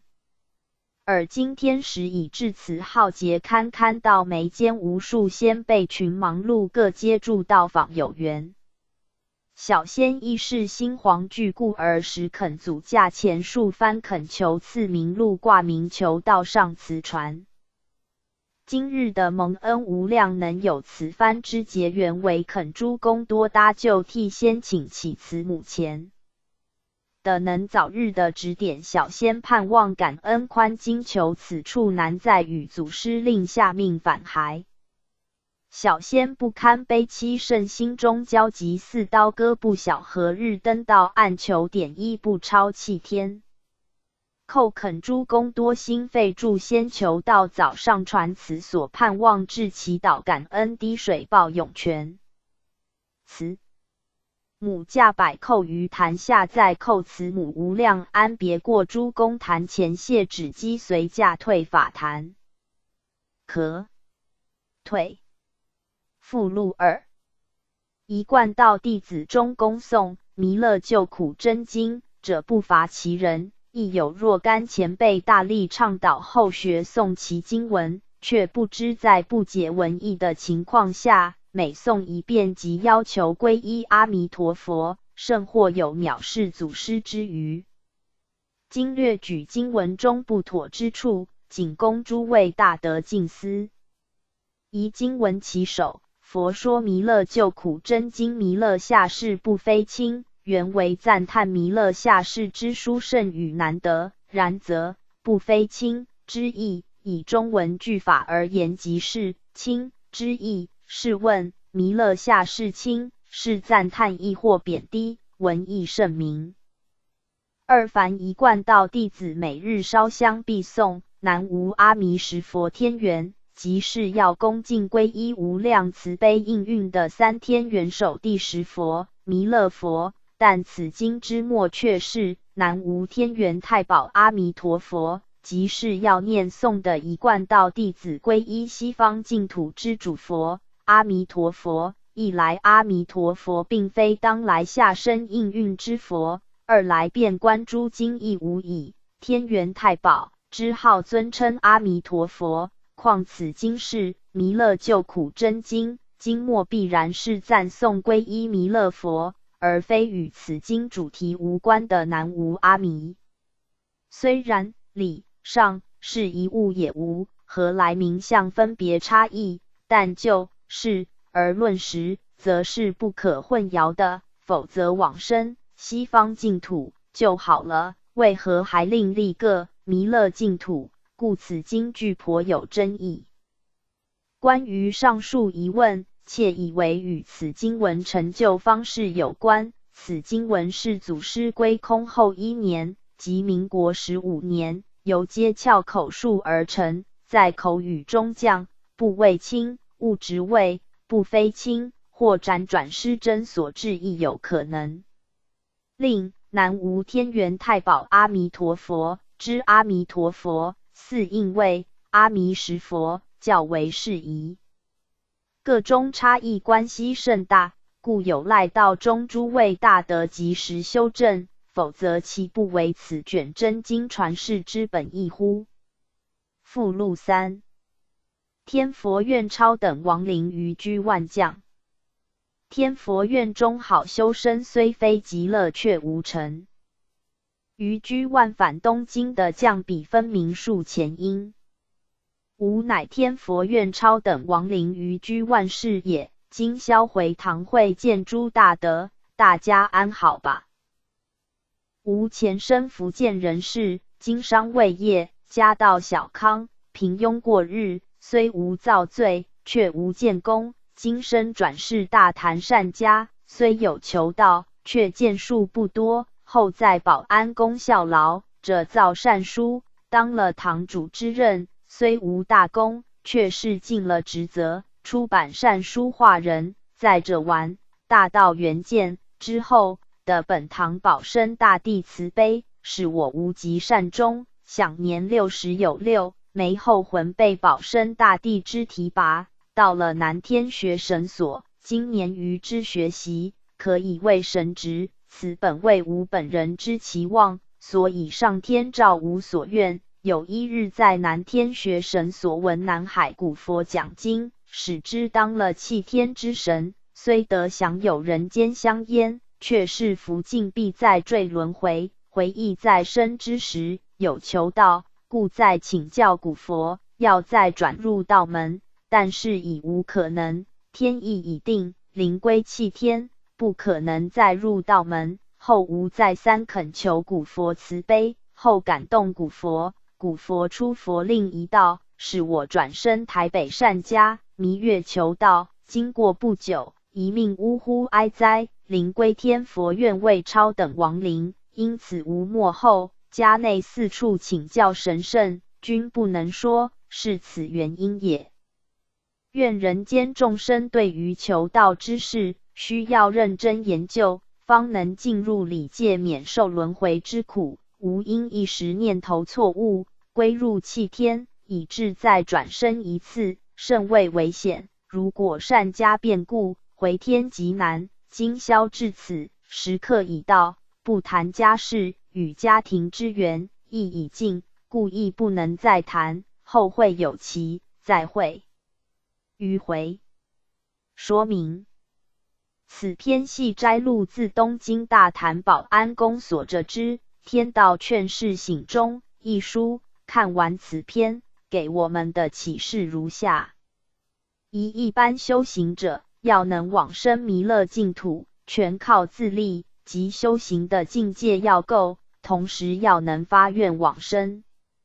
而身为一贯道弟子弥勒眷属，只要自身不毁道败德，身末后尚可沾天恩师德，祖师愿力加倍，回归理天，闻经听法，继续修学。其殊胜可知，故不可轻忽。二虽有求道，但若离开道场，到寺庙去行善化人著书劝世，但时日一久，迷失了自己是一贯道弟子弥勒眷属，则身末时忽而随他去，也就无法回归理天。虽能到弃天享有人间香火，但是福尽仍在坠六道轮回，随业受报，不知来生又是何物，诚属可怕。由此可知，一念错误，天渊之别，不可不慎。故于居万界机重回保安宫降笔，以本身所遭遇的实力，劝人在堂中服务的道亲及人间众生，要对求道事认真研究，莫在不其后成也。附录4：于晋义公欲造神迹。白话取材自人话出版社。文昌社明朝嘉靖年间，江西有一位名叫于都的读书人，博学多闻，18岁就通过县学的考试，当上诸生，而且在县学里求学的时候，考试的成绩都名列前茅。由于家境贫穷，所以在家开馆授徒，并且和同学10余人组织了文昌社，专门提倡习字、放生、戒淫、戒杀、戒恶口等事。穷困潦倒本来，于是自以为多年来力行善事，从此应该可以一帆风顺。可是谁知道参加了7次考试，却都名落孙山。而且更不幸的是，于太太生了5个男孩，却有4个夭折或病逝，仅存的第3个儿子甚聪秀，左足底有双痣。于是夫妇疼爱有加，视为宝贝。但是有一天，这个8岁的儿子在街头玩耍，不知何故，竟然走丢了。于是夫妇生育有4个女儿，但也只有1个活下来。于太太哭儿女，因为伤心流泪过度，把2眼都哭瞎了。而于都也因为连遭变故，潦倒中年，贫窘更甚，家境越来越恶化。于是扪心自问，自认为没犯什么大过错，为什么却惨遭上天的责罚？心里越想越不甘心。年40岁后，每年年底送灶君的时候，于是就把自己的委屈写成奏书，在灶神前面焚表，祈求灶神能将自己的委屈向上天禀告。如是数年，但情况依然没有改善，于是仍然潦倒中年，一贫如洗。到了47岁那一年的除夕夜，于是夫妇2人及一女，凄凉地坐在床边，正在为往后的日子发愁的时候，忽然听到有人来敲门的声音。于是夫妇心想，自从家境变得如此贫穷潦倒以后，已经好久没有人来我们家了。这会是谁呢？开门一看，结果是一位穿着整齐、须发半白的张姓老人。他说：“我刚刚自远的而归，听到你们忧愁的叹息声，所以特地过来想慰。”于是见这位老人不像一般的凡人，就对他特别恭敬，并将自己的不幸遭遇告诉他，说自己生平读书积善行，但至今功名不成，妻子不全，衣食不济，且把历年来所焚的诏书读给老人家听。议恶太重老人听完，回答说：“其实我了解你家里的事已经很久了。都怪你平日为人过于高慢，恶念头太重，喜欢贪图虚名。你每年年底的奏书，满纸怨天尤人，一点也不晓得自我反省，就随便乱批评上天，赏罚不分。你知道你这样做已经严重冒犯了上天吗？恐怕你会厄运连连，遭受天罚不止这样而已。”于是一听吓了一跳，便白说：“听说冥冥之中欠善必禄，我一生是行善事，奉行条规已经很久了，难道这都尽属贪图虚名吗？”张老先生于是回答说：“就拿你条规中习字这一款来说，你的学生和你的那些知交辈，嘴巴里说要爱惜字纸，可是却都用旧书的纸来糊贴窗户、包东西，有时候甚至还拿来擦桌子。之后虽彼此告诫说，不可以将用后的书纸丢到垃圾桶里，要烧掉，才不会弄污了这些字纸。你天天亲眼看见，可是你却没有劝诫他们。你只偶然在路上看见被丢弃的字纸，把它捡回来烧掉，仅这样做，算什么爱惜字纸呢？惜字是对圣贤教化的敬意。还有放生这件事情，文昌社中每月放生活动，你只是随班奔逐，因人成事，如果没人带头倡导，你也只是浮省混过而已，其实慈悲之念并未动于你心中。而且你还自己天天吃荤，难道你吃的那些虾蟹动物就不是生命吗？素食也是放生。至于借口过一节，你更是罪业严重。你学问好，语言反应敏妙，听者常倾倒于你。当你出口时，心中亦自知有伤厚道，但于彭谈灌熟中，表面上是谈笑风生，其言语尖酸刻薄，无形之中已经造下无数口业，怒触鬼神，暗中被记录的口过已不计其数了。随风讥笑，不能禁止，蛇风所及，怒触鬼神，因恶之助，不知反己。然而无知的你，却还自认为自己是个寡言厚道的君子。你欺谁呢？欺天地神明吗？最后谈到戒淫，你虽无邪淫时机，但每次你看见人家女子漂亮的时候，总是色眯眯的盯着人家看，心里面胡思乱想，你以为神明不知道吗？今天你之所以没有做出妨害风化道德的事，只是因为你没有那个邪缘相凑合罢了。如果有机会可以和那些女生在一起的话，你会是鲁男子那样的君子吗？而你还好意思说终身无邪色，可对天地鬼神。真是狂妄呐！你看看，连这些你特别要求自己不能犯的条规，都是这个样子了，其他的事情就更不必提了。慎独每年年底你所写的奏书，上天都有看到，而且也派了日游神来观察你的善恶。可是观察数年之后，却发现你没有什么善行可记。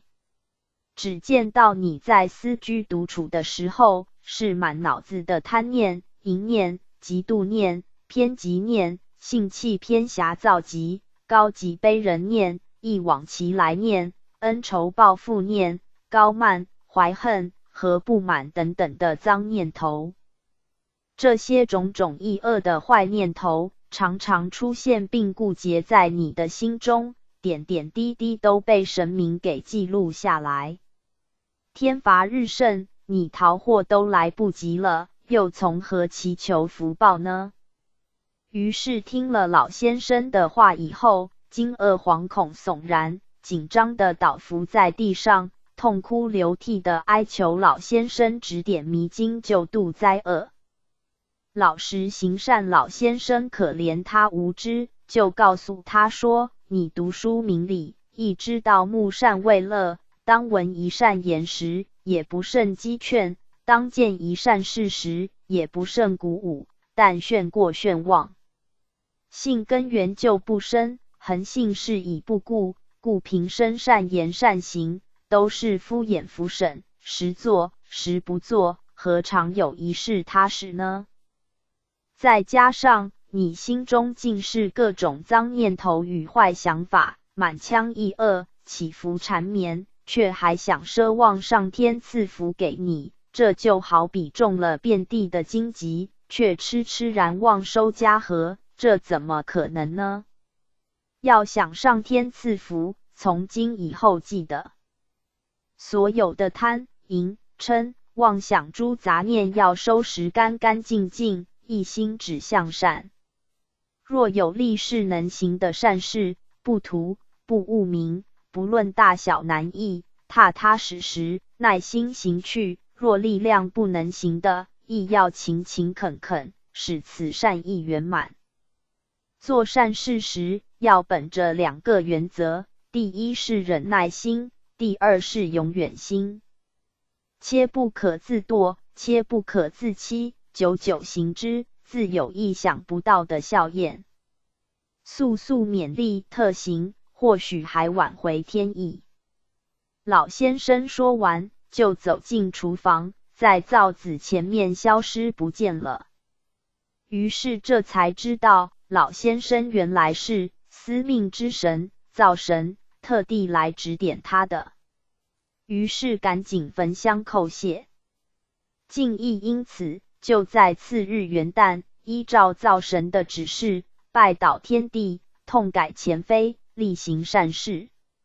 自别其号曰敬意道人，致是除诸妄念也。刚开始的时候，仍然是杂念纷飞，不是疑惑就是懒惰，一天混过一天，依旧浮浮沈沈。于是就在家堂所供观世音菩萨像前，叩头流血，尽发誓愿，愿善念真纯，善力精进。倘有丝毫自宽，永堕地狱。每日清晨虔诚诵念大慈大悲观世音菩萨的圣号100声。从此一言一动一念一时，都如神明在傍，不敢欺瞒放肆。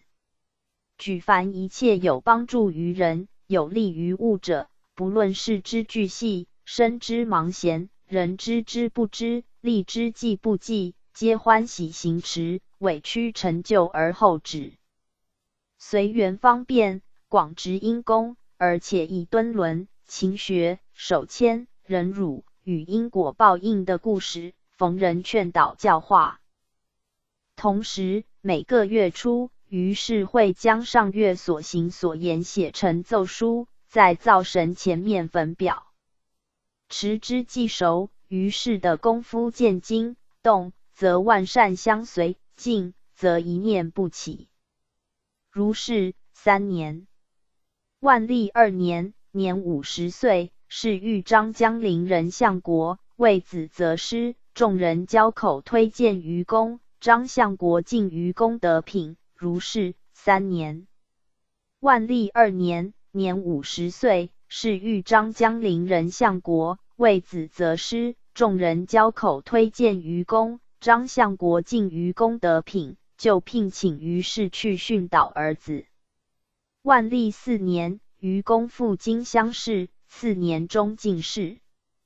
有一天，于公夜见杨内监，杨公令五子出拜，这几个孩子都是杨公从四方领养的，其中有一个孩子方年16岁，看来很面熟，问他籍贯，是江右人，说小时候误入粮船，还依稀记得姓氏和村里。于公非常讶异，请孩子脱左鞋，一看果然有2颗痣。于公大叫道：“这是我儿！”杨内监也感到惊愕，就将子归还，随于公回到家里。于公奔告夫人，于夫人抚着孩子痛哭，血泪迸流，儿子也大哭，奉着母亲的脸给他舔眼睛。于夫人双目竟然复明了。于公悲喜交集，就辞去官职。张江陵相国敬重于公，厚礼相赠而还乡。于公回乡后，为善更为努力。后来他儿子长大成婚，连生了7个孩子，能承继着门第书香。这篇文章就是于公训勉其子孙，勉励他们改过行善的亲身经历。于公生享康寿88岁的高龄，众人都认为是实行善事，回天之报。那同乡后学罗真记。